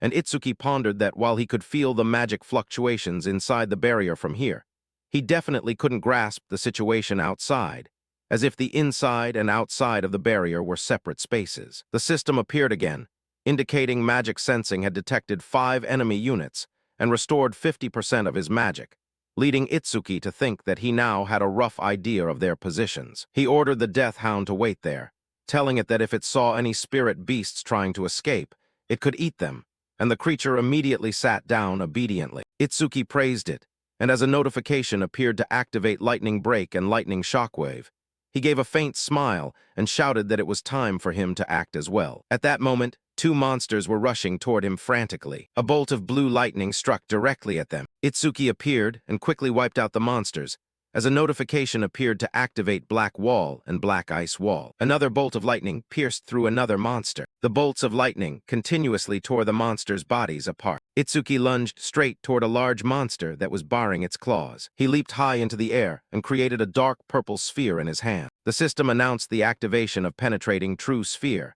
and the orb was instantly fired, flying straight through the monster's body. He landed on the ground and a notification appeared. Critical hit rate plus 1%, critical crystal damaged, critical hit rate 3%. Itsuki thought to himself that his critical hit rate had increased to 3%, and as he ran straight toward the pillar of light in the center, he reflected that according to the stats, there was 1 critical hit for every 100 attacks, so perhaps he would soon witness his first real one. Even so, this was the first time he had seen a stone pillar this close. He calculated that if he destroyed the stone pillar, the barrier would disappear, right?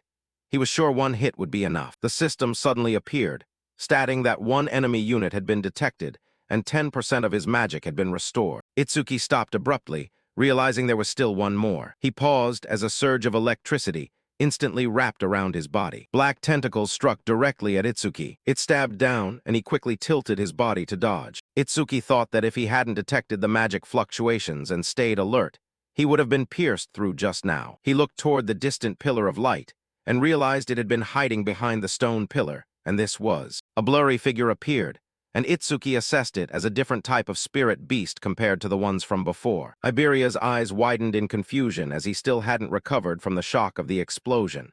So Yusuke advised him that even if Tenma couldn't stop all the spirit beasts, it was dangerous outside, so he should just wait inside. He asked sadly, "Yusuke, will I truly cause Itsuki to lose his life one day?" Yusuke immediately replied that the master was just exaggerating, so he shouldn't worry too much.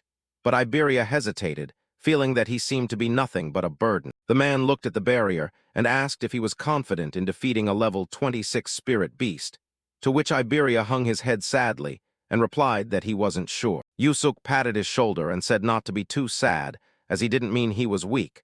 But when he was his age, he didn't have the courage to enter the green barrier and fight spirit beasts either. Iberia exclaimed in surprise, "Even you?" And Yusuke explained that the difference between the spirit beasts in the shadow barrier and the green barrier wasn't just their level. Iberia asked what else there was, and Yusuke said the spirit beasts inside the shadow barrier had no intelligence. They were merely creatures trapped in an endless cycle of slaughter and destruction. He recalled a giant tiger and said they were strong, but by making a plan, one had many ways to kill them. However, inside the green barrier, like us humans, there could be spirit beasts that possessed intelligence. Inside the barrier, a monster slowly walked toward Itsuki and coldly said, "I missed. It seems he has an induction-type skill."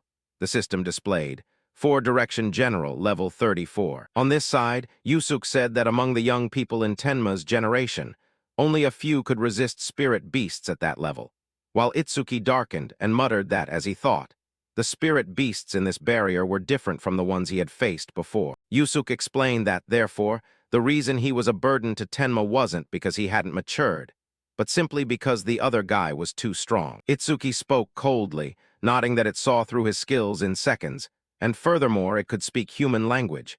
He had finally met the intelligent spirit beast he had heard about. The monster gave a faint smile and asked what he was mumbling about, asking if he was begging for his life. It looked at Itsuki and commented that it thought he would be strong, but he turned out to be just a level 0, a coward who only knew how to tremble when seeing it. He smiled and questioned it, saying he was just excited and had wanted to ask their race one thing for a long time.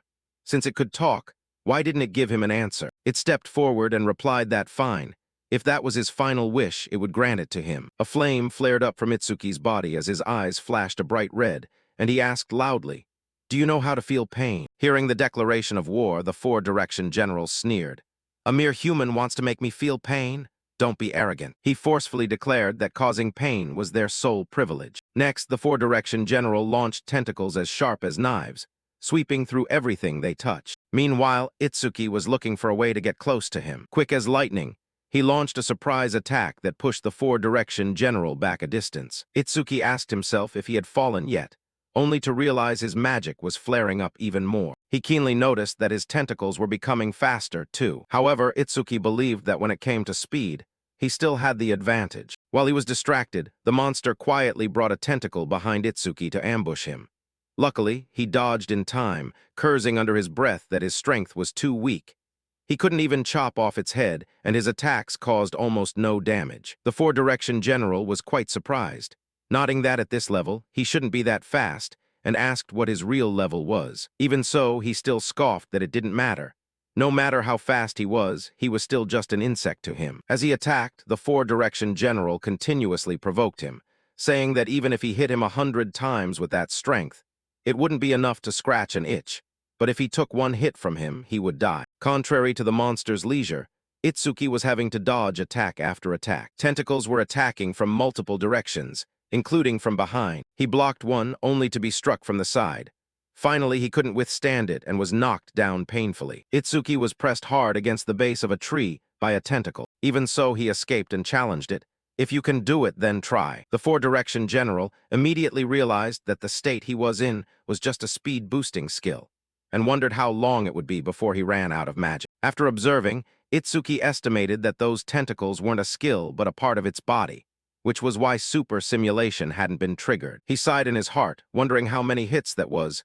The 18th one, or maybe the 19th. The monster mocked him, as Itsuki's magic was now down to 97 out of 330. Itsuki was in a precarious situation, having used skills continuously until his magic was almost depleted and his stamina worn thin. If he continued like this, his speed would drop, so he would pour everything into his attacks. Therefore, he calculated that by increasing his attack frequency, he would win if he could land even one critical hit. Right after that, Itsuki used the buggy critical crystal rank, undetermined effect. Attack power is multiplied by 10x when a critical hit lands, critical rate 0%, plus 1% added when an enemy with higher attack power than the user is defeated, bug effect.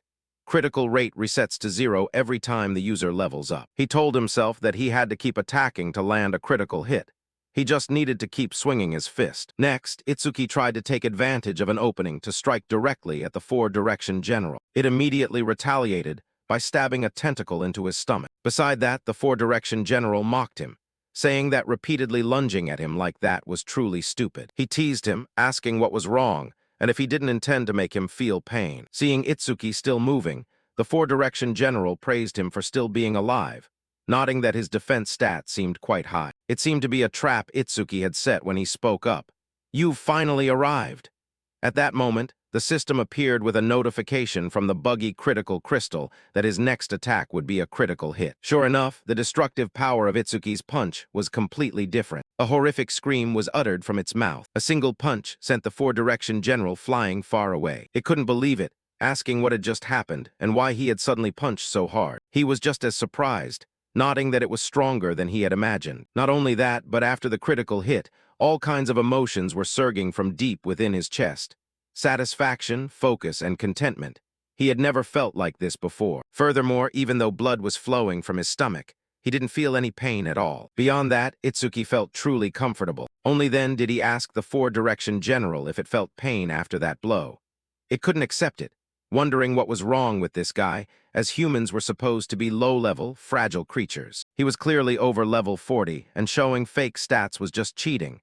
It asked what he was doing. This time it was Itsuki's turn to mock, saying that until now, spirit beasts had no intelligence, so even when they died, they rarely screamed. He wore a grotesque smile, saying that hearing a scream from a spirit beast that could feel pain was surely pleasing to the ear. The Four Direction generals screamed in fear that it was impossible and asked if he was going to crush its head, declaring he wasn't human. As soon as he finished it off, his critical hit rate was immediately increased by 1%. Itsuki sighed in relief that it was finally over. The buggy critical crystal's critical hit rate had risen to 4%. Suddenly he felt strange. As the danger passed, that special feeling was fading, and the pain from his wounds was overwhelming him. Simultaneously, the barrier became transparent, which meant no spirit beasts were left inside. Itsuki thought to himself that if he smashed this thing, only the stone pillar would remain. Right after that, he decisively threw a punch, thinking it was softer than he had imagined. A moment later, Itsuki grew tired and sat down, telling himself that before returning he needed to check one thing. Next, Itsuki muttered, calling out death. Immediately, a monster beast appeared as soon as he finished his sentence. "Come out." Itsuki gaped in amazement, asking if it had grown larger than before. He was even more surprised as he looked. Itsuki's inner thoughts were shaken as he saw it had leveled up 3 times and gained 150 points. The specific info was, Death Hound Rank B, Level 19, 14.8%, Skills. Death Aura Rank C, detects all magic traces in the area, identifies locations, and tracks sources. Death's Desire Rank B significantly shortens respawn time after the Shikigami falls in battle. Attack 250, Speed 250, Defense 150, Magic 150, Points 150, unallocated. His mood brightened visibly, realizing that when it leveled up, its body grew bigger. He wasn't imagining things, which meant. Itsuki speculated that if it leveled up dozens more times, how big would it grow? He was truly looking forward to it. Cut to the Izumi Manor, First Prophecy Day, 11:35 p.m. Night enveloped the forest and a dense aura of darkness hung in the air. Iberia pointed to the sky, astonished, and told Yasuke, "The barrier, it's gone." Itsuki really did it. Yasuke watched the changing atmosphere in silence. He had destroyed that silver barrier in about 10 minutes. Maybe there were no monsters inside clever enough, but still, that speed was unbelievable. At least now Itsuki was far stronger than he had been before. Back on Itsuki, he slumped against the cliff, his breathing growing faint. After a long journey and consecutive battles, his body was nearly exhausted. He had lost so much blood he had truly reached his limit. Despite his severe injuries, Itsuki clung to his spirit companion's shoulder. T-letter 1EED, can you track the magical residue? Follow my mana stream and bring me back to Iberia. The loyal black wolf let out a deep growl, then shot through the dense treetops under the silent night. At the same time, Yasuke froze on guard when he heard a howl echoing. The roar of a calamity beast. The barrier should have been destroyed already. Why? Sensing imminent danger, Yasuke shouted to protect his comrades. Iberia, get back to your room now. Iberia froze, worry showing on his face. He whispered, "This roar, I've heard it somewhere before." From the deep darkness, a massive shadow with razor claws lunged forward at terrifying speed. Yasuke drew his greatsword, a murderous stance in the dark. "It's coming closer. I don't know where it came from, but if it's a calamity beast, I'll cut it to pieces." A clash erupted. Yasuke swung his sword hard at the charging monster. Iberia suddenly cried out in surprise. That's the wolf Itsuki turned into a spirit companion the other day. Seeing Yasuke about to deliver the finishing blow, he shouted to stop him. "Wait, Yasuke. That's Itsuki's spirit companion." The sharp blade tore the air, missing the black wolf by only a hair as it lunged in. Yasuke halted, stunned, and looked down at Itsuki's unconscious body lying right beside the monster, his own spirit companion. Yasuke began to ponder the oddities of the young man. Only a spirit user could command them right. A combat strength far beyond his peers, a level that never increased, and he even possessed skills from many different professions. Iberia rushed over, tears welling up. "Are you okay?" Seeing the pool of blood on the ground, Iberia panicked and lifted his friend's head. "What happened?" "There's so much blood, Itsuki." Itsuki barely moved his lips, his voice weak as a breath. "Let me rest a bit." Itsuki's eyes closed and Iberia collapsed. He sobbed loudly. "What should we do?" Itsuki boo-hoo. Yasuke checked Itsuki's condition and said coldly but reassuringly, "He's not dead, so there's no need to cry like that." Iberia stopped crying and looked up at Yasuke with hopeful eyes. "Yasuke, is he still alive?" Yasuke pointed to Itsuki's chest rising and falling faintly. "Look, He's still breathing normally. Iberia, you have Kodama bandages, right? These wounds need immediate treatment. Iberia answered. Yes, I'll handle it. In the quiet room, Itsuki lay motionless with bandages wrapped around his abdomen. Iberia resolved to himself. I may never catch up to Itsuki in combat strength, but I have something only I can do. He remembered the nature of his magic. His profession was Wind Mage, one who controls air and currents. This was a versatile class, capable of both combat and support. But the status panel revealed his special aptitude. Focused Healing, rank 2. Wind attribute attack damage is reduced by 50%, but wind healing skills recover 50% faster. A low-tier rank 2 aptitude can only heal oneself or allies. Iberia stared at his hands, eyes blazing. I used to hate this, so I never used the skill even once. But for Itsuki, I'll use it as many times as I want. A green mana surge exploded around Iberia. System notification. Activated rank C skill, healing window. A warm light enveloped Itsuki. Iberia prayed silently, please recover quickly for our duo, Itsuki. At the same time, near the manor, 11:35. A gigantic purple barrier deployed from the fallen stone steel. A devastating strike fell, shattering all layers of defense. Kairajima lay collapsed in gray smoke. Ageha only had time to scream in despair, Kairajima. Ageha hurriedly cast healing magic on Kairajima and urged, I'll heal you right away. How's it outside? Kairajima weakly managed, run. Kairajima's face warped with fear as he looked at the massive shadow behind him. Size, defense, power, speed, everything was on another level. Even an ace savior couldn't stand against it. Humanity had no way to defeat such a monster. An imposing entity rose. Soldier Unit 14, Ox Cavalry, level 81. In the midst of despair, Nento appeared, standing to shield them. Kairajima shouted, Ageha, run. The monster snarled at the new opponent. That strange outfit. Are you Izumi Nento? It sneered arrogantly as it prepared to attack. What luck to find a target like this. Keep at it, we don't even need to bother Ensho Kuma. Nento replied calmly, so you were targeting me. Then that's a relief. Boom, a cataclysmic impact erupted, blinding white light covering the area. Ageha cried out in panic, Father, while Kairajima in despair said, It's over. Everything is finished. The dust cleared. Nento stood tall, looking at the figure who had appeared. You're late. A man with blazing red eyes and murderous intent revealed himself. Akira heightened stepped forward to shield Nento. Sorry, leave this one to me. The monster laughed contemptuously. Haha, I don't know where you crawled out from, but you've got a big mouth. Kairajima tried to warn in panic. Careful, that thing is very strong. Without a word wasted, Akira heightened concentrated his force into a punch. Whoosh, an attack tore through the space. Black blood sprayed as the monster exploded. Kairajima stared wide-eyed, utterly stunned by the horrific sight. Looking at the back of the one who struck, he exclaimed, So this is the power of a special rank savior. Kairajima trembled as he realized the truth. I thought special rank meant just human, but it's no longer human. A monster with power far beyond the norm. Ageha rejoiced, We did it, so we've overcome the crisis. Right. Akira Heighten replied coldly, No, now is when everything truly begins. Immediately, the sky took on a threatening hue. First prophecy day, 11:40 p.m. The barrier near Izumi Nento Manor shifted from purple to red. A gigantic furred creature appeared in the flames inside the red barrier. How will Ensho Kuma torment humanity? A demon with blazing hair laughed savagely. I truly want to watch that scene right here. He was the Fire Devil King Hu Yan, level 37. A pale white monster roared behind them. It continued, You agree with me, don't you?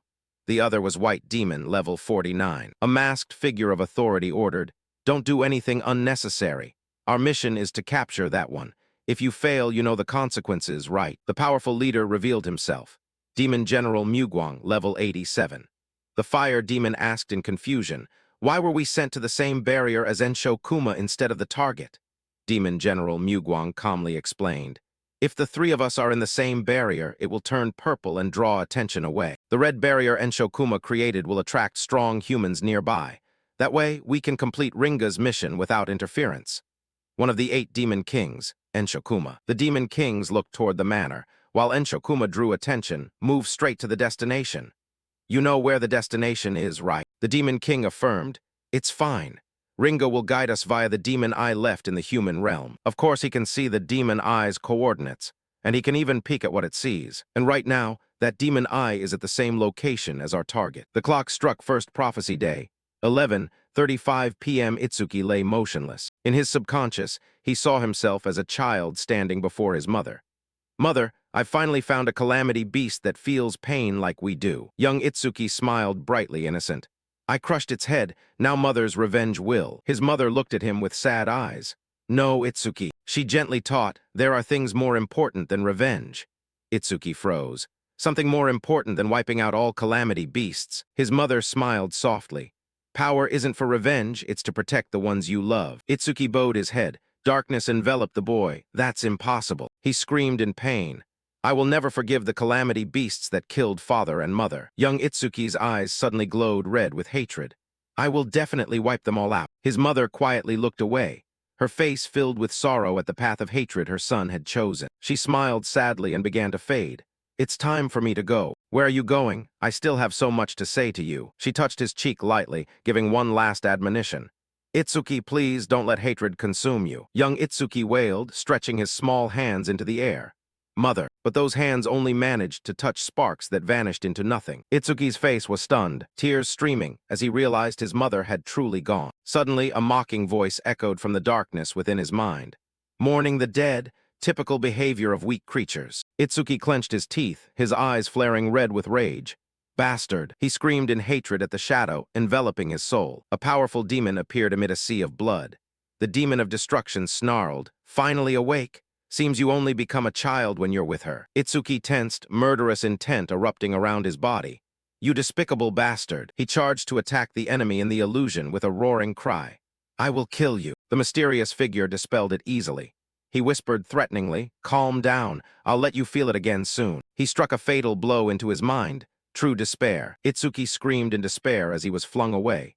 Linga, I'll kill you no matter what happens. Back in reality, Itsuki suddenly woke up, his whole body sweating as if he'd just fought a battle. He glanced around and saw Iberia slumped on the bed.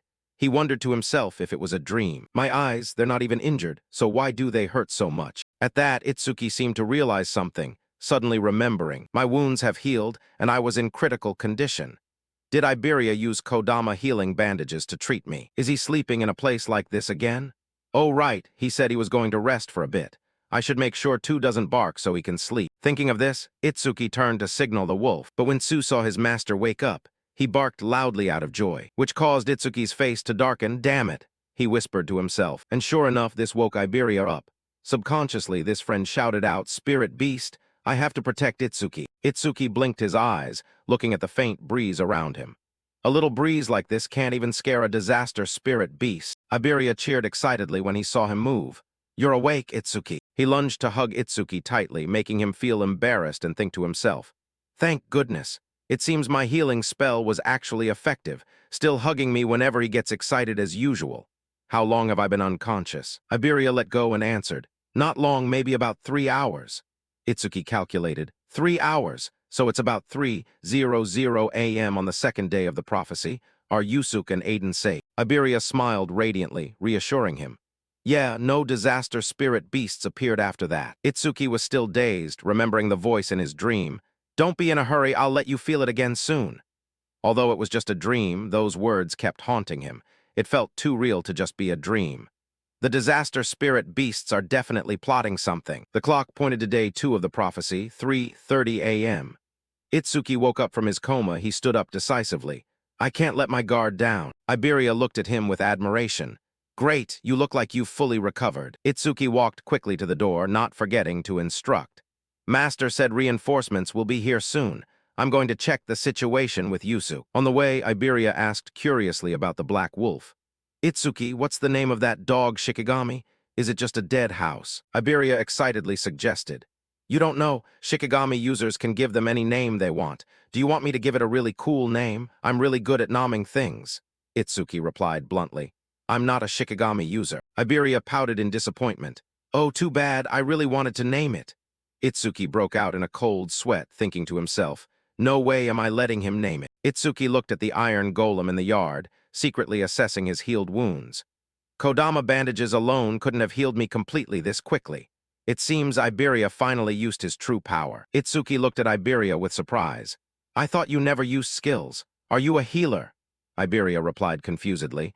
No, I can use attack skills too, it's just that they are really weak. Turning to Yusuke, who was standing next to the burned monster corpse, Itsuki thoughtfully asked. Yusuke, did any awakeners come here after I passed out? Yusuke narrowed his eyes and looked at Itsuki with scrutiny. Why are you asking that? Itsuki explained further. Master said they would send nearby awakeners. A day has passed. They should have been here by now. Before he could finish his sentence, the swordsman replied, but this place is deep in the forest. You wouldn't be able to get here so quickly without Ageha leading the way. Itsuki contemplated, his eyes sharp and filled with worry. That makes sense, but I still have a very uneasy feeling. He stared deep into the gloomy darkness of the forest, where a black aura was gradually spreading, as if something evil was approaching closer. Meanwhile, not far away, a group of trainees was sprinting through the forest. A boy said while panting for breath, Kobayashi, how much further until we reach the target? Kobayashi answered, only a few more kilometers, we're almost there. Another member said excitedly, complete this mission, and I'll finally be promoted from a trainee to a third-tier savior. The brown-haired guy replied with an exhausted tone, but honestly, this place is too remote. The best blacksmith in the northern continent lives in a place like this. Suddenly, the pink-haired girl in the group launched herself into the air, yelling, stop immediately. The whole group stopped, taking a combat stance in the dark, murderous-looking forest road. The brown-haired guy turned to ask his teammate vigilantly, what's wrong? Did you sense something strange? The girl replied, something is coming from in front. From the gloomy night, two towering shadows appeared to block the path. They've discovered us. The group of trainees simultaneously drew their weapons, shouting to calm themselves. Disaster spirit beasts, prepare to fight. But the one who appeared was a demon king with a mocking smile. Where are you rushing to? Don't tell me. He approached with terrifying red eyes, revealing sharp teeth. Are you heading to the same place as us? The result when the group of rookies clashed with the two bosses was obvious. The swordsman in the group was set ablaze by the fire demon. In his mouth, he contemptuously said, didn't expect just using fireball would turn out like this. Humanity really is a weak species. Saying that, he turned to look at his companion and asked, hey, white demon, are you done yet? Beside him, the white demon's fist had crushed another member of the group. His fist still had traces of the victim's blood. The fire demon went over, clicked his tongue, and said, they're as flat as pancakes. You really are a cruel guy. Not far away, the only girl in the group witnessed this scene and yelled, there isn't even a barrier nearby. Where the hell did you crawl out from? Replying to those words, the fire demon wore a smile. Well, we had to travel a long way to get here. The pink-haired girl seemed to have accepted her fate, only knowing to bite her lip tightly, not daring to look forward anymore. But also at this moment, the demon general from behind spoke. Protect them, you are not allowed to kill them. The fire demon substituted and began to complain. It's been a long time since I've had fun. Don't interfere while I'm enjoying this. The words were barely finished when cold air suddenly rushed in. Immediately, the fire demon's body was frozen, causing him to be stunned. The person who acted was obviously the demon general. If you dare to ignore orders again, the punishment won't be as light as this. At this moment, how could the fire demon dare to act up anymore? He hurriedly begged, I understand. Please dispel the spell, otherwise my body will. Not letting him say much, the layer of ice on his body also gradually melted. The fire demon quickly burst out flames on his body to dispel the cold. I thought I was going to freeze to death, he muttered. Meanwhile, the pink-haired girl offered a glimmer of hope, trying to ask herself, are they planning to spare us? On this side, the fire demon crossed his arms and said, we aren't allowed to murder the target and the master of the demon eye, right? Does this woman have some special power too? The demon general shook his head and replied, it's not like that. I just want to test the new ability that Lord Linga bestowed upon me. Hearing them speak like that, the pink-haired girl was startled, her face turning purple. But before she could react, from the demon general's palm suddenly shot out a stream of black smoke that invaded straight into her body, causing her to let out a tragic scream. But very quickly, just a few seconds later, her body turned silent in a strange way. On this side, the fire demon curiously went over to observe, asking, what's that? Did she end up dead after all? The demon general explained. She is undergoing the process of demonization. Sure enough, right after that, her two eyes opened wide. An intense aura radiated from her. The fire demon seemed to not understand what the demonization process was, so the demon general explained. Humans who undergo the demonization process will become completely obedient to Lord Linga. In other words, currently, this woman is also one of us. In front, the demonization process seemed to have finished. The pink-haired girl immediately knelt down, pleading, Lord On Vuong, please give the order. The demon general quickly gave her several orders. You will hide your identity and act secretly within the human community until the day Lord Linga descends. After that, report that your team was attacked by the spirit beasts in the forest, and you are the only one who survived thanks to the sacrifice of your teammates. If you understand, hurry on your way." After about 2 seconds of silence, the pink-haired girl seemed to have returned to her original state. She started, panic, hurriedly running away from this place. Standing watching her figure fade away, the fire demon still couldn't understand. "The reason for making them follow our commands is fine, but recruiting a weakling like that, what's the use?" Hearing this, the demon general shared a part of the plan. "It's not just her. 10,000 people have already been demonized, including awakeners. When Lord Linga unites this world, they will play an important role. Now stop talking nonsense and follow me. This mission is far more important." Just like that, they hurried away. Time passed until the second day of the prophecy at 3:05 a.m. The swordsman Yasuk was explaining the robot in front of them. "The stats of the Iron Menatarms are equivalent to an Awakener 30 times over, so this thing will make up for our lack of manpower." Iberia commented approvingly. "I don't think we'd need this if Itsuki and Yasuk were here." Yasuk seemed to remember something and asked, "Now that you mention it, where did Itsuki go?" Iberia smiled and said, "He went to the forge. He said he wanted to ask the old man to do something with the critical crystal." The scene shifts inside the forge. Old man Aiden also asked the protagonist, "You say you landed a critical hit while fighting the spirit beast. At that time, what was your critical hit rate?" The protagonist replied, "It was 3% at first, but after I defeated that thing, it increased to 4%. Iberia admired Itsuki's luck. "You landed a critical hit with only 3%. That really is lucky." Itsuki also nodded in agreement. "Yes, sometimes I think so too. After that critical hit, I couldn't help but increase my focus. I entered a strange state that made me feel like an almighty being. Is that also an effect of the critical crystal?" The old blacksmith suddenly started in surprise, hurriedly turning back to ask, "A feeling that makes you sharp enough to perceive everything around you, yet you can stay calm enough to be completely unflinching." The protagonist stroked his chin and nodded once more. "Yes, that's exactly the feeling." Aiden temporarily stopped his forging work, turned, and exclaimed, "How unexpected! You have entered the state of Mushin, selflessness. The state of Mushin occurs when you are completely focused on a single task. It is a state where your perception of time is distorted, while your focus and excitement reach their peak. In short, it means being in a state of high concentration, like an artist who forgets to eat because they are so immersed in their work, or an athlete whose body moves instinctively as if it has a mind of its own during a match, or a student who loses track of time while solving a difficult math problem. Those are also signs of Mushin. When an awakener enters the state of Mushin, they are not only focused, but their senses also become extremely sharp. At the same time, their stats and skill effects increase to 120% of their base values. Hearing him say that, Itsuki couldn't help but be surprised. "I have never heard a teacher or other awakeners talk about this. Besides, I have never met anyone who has entered the state of Mushin." Aiden heard this and immediately scolded him. "What the hell do you think Mushin is? Only a few people can do that. It requires the awakener's own skill, a clear mind, and extreme luck. Lacking even one of those factors, entering the flow state is impossible." Itsuki lowered his head slightly. He did not expect the conditions to be so strict. Old man Aiden continued to enlighten him on this issue. "It is no exaggeration to say that entering the state of Mushin is the boundary between a genius and an ordinary person. Among the awakeners of the 5 continents, including Wajante, there is no one who can enter the state of Mushin at will. The first time I entered Mushin was 2 years after becoming an awakener. 2 years is quite early, but it has only been a month since awakening and you have already done it." Speaking to this point, a sound suddenly rang out, interrupting their conversation.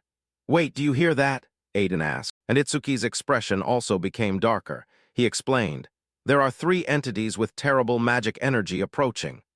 Old man Aiden speculated, "They seem to be the awakeners sent by Nento Izumi to act as my bodyguards." Contrary to his speculation, Itsuki had already sensed the abnormality of this energy source. "That's not right. This rough and screeching wave. It feels more like a spirit beast than an awakener." Without a moment's hesitation, Itsuki immediately requested, "Aiden, go back to the room." He went to investigate himself. As he walked, he thought, "I have swept away the spirit beasts inside the barrier, and there are no signs of new stone pillars falling nearby. I hope this is just my imagination." Outside, Iberia saw him step out and happily called out, "Itsuki, you finally came out. What's wrong? You look very tense." Itsuki slowly recounted what he had discovered. I felt a wave of strange magic. It could be a spirit beast. The other two didn't seem to believe Itsuki's discovery. No stone pillars have appeared around here, so it's probably not that. Even if a sinister spirit beast has reactivated the iron menatarms, we can easily destroy any regular spirit beast. However, as if to refute his words, the body of an iron manatarms was suddenly struck by something and flew across Itsuki's position. A deep dent appeared on its chest, causing the robot to lose its combat capability immediately. Iberia screamed. The iron manatarms was defeated before it could react. Itsuki and Yasuk also immediately entered a combat state, and the person arriving was none other than the Demon General's group. Among them, the fire demon saw Itsuki's group only had 3 people and arrogantly said, "Only 3 people? This is a piece of cake." Turning to Itsuki's perspective. Just by looking at the 3 monster entities in front of him, he had a preliminary assessment. They were on a completely different level compared to those inside the barrier, especially their leader. He had never felt such an overwhelming wave of magic. Unaware of his thoughts, the Demon General ordered his 2 accomplices. "I will go kidnap the target. Leave the rest to you two. Make sure not to damage the magic eyes." The fire demon replied almost immediately, his tone confident as if this were an extremely easy task. "Yes, yes, don't worry." On this side, the group saw the 3 of them communicating and became even more panicked. "Is the target Aiden? Are the spirit beasts communicating?" "I won't let you pass," everyone shouted. But in the blink of an eye, the Demon General's body bypassed all 3 of them. Before the group could realize it, Yasuk hurriedly turned his head back, exclaiming in surprise, "Since when?" Itsuki was also startled by the Demon General's speed, but there was no time to think much. The group hurriedly rushed toward the Demon General to block him. "I will stop you. No matter what, you won't be able to get close to Aiden." In response to the group's reaction, the Demon General waved his hand once. Immediately, a giant ice wall rose up, separating the 2 sides. The swordsman Yasuk was slightly surprised by this ability. He tried to swing his sword at the wall, only to discover it was an ultra-hard ice wall. While he was off guard, the white demon also swung his fist and lunged from behind. A warning voice rang out, "Yasuk, behind your back." Hearing this, Yasuk was startled and hurriedly turned around, raising the sword in his hand, in time to block the white demon's punch. However, its strength also caused his body to be sent flying far away. Itsuki's face became worried when he saw that. However, his opponent was the fire demon. He was also prepared to launch an attack. "You don't have time to worry about others." Saying that, he used an A-rank skill, Crimson Flame Bullet, firing a hot fireball toward Itsuki. Itsuki immediately activated his black ice wall skill to stop the attack while requesting, "Iberia, leave this place quickly." Iberia also knew he couldn't help much, so he could only run away in a panic. Back to the battle. Although Itsuki blocked the fireball, both of his hands were charred black. The system sent a notification, detected A-rank skill, Crimson Flame Bullet. Activating super simulation, analysis progress, 1%. Looking at this notification, Itsuki's face paled. His skill is A-rank. I could have dodged it with lightning shockwave, but I was too confident in black ice wall. In front, the fire demon seemed to read his thoughts and mocked. "Do you really think that thin piece of ice can block my fire? How stupid." Saying so, in his heart he was also a little panicked. "Wait a minute. Did I go too far? What if this is the magic eyes?" But very quickly, he realized Itsuki's level was only level 0. So this guy broke into a wicked smile. Level 0, and he's just a human, a member of a low-level race. He can't be the magic eyes. I can burn him to ash without hesitation. Itsuki began summoning the Death Hound to assist in the fight. This made the fire demon laugh. "Are you planning to fight 2-on-1 by summoning a Shikigami? Even if you summoned 10 more bugs like that, you wouldn't have a chance," he said as he launched an attack again. On this side, from the beginning, Itsuki had no intention of summoning the Death Hound to fight. He turned back to say to his friend, "I'll leave protecting Aiden to you. Go quickly." At the same time, the attack exploded. However, it seemed that both Itsuki and the Death Hound managed to dodge it. The fire demon looked in the direction the Death Hound went and speculated, "That Shikigami, is it heading toward the target? Do you really think you can go against me alone?" Regarding this statement, the protagonist was actually secretly happy in his heart. "This guy completely underestimates me. If I keep pretending to be weak, he won't finish me off right away. This buys me time to analyze. But I don't think I can keep pretending to be a coward in front of a spirit beast anymore." Thinking this, he also broke into a smile. "That's right. Do you have any opinions? After all, you look pretty pathetic." Itsuki's expression was clearly extremely arrogant when saying this. That made the fire demon seem to go crazy. A low-level human is so arrogant. "I intended to play with you a little, but I changed my mind. I will turn you into ashes immediately. He roared and launched an attack even more fierce than the last one. However, Itsuki was still able to dodge with his own speed. He commented, "The size has increased, but the speed hasn't. He is a long-range elementalist relying only on skills. If I can close the distance, then I'll definitely win this match." Thinking of this, Itsuki also rushed forward at his top speed. That speed made the fire demon's heart skip a beat. What, this speed? He closed the distance in a blink of an eye. However, that's not enough. He flashed a wicked smile. Sure enough, just when Itsuki got close and threw a kick, it was blocked by a red shield. In that moment, Itsuki's face stiffened. The surprised look amused the fire demon. "Do you think I don't know my own weaknesses?" The words just finished. He launched an attack that sent the protagonist's body flying backward. After a collision, Itsuki hurriedly regained his posture. In his heart, he reminded himself, "That's right, my opponent is an intelligent spirit beast. Why was I so careless?" In front, the fire demon also did not spare praise. "With that speed, you aren't level 0, are you? You completely fooled me." Following his gaze, Itsuki was struggling to stand up again. The monster saw this and smirked. "Still want to fight? Wouldn't it be easier if you just lay there and died?" Answering this statement was only a cold sentence from him. Because it's an A-rank skill, it really takes time to analyze. According to the system notification, the analysis progress is at 81%. The second day of the prophecy at 3:14 a.m. The demon general successfully infiltrated the house. At this time, he was questioning Aiden. "Aiden Hild, heard you've created 3 unique artifacts, 16 epic artifacts, and countless rare ones. You are the most talented smith among humans." Not letting this guy talk more, Aiden immediately interrupted him, summarizing his achievements. "Summarizing my achievements like that, are you intending to murder me?" Replying to that, the demon general tried to reassure the old man. "Calm down. As long as you are still useful, I have no reason to deal with you." On this side, Aiden also spoke with a tone full of sarcasm. "Understood. Unfortunately, I'm not the type who likes to listen." While speaking, he reached out to grab a dagger on the table, then immediately aimed it straight at himself, as if wanting to end his life. But how could the demon general let him achieve his goal easily? Just before the knife touched Aiden's face, his body was frozen. This caused Aiden's plan to fail. His eyes were filled with bloodshot veins from anger. He covered his body in ice in the blink of an eye. This must at least be an A-rank skill. Opposite, the demon general seemed to see through Aiden's thoughts. He coldly reminded, "Give up. Whether you live or die is for me to decide." On another side, Iberia, who was hiding, was also worried to the point of breaking into a cold sweat. "At this rate, Dad will be kidnapped. What should I do? Should I ambush him?" While he was still thinking, from the outside, the death hound summoned by Itsuki rushed to attack the demon general. Just as it closed in on the opponent, it jumped up, opening its mouth wide to attack. It was just a pity that the demon general also discovered this early. In just 1 second, the death hound's body was frozen in midair, then fell with a thump to the ground. Finishing this, he even scolded his 2 accomplices outside. "What are those 2 doing, letting a Shikigami pass like this?" Aiden saw this and raised a little hope. "Shikigami, have reinforcements arrived?" Different from what he thought, Iberia's face had darkened from tension. He thought to himself, "Even a Shikigami as strong as that couldn't get near him, so there's no way I can beat him. I should go to Itsuki's hideout. If I do that, then surely." Thinking of this, suddenly he remembered Aiden's shouting from a day ago. "You'll harm Itsuki." This reminder made him seem to wake up. That's right. Before coming here, Itsuki was seriously injured. If he had any strength left, he would have come here himself instead of sending a Shikigami. If I go to him now, I'll only put Itsuki in more danger. I can't let that happen. I must save Dad myself. Then, as if remembering something, his eyes widened like cow eyes. That's right. Dragon armor with that thing. I'll have a chance to win. It must be under Dad's bed. Come on, Dad, I'm coming to save you. Turning to the demon general's perspective.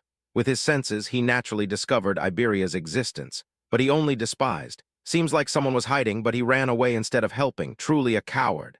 On this side, the old smith heard that and felt somewhat reassured. "Iberia?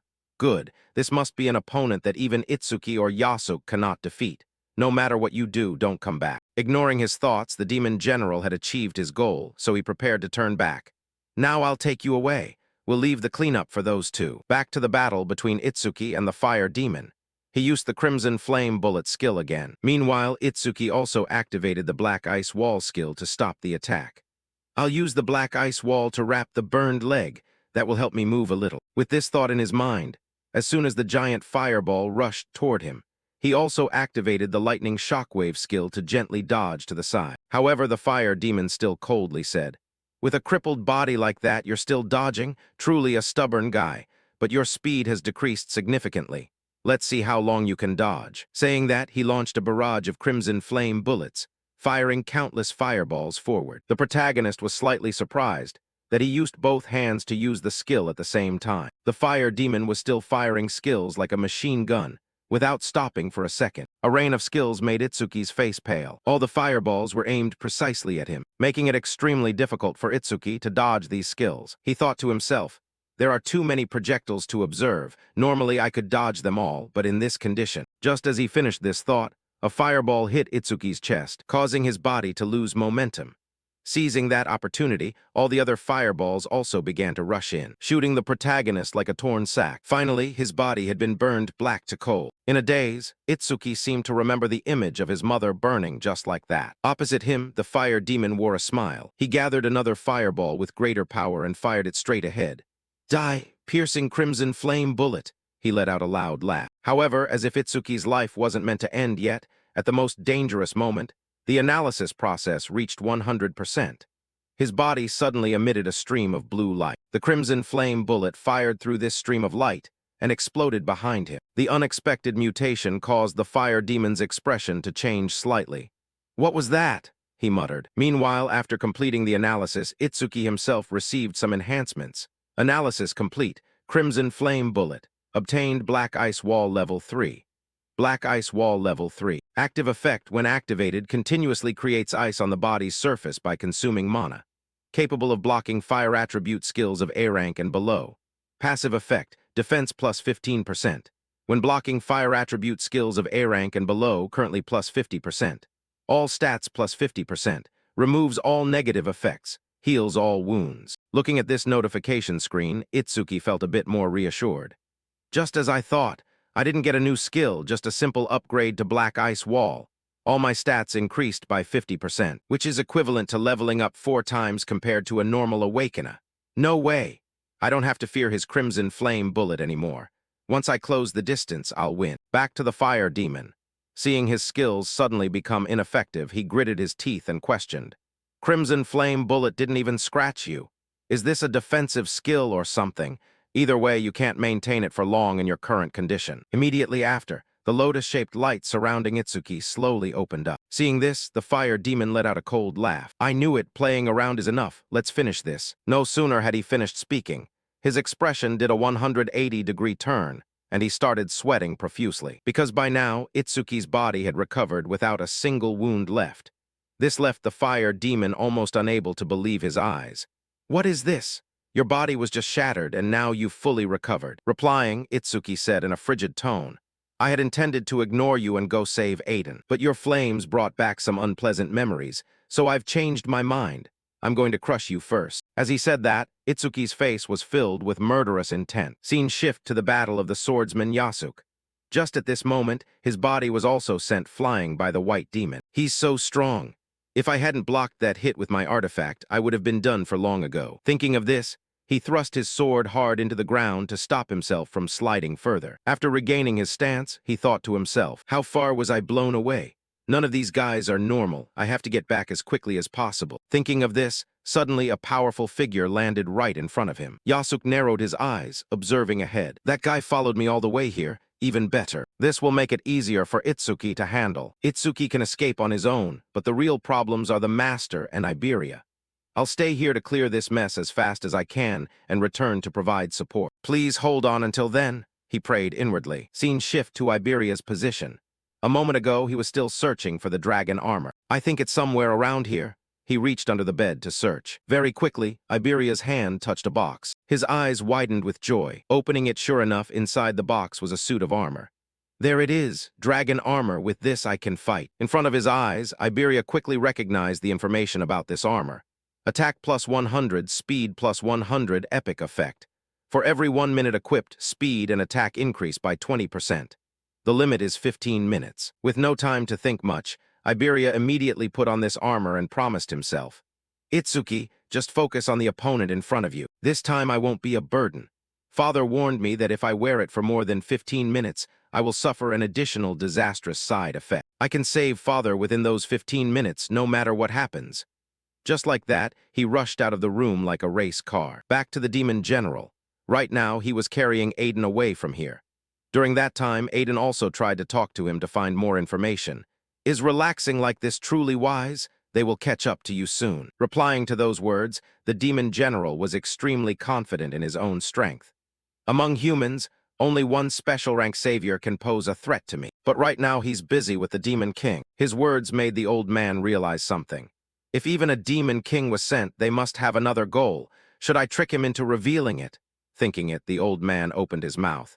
Did you go through all this trouble just to capture me? His words made the demon general almost laugh out loud. Don't flatter yourself. You aren't the only target. We have plenty of other targets. Thanks to these words, Aiden determined that his guess was correct. So he continued to probe. Then you guys are also worth. The question wasn't even finished when the demon general suddenly turned around after discovering something. He muttered, "How annoying! These pests." By now, he had started to detect Iberia's shadow, moving quickly behind the bushes. Of course, right now, old man Aiden couldn't possibly know that. He only speculated inwardly. Is it Yasuke or Itsuki? If it's just me, there's almost no chance of winning. Just thinking about this, Iberia's shadow lunged to attack him. He shouted loudly, "Give my father back." The demon general's eyes began to show a cold gleam. After being stunned for a moment, "Another brat, what the hell are they doing?" Returned to Itsuki's battle. At this moment, the fire demon still couldn't get over his surprise watching the protagonist recover as if nothing had happened, even though his entire body had been scorched black. How can you recover to this extent? Fine, no matter how many times you recover, the result will be the same. Rapid-fire crimson flame bullets. This guy let out a loud shout and unleashed a rain of skills straight toward Itsuki. Our protagonist also used the black ice wall skill to block the blow. Just like that, a rain of skills struck the ground. The fire demon saw his attack hit the target and sneered. Daring to face it directly without even trying to dodge? How stupid. I'll turn you into a lump of charcoal right here. Unfortunately for him, after the flames faded, Itsuki's figure appeared without a single scratch. Flames of this level won't have any effect on me anymore. You are the fish on the chopping block. As he spoke, he activated the lightning tremor wave skill, darting forward like lightning and closing in on the fire demon within 1 second, making him tremble violently. But he still tried to reassure himself. His speed increased, but I still have the fire shield. Opposite him, Itsuki wore a smile like a devil. First, I'll peel your scales off. I'll peel them off one by one. Finishing his words, he thrust both hands forward powerfully. But naturally, the fire demon also timely used the fire shield to block this skill. This guy, did he forget I have a shield? The monster wondered. However, the current shield couldn't withstand Itsuki's attack anymore. His hand punched through this shield and directly shattered it into countless pieces. He laughed as if going insane. Cooking time, Itsuki yelled loudly again. Meanwhile, the fire demon realized he couldn't win against Itsuki anymore, so he planned to run. I have to run. If he catches me, I'm definitely done for. There was no time to think more. He hurriedly turned his head to flee. But unfortunately, this guy tripped over a rock and fell face first onto the ground. As for Itsuki, he slowly approached from behind. As if sensing he couldn't run anymore, the fire demon turned his head back, unleashing a counterattack.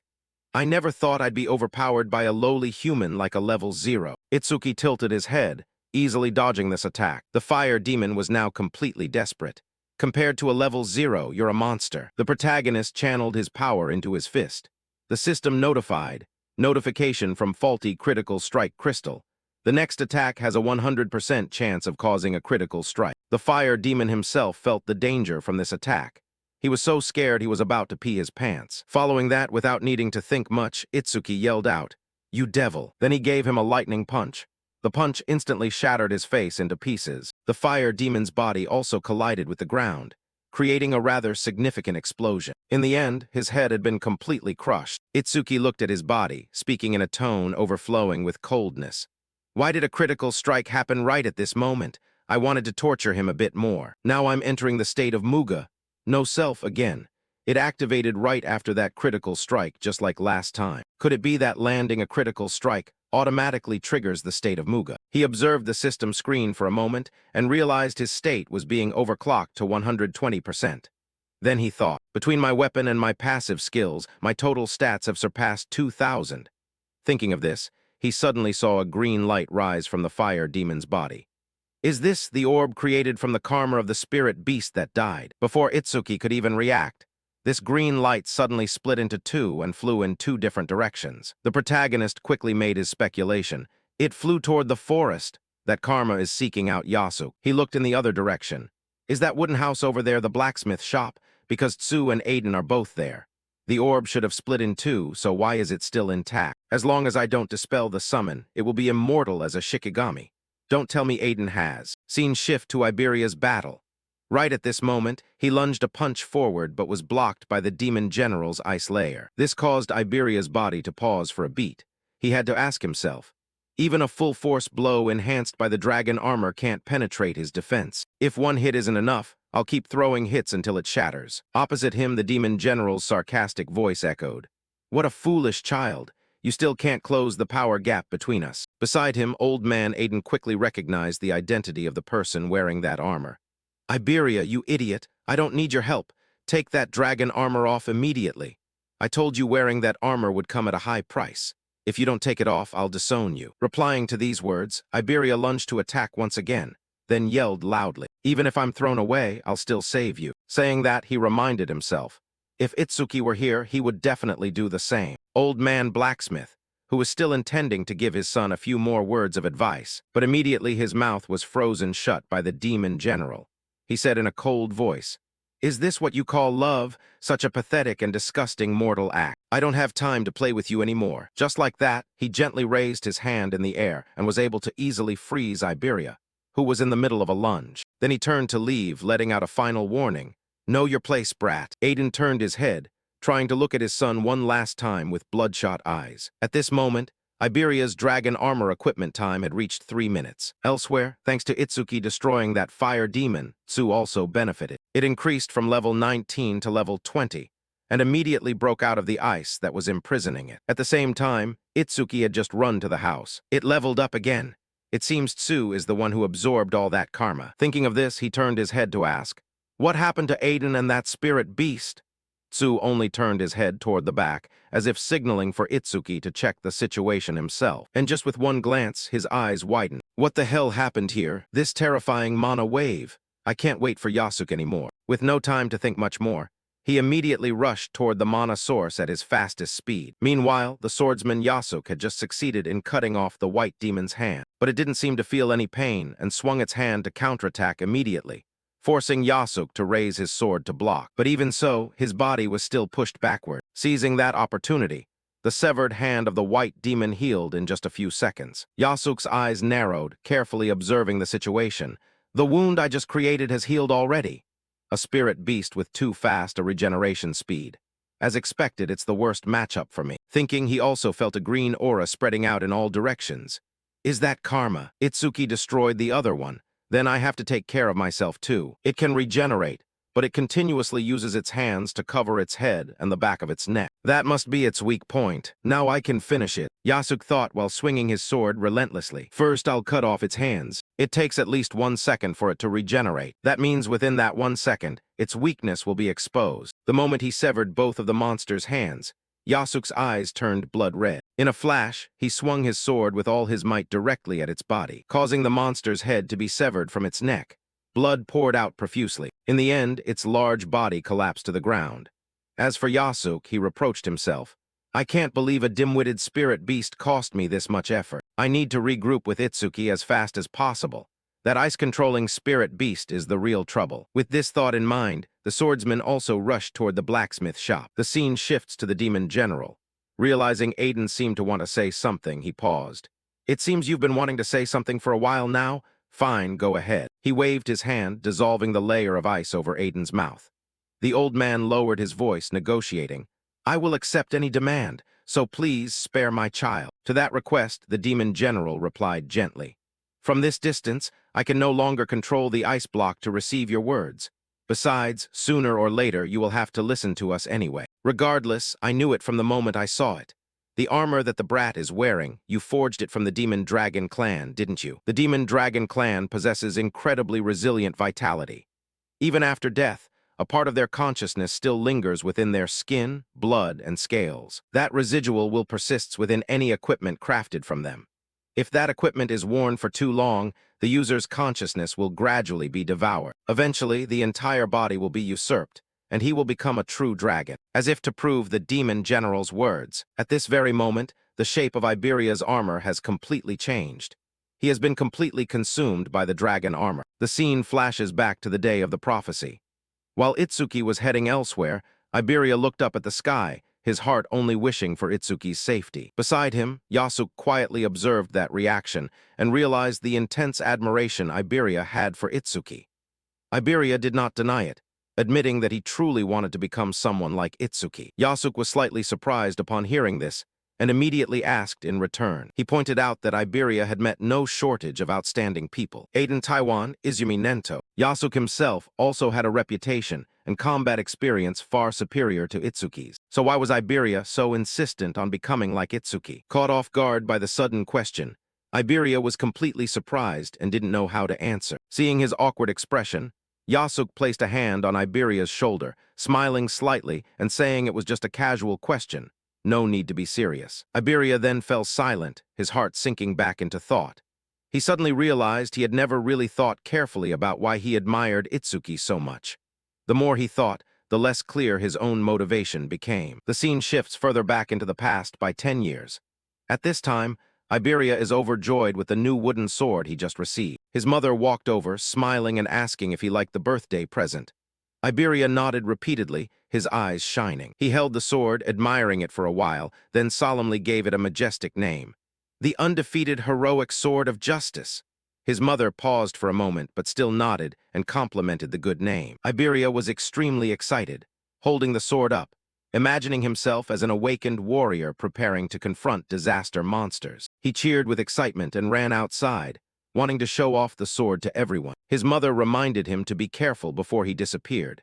Inside the house, Iberia's father appeared beside his mother, asking in a low voice, "Does he have any friends?" Outside in the yard, a group of children had surrounded Iberia, their eyes fixed on the sword with greedy and eager looks. A boy said in a jealous tone, asking to borrow the sword for a moment. Iberia immediately gripped the hilt tighter. He felt anxious under the gaze of the group. The kids reminded him that his father was a famous blacksmith and could make as many swords as he wanted, saying they would only borrow it for a moment and then return it. Iberia hesitated intensely in his heart. He knew full well the sword was his and very much wanted to refuse, but he didn't dare say no definitively. When one child kept pressuring him, "You won't let us borrow it," Iberia hesitated for a moment, then forced a smile and nodded. Even though he was extremely reluctant in his heart, he still gave them the sword. As soon as they got the sword, one child ran off, pretending to be an awakened warrior while shouting majestically. The rest of the group laughed and chased after him. Iberia stood frozen in place, biting his lip tightly as he watched his beloved sword being taken away. He softly pleaded, "Give my sword back," but his voice was so faint that no one heard him. A long time later, he returned home empty-handed. His mother greeted him with a warm smile, asking if he had a fun day. Iberia tried to force a strained smile, pretending everything was fine. His mother quickly noticed he wasn't holding the sword and asked about the wooden sword. His father immediately understood, sighing and saying, "Was it taken by those kids again?" Hearing this, his mother intended to go demand it back, but his father stopped her, saying that even if they got it back today, it would be taken again tomorrow. He then turned to scold Iberia for not knowing how to protect his own precious things, for lacking the courage to say no, and for not daring to ask adults for help. Iberia slinked into a dark room, sitting huddled on the floor. Tears fell silently as he cried and asked himself, "Why do I admire Itsuki so much? Why do I want to become someone like him?" The scene shifts forward by a few months. In the hospital, Iberia's father angrily grabbed the doctor's collar upon hearing there were no more treatment options. The doctor apologized, saying they had done their best, but Iberia's mother's body had always been very weak from the start. His father nearly went crazy, yelling that now he could only sit and wait for his wife to die. The doctor advised him to stay by her side for the time remaining. In the hospital room, Iberia's mother called for her son. Iberia ran over, holding his mother's hand tightly. Even while in pain, his mother still smiled gently. She softly said that even though his father often called him a coward, she understood well that he was a very kind child. However, she also reminded him, "Kindness without strength only causes harm. It makes you unable to protect the person you love, and in the end, you will be the one to suffer." She asked him to promise to become strong and to use that strength bravely. She believed that one day, Iberia would become an awakened warrior who was kind, brave, and strong. She then placed her hand on his head, instructing him, "Please take care of your father." Then her hand fell limp, and her strength slowly faded away. Iberia cried until he choked, vowing in his heart that he would become the strongest, bravest, and kindest awakened warrior. The memories faded away, and Iberia returned to his previous train of thought. He continued to ask himself why he wanted to become like Itsuki. He recalled their first meeting, where he only felt fear before Itsuki's terrifying power.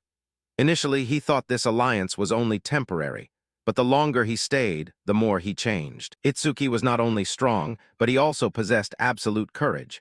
Despite facing a group of awakened warriors or dangerous disaster monsters, he never hesitated. Under that stern exterior was a heart that silently cared for his teammates. When he awoke from the memories, Iberia finally found the answer. He said that Itsuki was the perfect model of the awakened warrior he had always dreamed of becoming since he was a child. A strong, brave, and kind person. Yasuke nodded in understanding upon hearing this, gently saying that if Itsuki heard these words, he would surely be very moved. Iberia smiled sadly, admitting that he might never be able to become someone like Itsuki because he was still full of fear and lacked talent. But just being able to stand by his side and fight alongside him was enough. The scene returns to the present, in the forest. Iberia's body has completely transformed into a giant monster under the influence of the dragon gear. His original form has disappeared completely, leaving only the terrifying aura of the monster. Itsuki appears, calling out his name loudly. The monster Iberia slowly turns its head, staring at Itsuki for a moment. Immediately after, it tilts its head back and lets out a terrifying roar, filled with killing intent directed straight at Itsuki. The scene shifts to the second day of the prophecy, 3:31 a.m. Iberia is still roaring madly in front of Itsuki, with signs of losing control becoming clearer. Itsuki calls him with a voice full of doubt, asking why he is wearing the dragon gear again even though it is forbidden. Observing more closely, he begins to notice unusual changes in Iberia's behavior and appearance. His reactions look unnatural, and his physique is also slightly different from last time. Under the influence of the dragon gear, Iberia continues to make strange sounds, trying to speak, but unable to express himself clearly. Itsuki tries to understand what he wants to say, then asks about Aiden's whereabouts. Instead of answering, Iberia lets out a heavy roar and launches a shockwave straight at Itsuki. Following that, his body flashes and disappears. Iberia immediately lunges from behind, intending to attack without warning. In the final moment, Itsuki blocks the attack and grabs Iberia's arm to stop him. He yells in frustration, demanding that Iberia regain control of himself immediately. Iberia quickly pulls away, landing a short distance away. He continues to roar continuously, his voice distorted like a monster's scream. Claws clenched tightly, he prepares to unleash the next attack. He activates his wind element ability and launches a sharp wind blade toward Itsuki. Realizing the danger, Itsuki immediately activates his detection ability to analyze the attack. He identifies this as a wind element skill and reacts in time. At the last moment, he dodges behind some nearby trees. The wind blade neatly cuts through the row of trees in front. Realizing he cannot hesitate any longer, Itsuki begins to gather energy around his body. He reflects on the cause of Iberia's condition. It could be a side effect of the dragon gear, or someone is controlling him from the outside. Deciding to act quickly, he activates his lightning ability and lunges straight toward Iberia with the intention of subduing him. Upon closing in, he grabs Iberia again to stop the next attack. Iberia still growls angrily, struggling violently. While holding him tightly, Itsuki senses that the magic power radiating from Iberia is completely his own. Even so, he still doesn't understand why Iberia is attacking him in this state. Frustration surges, and his anger begins to boil over. At that exact moment, Iberia finally manages to force out clear words, desperately begging Itsuki, "Please kill me." Hearing Iberia's voice clearly, Itsuki is momentarily stunned. Seizing that moment, Iberia launches another shockwave. Without hesitation, Iberia follows up with an extremely powerful sharp claw strike. Before the attack hits, Yasuke appears between the two and blocks the claw strike with his sword. Itsuki warns Yasuke to be careful, but Yasuke immediately counterattacks with a powerful punch to Iberia's chest. The tremendous force sends Iberia flying backward into the air, and then crashing hard to the ground. Itsuki tries to explain Iberia's condition, but Yasuke already understands everything and realizes the situation has reached its worst point. Unexpectedly, Iberia stands up again and moves at extreme speed, circling around the two of them continuously. His speed is so fast that both Itsuki and Yasuke have difficulty keeping up with his movements. Itsuki realizes Iberia has completely fallen into a berserk state. Yasuke confirms that the dragon gear has devoured him. This is its terrifying side effect. Itsuki understands that the only way is to remove the dragon gear as quickly as possible. However, Yasuke coldly says that removing it is no longer possible because the dragon gear has completely fused with Iberia's body. He recounts witnessing another awakened warrior taken over in a similar way. The dragon gear will not separate from the wearer unless that person dies. That statement leaves Itsuki stunned, but Yasuke firmly asserts that killing Iberia may be the only option left. Yasuke raises his sword, preparing to take responsibility himself and advising Itsuki to leave if he cannot bear it. Instead of backing down, Itsuki steps forward and declares he will handle it himself. Yasuke is surprised, initially refusing to let Itsuki carry this burden. Itsuki reminds him that Aiden has been taken by the ice-type disaster monster and suggests using the wolf to track Aiden's location so Yasuke can go rescue him. Despite his hesitation, Yasuke gradually understands the reason. Itsuki stops him from arguing further and says he still has things he wants to say to Iberia. He raises his hand to summon the wolf. After a moment of hesitation, Yasuke agrees and turns the situation over to Itsuki. He warns, if Iberia escapes, his strength and savage instincts will only get worse, so it must end here. Just then, Iberia jumps onto a tree branch and immediately lunges down to attack from above. Itsuki reacts by creating a black ice shield to block the attack. As the skirmish continues, Yasuke begins to run toward Aiden, calling the wolf to follow. Unable to break the shield, Iberia retreats and continues to roar angrily. He activates his wind blade ability and continuously launches a barrage of attacks toward Itsuki. Itsuki stands still, calmly observing. Even though he is under constant attack, his automatic defense ability doesn't activate, proving that these attacks don't carry true killing intent. A wind blade grazes his cheek, leaving a shallow cut. From that, Itsuki realizes Iberia isn't actually attacking with the intent to kill. Iberia becomes increasingly agitated, roaring continuously. His anger rises, triggering the 1,000 wind blades move, unleashing countless attacks simultaneously. This time, instead of dodging, Itsuki continues walking straight toward him. The wind blades strike his body from multiple directions, leaving countless small cuts on his skin. Even though he is hit repeatedly, he doesn't retreat and continues to advance steadily. Iberia becomes even more frustrated when the attacks cannot stop Itsuki's steps. His roars become louder, signs of emotional instability becoming clear as he attacks while collapsing from within. The scene shifts to the monster kingdom in Morocco.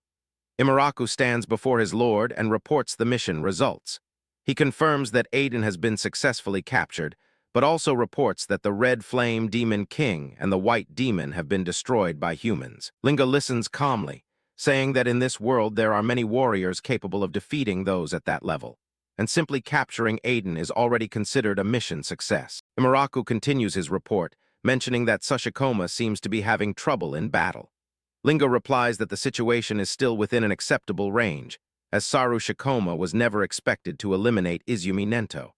His mission is only to hold back most of the special rank saviors. Imaraku adds that currently, Sashikoma is only engaging with a single special rank opponent. Hearing this, Linga shows interest, remarking that apart from Wajin-Te, there seems to be another human capable of holding back Shikoma alone. He asks for the identity of that warrior. Imaraku reports that according to their spy, that warrior is famous for having the strongest human body, and his name is Heitan Akira. The scene shifts to the area near Izumi Nento's residence. Heitan is continuing a fierce battle with the Yeti-type disaster monster, Sashikuma. Their attacks collide continuously, creating powerful shockwaves that send dust and debris flying everywhere. The intensity of the battle leaves the nearby observers in shock. Kirishima witnesses the ongoing skirmish with a stunned expression. He realizes that the battle, which started yesterday afternoon, still hasn't ended. Even though enough time has passed for his own wounds to have nearly healed, the confrontation between the two still hasn't determined a victor. Witnessing a large-scale battle from such a close distance leaves him extremely amazed. During their struggle, the disaster monster roars and unleashes a powerful punch toward Heitan. The force of the strike is enough to shake the ground, causing the observers to worry. Ajiha is panicked by the terrifying power of the blows. She realizes that if Heitan falls, it's feared that no one will be able to stop this monster. Out of concern, she begins to move toward the battlefield, but before she can get close, Izumi Nento places his hand on her shoulder to stop her. He reassures her that height is not weak enough to fall from attacks at that level. While the monster continuously strikes downward, the impacts create countless deep cracks in the ground. Ruru witnesses the destruction and is horrified by the scale of the damage. Izumi Nento explains that all special rank warriors stand at the peak of human strength and must absolutely not be underestimated. Among the ruins, Heighten slowly rises while still blocking the monster's attack.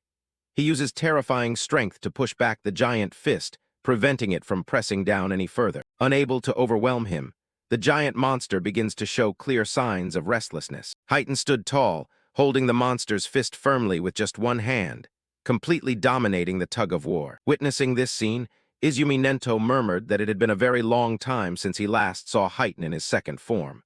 Ageha was surprised to hear about the second form. While still holding the monster's fist with one hand, Heighten began to radiate scorching red energy from all over his body. His eyes also glowed with the same red color, and his aura changed dramatically, even from afar. Ageha felt that his presence was now completely different from before, as if he had transformed into another person.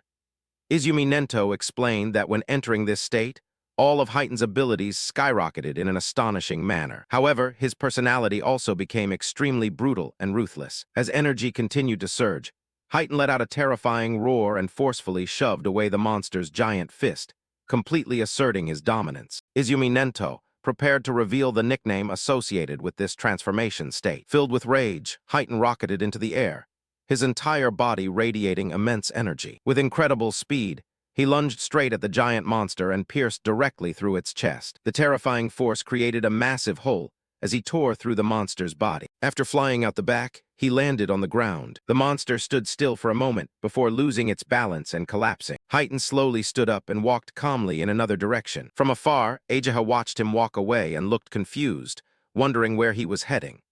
Izumi Nento explained that he was likely heading toward the stone pillar maintaining the barrier. Ageha noticed that his movements were still very controlled, secretly thinking that even in that state, he still retained his reason. Izumi Nento said that if he lost control and attacked both allies and enemies, then even with increased power, it would only cause destruction, and he could not become a true special rank protector. Heighten finally reached the stone pillar and began to punch it repeatedly.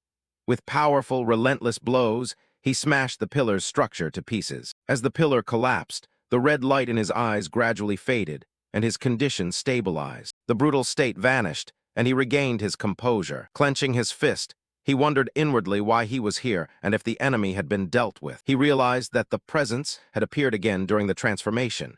He sat on the ground and admitted it was truly annoying. When the stone pillar was destroyed, the red barrier surrounding the area also began to fade. Ageha watched the barrier disappear, wondering if everything had finally come to an end. Izumi Nento shifted the focus to her previous actions, pointing out that she had risked her life to treat Heighten, even though she knew the danger to her own life. He remarked that this behavior was completely different from her usual cautious personality. Normally, she would suggest retreating instead of risking her life for a slim chance. He said she was starting to resemble Itsuki in how she made decisions. She silently denied it, but then her mind turned toward Itsuki, worried about what his situation in the forest was like. Even with powerful allies like Yasuke there, the outcome was still a question mark. The scene shifted back to the forest. Iberia, still possessed by the dragon gear, continued to attack while crying inwardly. He didn't understand why Itsuki wouldn't dodge the incoming blows. Itsuki kept walking straight ahead, making no attempt to dodge.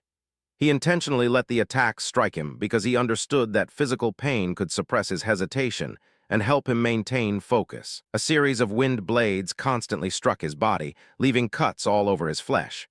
Blood flowed from the wounds, but he didn't slow down despite being hit repeatedly. He kept advancing until he was close to Iberia. Once close enough, Itsuki gripped Iberia's neck, preventing his movements. He raised his hand, preparing to launch a piercing orb. Before firing, he declared that this move would end everything. Iberia roared and unleashed one final shockwave. Even though he was still hesitant deep down, Itsuki still fired the orb. The attack pierced straight through Iberia's chest. The impact force caused Iberia's body to collapse. Itsuki immediately caught him before he hit the ground. As Iberia's consciousness began to fade, the dragon gear also began to dissipate from his body. His appearance returned to normal, still held in Itsuki's arms. Iberia began to apologize, regretting losing control and fearing he had become a burden. Itsuki reassured him that he had never been a burden. Iberia doubted and asked back, but Itsuki affirmed that everyone excelled in their own way. With his strength fading, Iberia gripped Itsuki's hand tightly and recounted the vague information he had heard earlier. The calamity monster didn't want to kill his father, it wanted to control him. He expressed his belief that Itsuki would save his father. Itsuki accepted that responsibility and declared that he would definitely defeat the monster that caused this tragedy. Iberia, enduring the increasing pain, forced a final smile. With a sense of relief, he gave thanks for being able to say his final words and entrusted the future to Itsuki. The scene shifted to the second day of the prophecy, 3:33 a.m. The moment Iberia passed away. The perspective shifted to the demon realm. The demon god acknowledged the result, realizing that things had progressed further than expected. However, he said this was just the beginning of a larger plan. With a twisted sense of satisfaction, he declared that he would destroy the things precious to Itsuki step by step, promising to bring about more suffering in the future. The scene shifted to a group of warriors, stealthily making their way through the dark forest at night. One person in the group complained that after the intense battle, they still had to escort Izumi Nento across the mountain range. He explained that Heighten had been so exhausted that he could barely stand after the clash. Right then, Ageha in the group suddenly felt a powerful and strange wave of emotion spreading from up ahead. She pointed into the darkness and said that the source of this energy was right in front of them. The blue-haired warrior immediately drew his sword, shouting loudly to ask who was hiding in the darkness. But Ageha recognized the figure sitting there from behind and exclaimed in surprise. She asked, "Is that Tenmo?" and saw the young man clutching the body of his fallen friend. With a face full of bruises, Itsuki looked up to greet the masters who had just arrived. Ageha was in deep shock seeing his wounds, hurriedly asking what had happened in this place. Right at that moment, another man appeared with a giant wolf and said that he would explain the whole situation. The whole group was surprised, wondering who else was in this dark forest. The newcomer introduced himself as first-rank savior, Bokudo Yasuk. Ageha immediately asked him about the mission to protect the kidnapped blacksmith. The images of the three main villains appeared, the ones the heroes had faced on that tragic night. Yasuk bowed his head, his voice heavy as he admitted they had been completely overwhelmed by the enemy. He recounted that the battle had ended in the worst possible way, with heavy losses on their side. Yasuk began to explain. After Aiden was captured, he used the wolf to track the beast pack, but he and the wolf only found a few of their clones in the forest. The calamity monster is very cunning.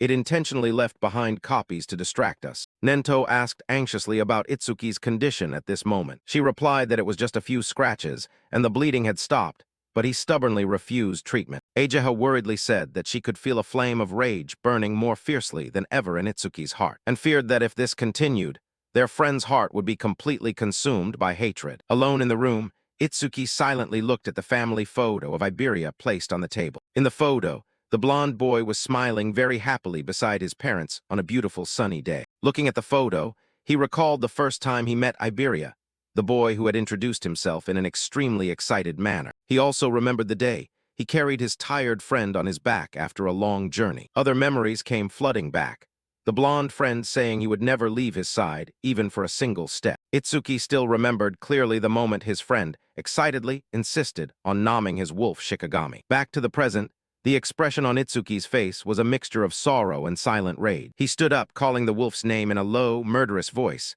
"We have to go." The wolf roared in response.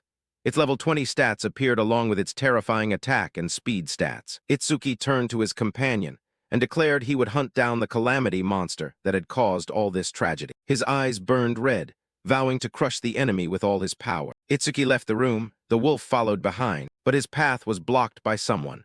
Master Izumi Nento was standing right at the entrance, exuding a solemn and gloomy presence. Itsuki looked at the group and asked what was happening, why the atmosphere was so heavy. Everyone gathered in the room, looking at him with serious and worried eyes. Kirishima secretly thought this was the second disciple, recalling the boy's great achievements. He concluded that Itsuki was very strong, but also cold to the point of having to personally finish off his own friend. Izumi Nento asked straight out where he intended to go. Itsuki replied that he was going to save the kidnapped blacksmith. The master only said briefly, "No."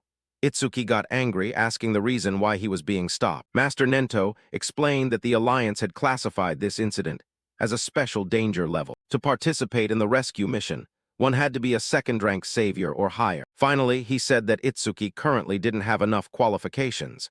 Itsuki's eyes burned red with indignation. Itsuki exploded, shouting that he had promised to save Aiden, and he absolutely had to keep that promise. Everyone was in shock.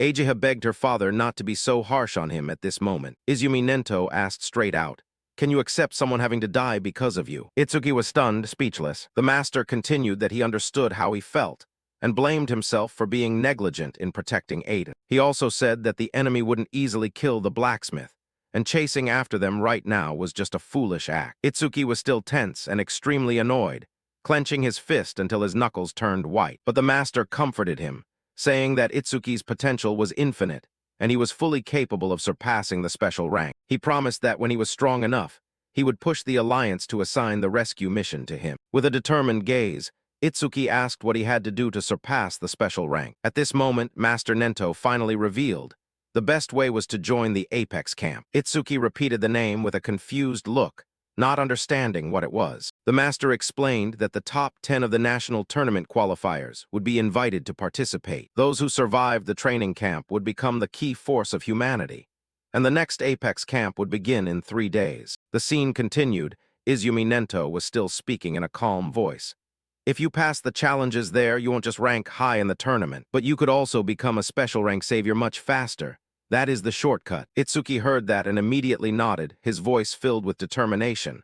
Fine, I will join Apex camp. Master Nento nodded, then added that first he had to treat his body, which was currently covered in wounds. Ageha immediately used blue butterfly magic to heal all of Itsuki's wounds. While being healed, he asked if she knew anything about this training camp. Ageha confirmed she knew it well, and Itsuki said that the master told him it was the perfect place to train his true strength. Ageha nodded, confirming that only the most outstanding geniuses had the chance to step foot in that place. But she continued in a serious tone. That is why it is extremely dangerous. I have witnessed many people considered geniuses. They stepped in there full of confidence. But when they arrived, they realized they were just ordinary people. And then they completely collapsed mentally. She defined Apex Camp as the training ground for geniuses, but simultaneously, the graveyard of geniuses. The training there was so brutal that every year, unfortunate things happened to the participants. Itsuki heard that and smiled. A place like that is exactly what I need right now. Ageha was in deep shock, frozen because of a response completely beyond her expectations. Now that his wounds had healed, Itsuki stood up and said that he had worried about not finding a true opponent to fight. With a determined gaze, he declared, I can only grow when facing truly powerful enemies. Ageha stood frozen, her face slightly flushed from being swept up by the strength and confidence radiating from Itsuki's words. Noticing her flushed face, Itsuki worriedly asked if she had used too much energy while healing him. Ageha hurriedly shook her head, stuttering to explain that her body only heated up a bit when using her ability for a long time. In her heart, Ageha's heart was thumping. This was the first time she had heard the sound of her own heart so clearly. With a flushed face and a spinning head, she wondered what she was thinking. After putting his clothes back on, Itsuki seriously thanked her for her help. Ageha asked where he intended to go now. With a sorrowful face, Itsuki replied that he needed to say goodbye to an important person. Scene cut to the forest. Itsuki and Yasuke stood before a grave. The tombstone clearly carved the name, Iberia, his sword placed beside it along with a few memorial flowers. Yasuke apologized for putting him through this, but Itsuki shook his head, saying it was his own choice. Yasuke asked if he intended to leave right away.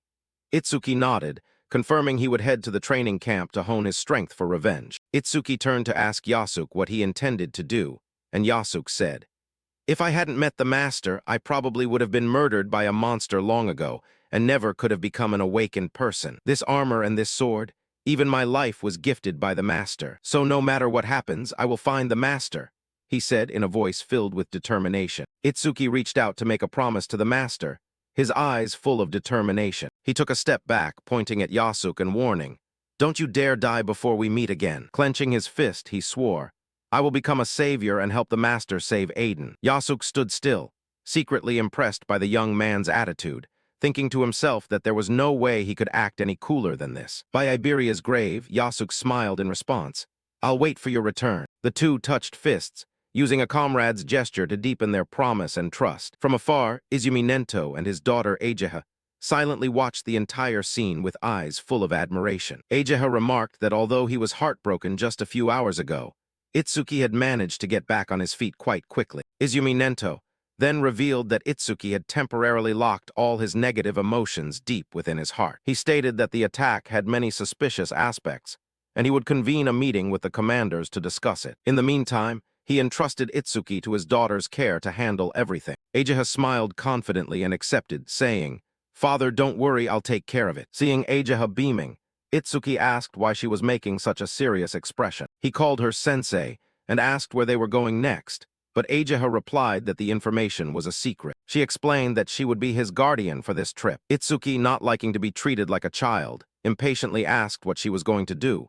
So Ageha pointed straight ahead, raised her hand, and said, "We are heading straight to the central continent, the location of Apex Camp." The scene shifted abruptly with a massive explosion, taking the viewer back to the recent past of an event. In the memory, Itsuki appeared with a dark aura, his eyes filled with murderous intent and rage. A man wearing glasses screamed in pain after taking a devastating blow to the face. Beaten black and blue and exhausted, the young man knelt on the ground, completely defeated. Itsuki looked down coldly at his fallen enemy, his aura so terrifying that it made onlookers tremble. Clenching his fist, he delivered the final blow, ending the match once and for all. Returning to the present, Ryuji lay in a hospital bed, wrapped in bandages, crying out in pain. He thrashed about in a terrifying nightmare about what had happened. His mother hurriedly ran over, hugging her son and reassuring him. "Don't be afraid, Mother is here to protect you." She gently asked if he was dreaming about the person who had hurt him again. Ryuji gritted his teeth, swearing that he would return the pain he suffered 100-fold, vowing to make his enemy taste a world of agony. His mother comforted him, promising that his older brother had returned and would avenge him. Just then, a giant silhouette appeared at the door and slowly stepped inside. His older brother spoke up, "You must be in a lot of pain." Ryuji begged his brother to avenge him and defeat the one who caused all of this. The silhouette asked, "The name of the one who did this to you, is it Tenma Itsuki?" Ryuji nodded in confirmation, saying that he was just an orphan with no father or mother, yet he had taken first place in the qualifiers. Hearing this, the older brother realized that if he took first place, he would definitely be present at Apex Camp. With a wicked smile on his lips, he swore, "When I find him, I will crush Tenma Itsuki." The scene shifts to the protagonist, who had arrived at the training camp with Ageha. Ageha, the nanny's sister, looked up at the sky, breathed a sigh of relief, and announced, "We've arrived." Appearing before their eyes was a massive glass dome structure that looked extremely sci-fi. Itsuki stood stunned, his jaw dropping in amazement. "Impressive! It's completely different from what I imagined." The two merged into the crowd, walking toward the main gate of the building, Itsuki muttering to himself. And indeed, just as Ageha had said, those around him were either giants in golden armor carrying massive shields, or players walking around with skeleton monsters in tow.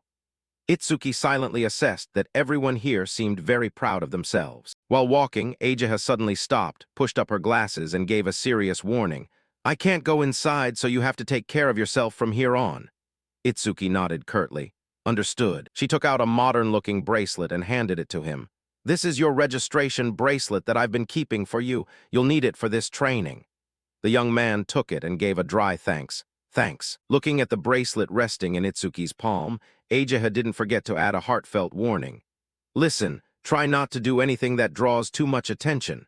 You don't want to end up in others' crosshairs." Ignoring the anxious advice, the stubborn young man turned his back and walked straight into the light gate, leaving only a clipped response. "I know." Watching his reckless back, cold sweat began to bead on Ageha's forehead. She sighed softly, muttering to herself, "Knowing Itsuki's personality, I can't help but be worried." Stepping into the reception area, Itsuki approached the registration counter and said very politely, "I'd like to register as a participant." Sitting behind the counter was a haggard-looking staff member with scruffy stubble, toothpick in his mouth, looking like he hadn't slept in days. He didn't even look at him, indifferently holding out his hand. "Give me the bracelet." Itsuki obediently placed the registration bracelet into the hands of the surly receptionist. The employee indifferently placed the bracelet on a machine. Immediately, the device emitted a hovering blue light that scanned the bracelet to extract the data. Itsuki's green eyes narrowed slightly as he silently assessed the lazy staff member in front of him. Even the receptionist was level 40 or higher. The Apex camp was indeed on a completely different level. At this moment, the system screen displayed the information. Name: Tenma Itsuki, level 0, occupation, order breaker, talent, special rank. Seeing the round number 0 for his level, the receptionist sneered, whispering with contempt while still chewing his toothpick. A level 0 can get in here? This brat must have used connections to pass the preliminary round. But connections don't mean a damn thing here. Without real strength to back it up, it's only a matter of time before you get crushed. Maintaining his one-star service attitude, the receptionist waved his hand forward, shooing him away.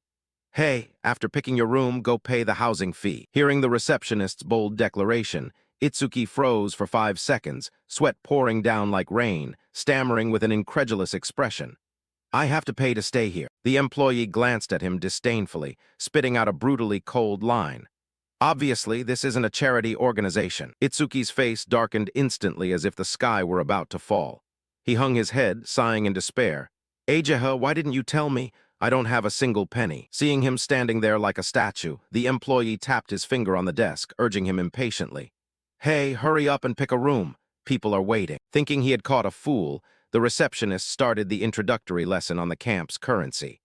Your assets here are determined by the number of points you earned in the preliminary round. For example, if you earned 1,000 points, that amount will be transferred to you as soon as you enter. You can also earn more points by completing missions. Points here are basically currency. You need them to buy food, daily necessities, and pay for your housing too. Itsuki rested his chin on his hand in thought, finally realizing. Ah, so points are actually important here. I earned quite a lot in the preliminary round, so it should be enough. As he pondered, the receptionist tapped the desk again, urging him impatiently. Hey, hurry up and pick a room. Everyone's waiting. Being rushed, Itsuki snapped his head up and asked a question that shocked the receptionist to his core. How much is the most luxurious room? The receptionist's eyes widened. In his head appeared the room types.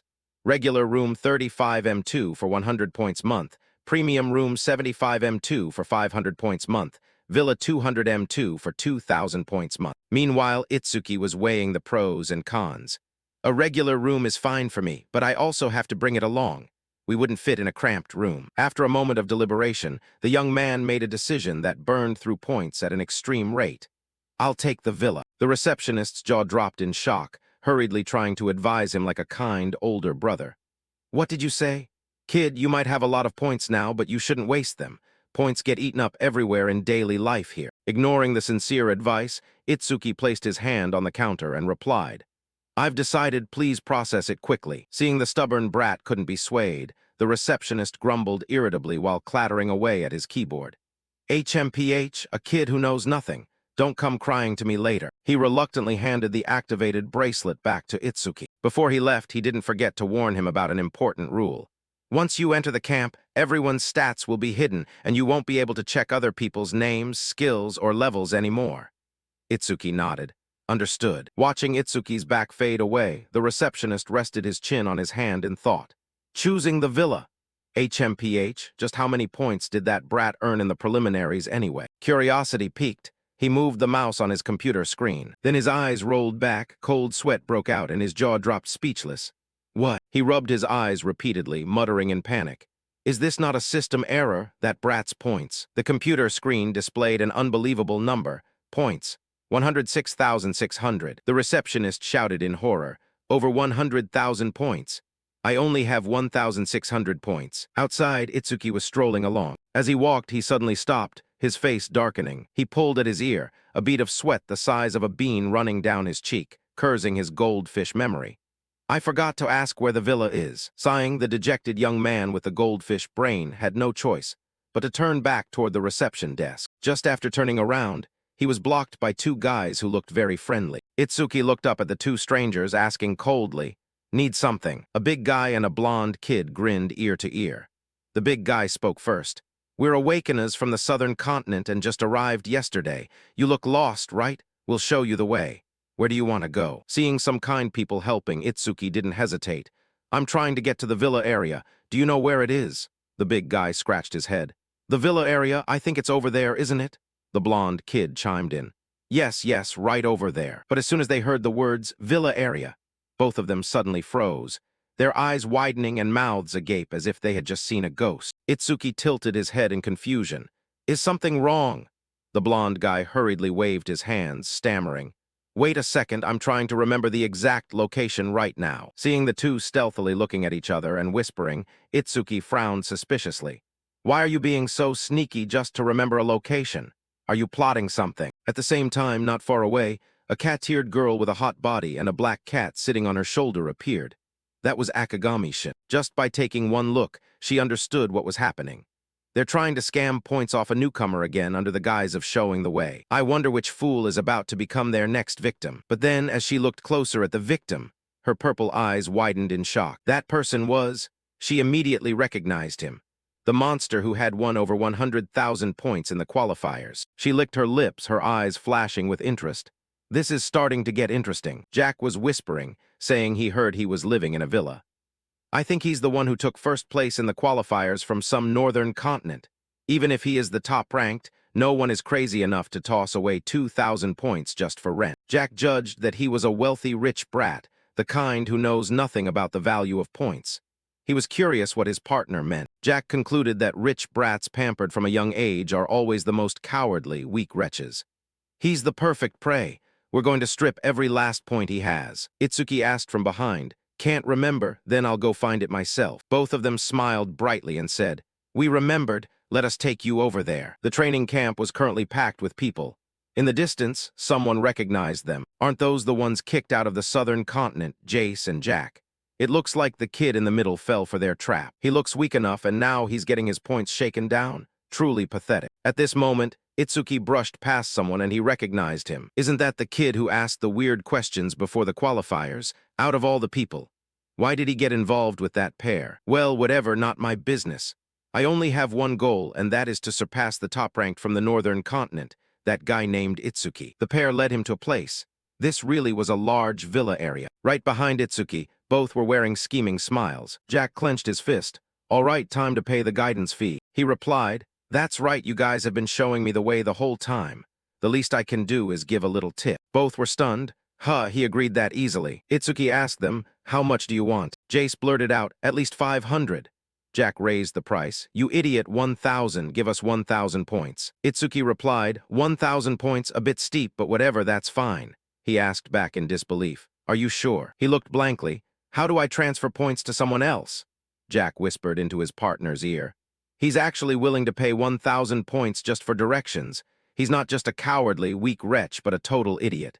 In this case, don't blame us, no personal grudges. Jack started acting up. Sorry, but this is taking longer than expected. You'll need to pay an extra fee.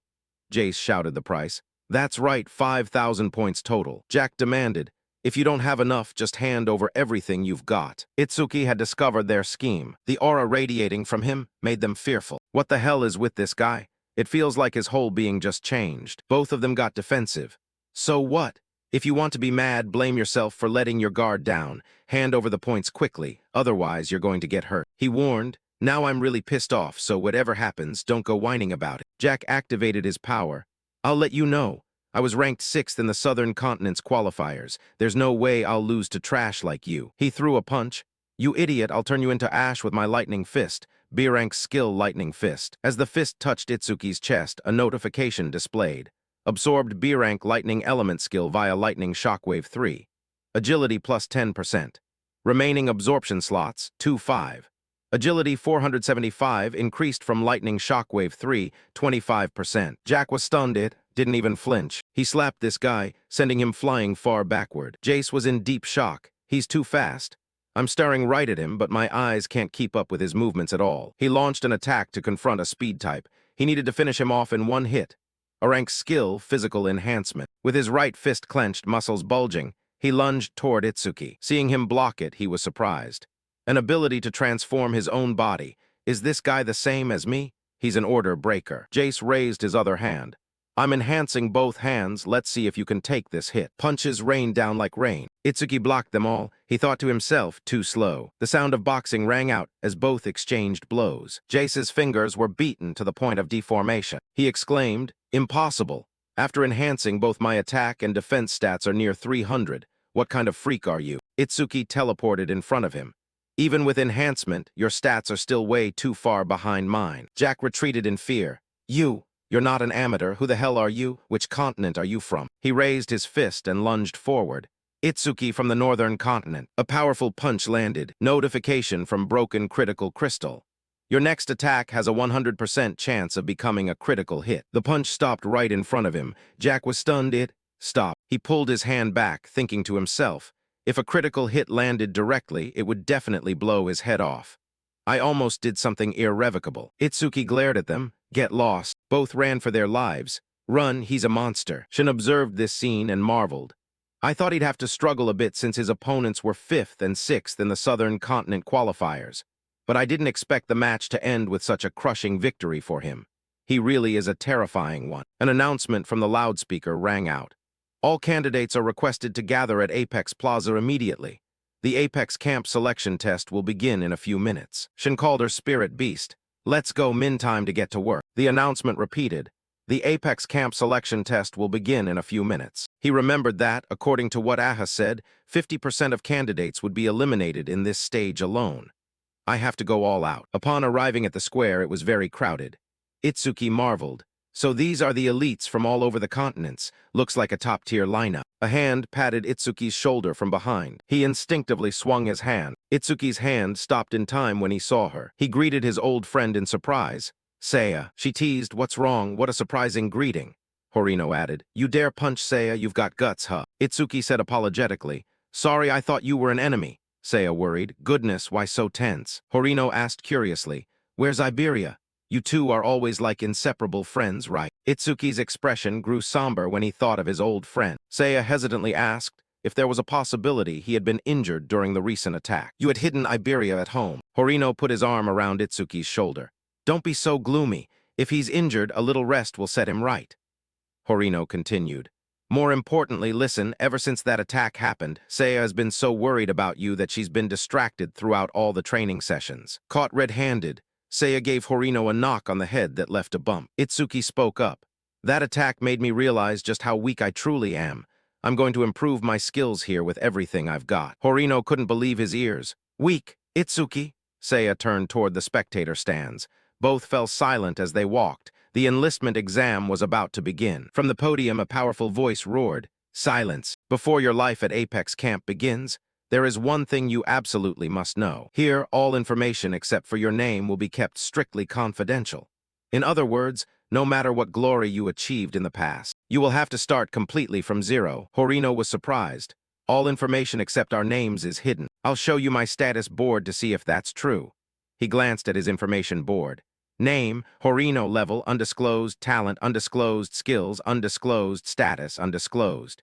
Itsuki confirmed, it really is all hidden. The announcement echoed, the enlistment exam will begin now. Please enter the venue in an orderly and neat fashion. The proctor lowered the megaphone, his lips curling slightly. Horino felt, this place is incredibly wide. Seiya remarked, it's even bigger than the preliminary round venue. Someone behind you asked, it's you, isn't it? The brat who humiliated those of us from the Southern Continent. Itsuki turned around, bewildered. It turned out those two guys had returned to complain to the top-ranked preliminary candidate from the Southern Continent, Kajin Imamichi. Both accused, Lord Kajin, it's him. When we tried to demand payment for showing him to his accommodation, he suddenly punched us. And on top of that, he mocked the Awakeners from the Southern Continent, calling us a bunch of ragtag misfits. Kajin asked coldly, any explanations? The two friends stepped forward to clarify. Itsuki isn't that kind of person. There must be some misunderstanding. Maybe those two were trying to extort points and got beaten up by him instead. Horino pointed at Kajin, saying, we already taught your lackeys a lesson for you.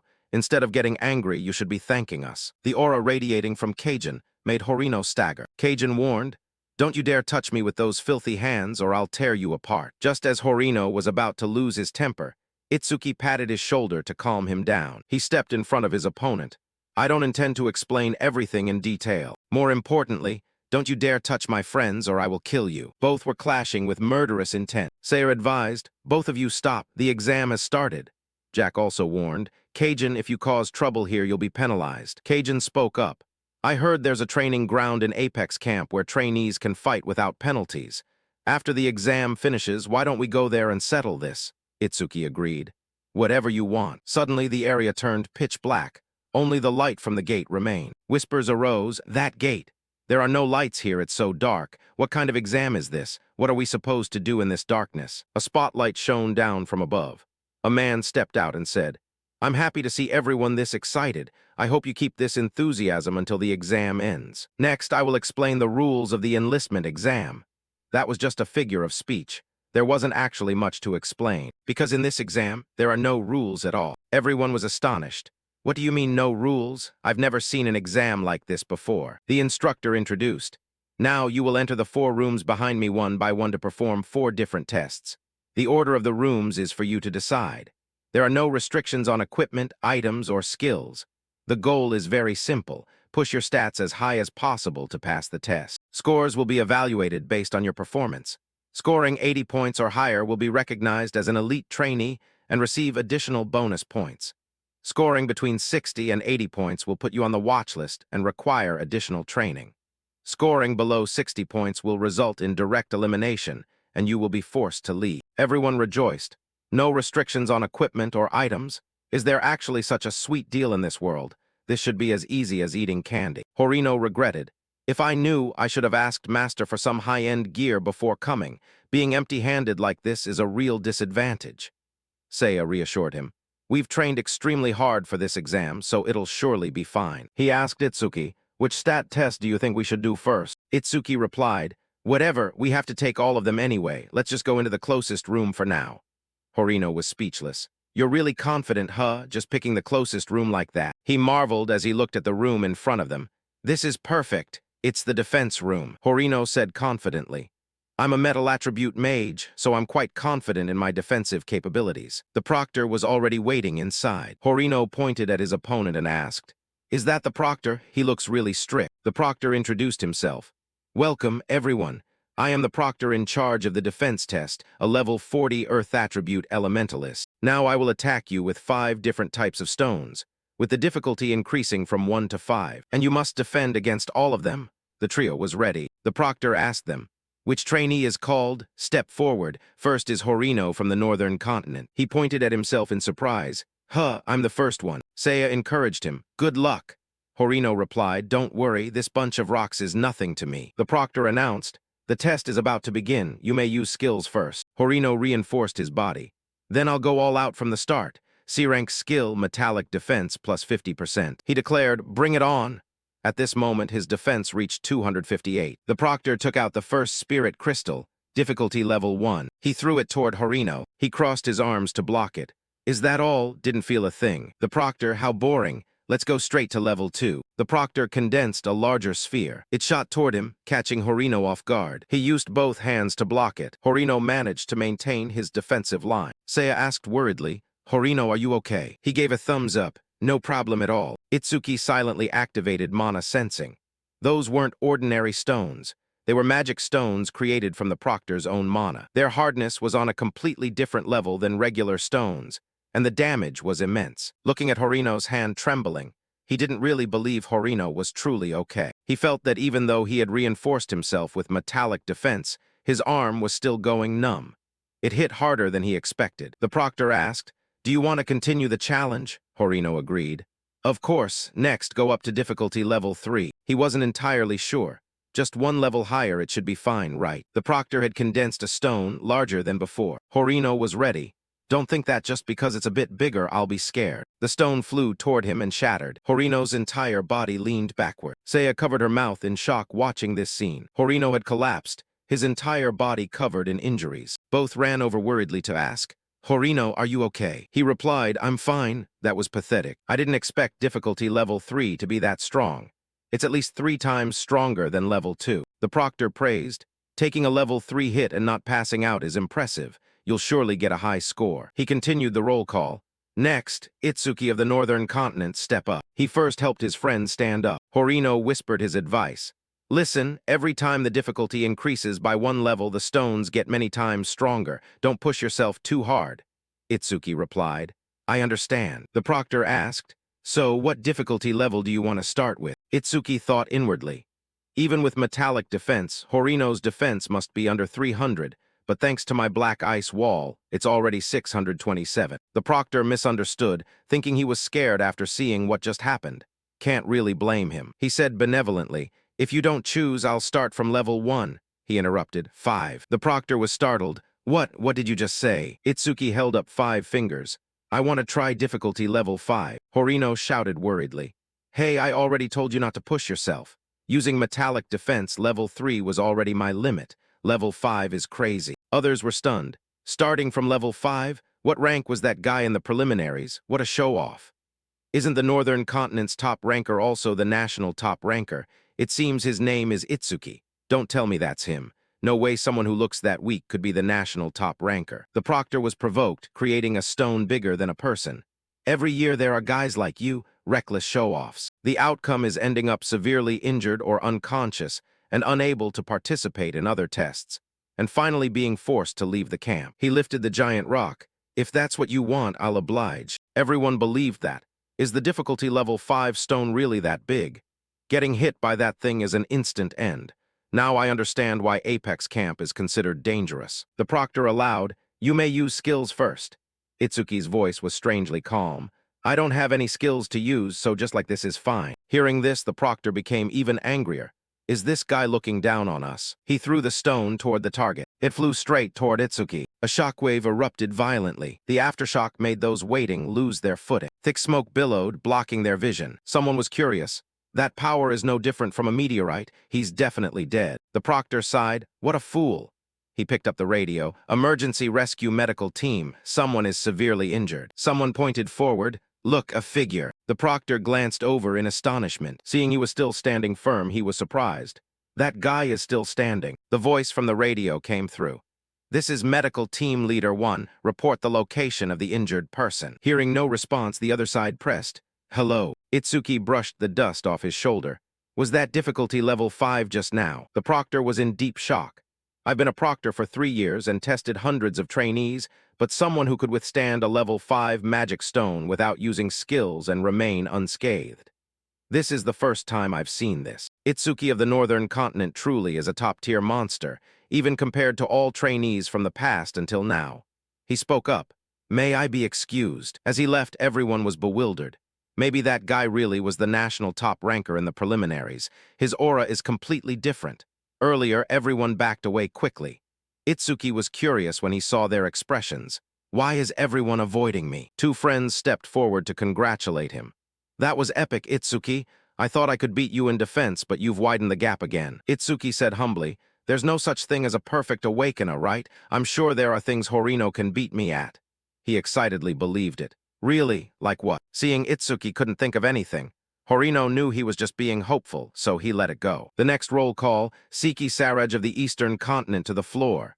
Itsuki encouraged him. Good luck, Seiya-chan, be careful. She replied, don't worry. The proctor repeated the old line. You may use skills. Seiya used B-rank skill, flowing water wall. She requested, give me difficulty level 3. He condensed a stone, a brave choice, here it comes. Seiya's water wall blocked that stone. It was trying to break through the water wall. Seiya tried to increase her defenses, but the water wall was shattered. She was pushed back to the wall, the stone fell down. The proctor praised, Seiya is clever. Instead of trying to force a block, she used the water current to deflect the stone's impact force. That flexible combat sense is the most important quality of a savior, she replied. Thank you very much. Itsuki praised, that was great.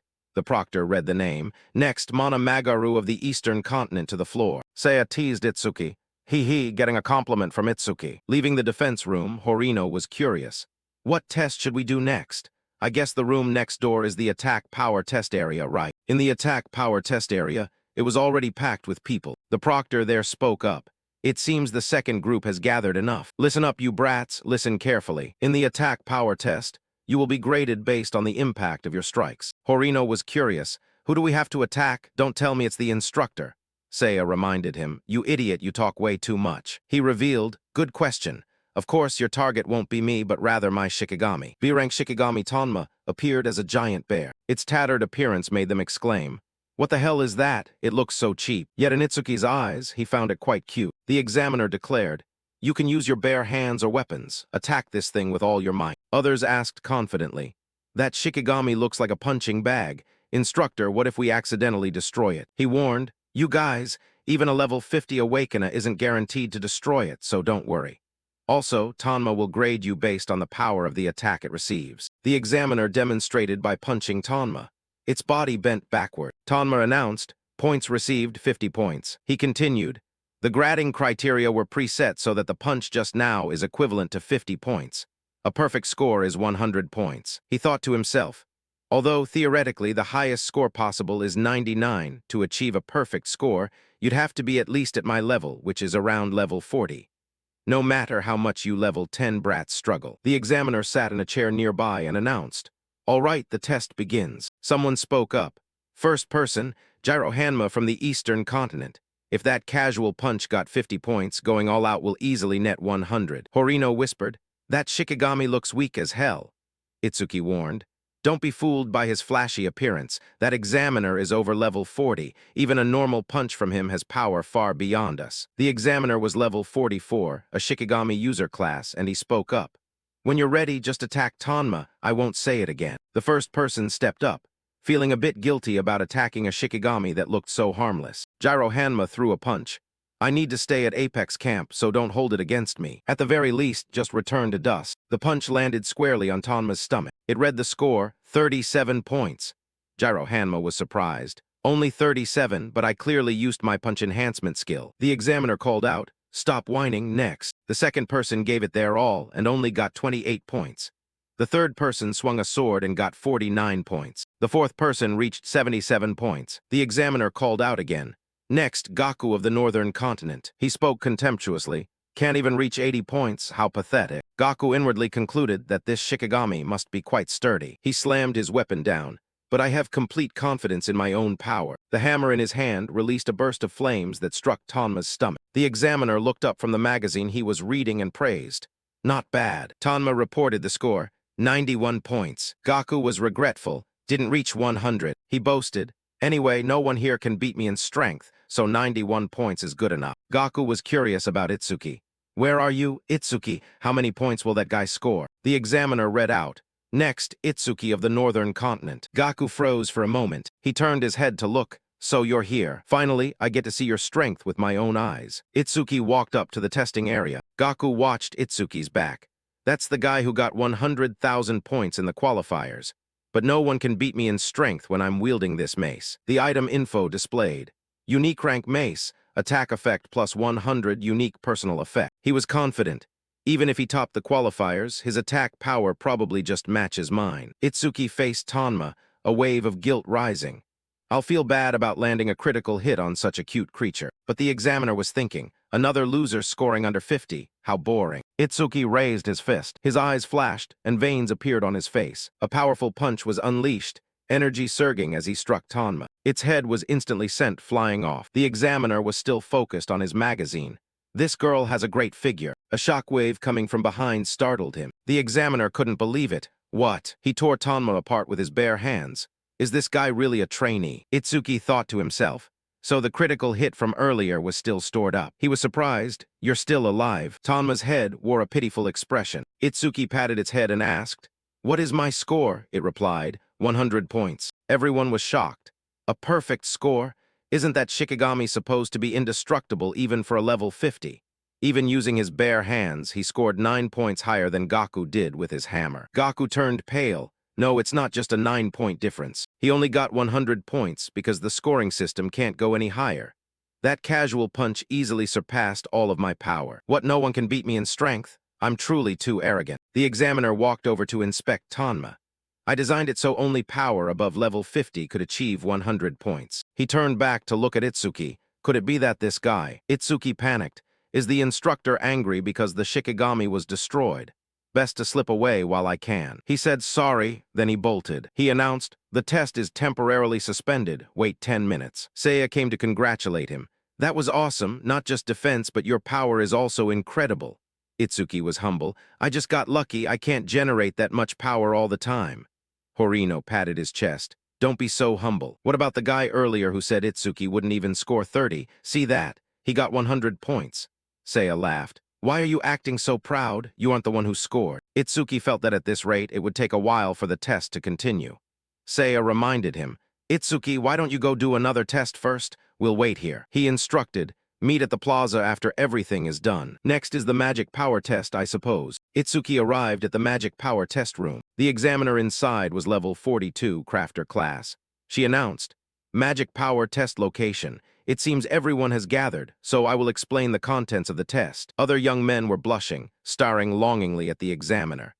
"That instructor is insanely beautiful. I really want to go on a date with her. Maybe if I get a high score, she'll invite me to dinner. Shin was disgusted to see them act that way. Men are all the same. She frowned when she saw Itsuki. He's here too, and he's staring fixedly at the instructor. Men really are all the same. She misunderstood. Itsuki was looking at something else. So that object covered by the red cloth is the testing device. The examiner revealed. The tool used to measure magic power was crafted by me personally. The cloth was pulled up, revealing a rare item, the magic power storage crystal. The measuring method is very simple. Place your hand on the crystal orb and channel your magic power into it. The more magic power, the higher your score. Someone asked curiously, if we channel all our magic power into it, what about the other tests? She reassured them. Don't worry, this crystal orb can both fully absorb your magic power and return it to you. That beautiful appearance made this young man blush. Yes, examiner, please. She said, if there are no more questions, we will begin the test. There is no specific order, so whoever wants to go first, step forward. The young man raised his hand. Yes, I'll go first. She praised him. Boys who take initiative are very popular with girls. You can start when you're ready. He placed his hand on the orb, giving it his all. I can't mess this up in front of such a beautiful woman. Even if I drain all my magic power, I must get a high score. He condensed his magic power. Explode my magic power. Looking at the meager stream of magic power, he exclaimed, no way. Even after channeling all his magic power, it wasn't even half full. The examiner took the orb and said, calm down, I forgot to mention something. This magic power storage crystal once absorbed the entire magic power of an awakener at the level 40 threshold. Others were stunned. Really? Even a level 40 awakener couldn't fill that crystal, then us level teens wouldn't even be able to fill half. The examiner ordered, stand still, now I will return the mana to you. She whispered into his ear, just between the two of us, I can tell what kind of person someone is by the amount of mana they pour into the crystal. You surprisingly have a pure heart. Did you know that? The examiner announced, who wants to go next? Raise your hand. Everyone was hesitant. Maybe I'll just go retake the defense test. I'd rather get hit by rocks than get my mana drained. The other replied, I just finished the agility test. My mana hasn't recovered yet, so I'll sit and watch for now. Itsuki stared at them, speechless. They changed their tune fast. Just a minute ago, they were excited as hell. He stepped forward. The examiner was interested. Oh, looks like we have our second challenger. Come on up. Itsuki was confused. I'm still raising my hand right now, so it's an acquaintance. She is Kana, the second ranked in the Northern Continent's preliminary round. Everyone marveled. I know her. That's Kana, second in the Northern Continent, top-tier beauty and ranked second in the preliminaries too. I'm in love. He realized, why does she look so familiar? Shin observed with interest. Having both the first and second rankers here should be very interesting. The examiner spoke up. You know the rules, right? When you're ready, start. Kana placed her hand on the orb. Green magic power channeled inside. Seeing the magic power not even half filling the orb, the others were disappointed. Just that? She's only a little better than the guy before. Is that all there is to the second ranker of the Northern Continent? Whispers reached her ears. If I were greedy, I would have taken first place. Haha, at this rate, I should have participated in the Northern Continent's preliminary round. Get out of the way when you're done. Let us from the Southern Continent show you how it's done. Kana's face darkened for a second. The sword worn on her began to vibrate, leaving its sheath. Mana radiated from within. Kana was supplemented with a source of mana. Her eyes lit up. Those below marveled. Huh, her mana just spiked. The magic fluctuations I'm sensing are several times stronger than before. Itsuki realized, so that sword is her mana source. Once she draws it, all the mana stored inside will flow straight into her body. Someone exclaimed, look, the crystal is almost full. Kana coldly sheathed her sword. The examiner thought privately, about 80%. With a score like that, she easily takes first place over the last 5 years. Her mana was exhausted. The examiner teased, 80% capacity filled. I'm so happy to meet a girl who is both strong and cute. Kana made a bombshell announcement. I'm a boy. Those men turned to stone. Give me back my heart that just fluttered. But he looks just like a girl. Even Itsuki was shocked. I really thought he was a girl the whole time. His voice and face don't match at all. The examiner exclaimed, really? The boys must be shocked. Anyway, now I will return the mana to you. Ready? Kana replied, yes. The examiner breathed a sigh of relief. Phew, finally done. Returning that much mana at once is much more tiring than it looks. She regained her composure and asked, all right, who's next? Raise your hands. Itsuki raised his hand. Please let me go. The examiner was interested. Oh my, he's handsome too, she requested. All right, start by introducing yourself. He introduced, I am Itsuki from the Northern Continent. Others were surprised. The Northern Continent again? He's the first place winner from the Northern Continent preliminaries, right? He doesn't look any stronger than Kana. He coldly glanced at Itsuki to see what he had. Others guessed, doesn't look like a magic-type person. Maybe mana is his weakness. He doesn't even have a weapon. No way he beats Kana. The examiner spoke up. If you're ready, you can start. I'll bet 50s that his mana doesn't exceed 300. Itsuki thought to himself, my base mana is only 380, so I can't even fill half the crystal. But I have a passive mana sensing ability on my side. Notification displayed. Mana sensing level 1 consumes mana continuously upon activation. Detects mana flow within a 1200 m radius. Each time an enemy unit is detected, self-mana recovers by 10%. He activated his mana. Every time I detect someone using mana within a 1200 m radius, my mana increases by another 10%. In other words, including the instructor, every awakener here is my mana source. As long as they're still here, my mana will be infinite. A series of notifications displayed. Enemy unit detected. Self-mana increased by 10%. Self-mana increased by 10%. Enemy unit detected. Self-mana increased by 10%. Self-mana increased by 10%. They were stunned. He still has mana, and he's doing it with his bare hands. Even Kana needs a magic tool. The examiner focused on the crystal. It's about to be full. The crystal was covered in a magical purple hue. Itsuki felt it looked full, but there was still room for more. Then I'll keep pouring until it can't hold any more. The examiner knew the crystal was full, but this brat's mana wasn't dropping at all. At this rate, she raised her hand. Enough. Itsuki froze, looking at her in confusion. The surface of the crystal began to crack. A violent mana explosion erupted. Those behind were shocked. Is it going to explode? What the hell? The examiner raised her hand to cover her face, blocking the incoming airflow. Someone heard, it sounded like something cracking just now. The crystal shattered in Itsuki's hand. He was afraid of being punished. I was just pouring mana in and it shattered on its own. You aren't going to make me pay for that, are you?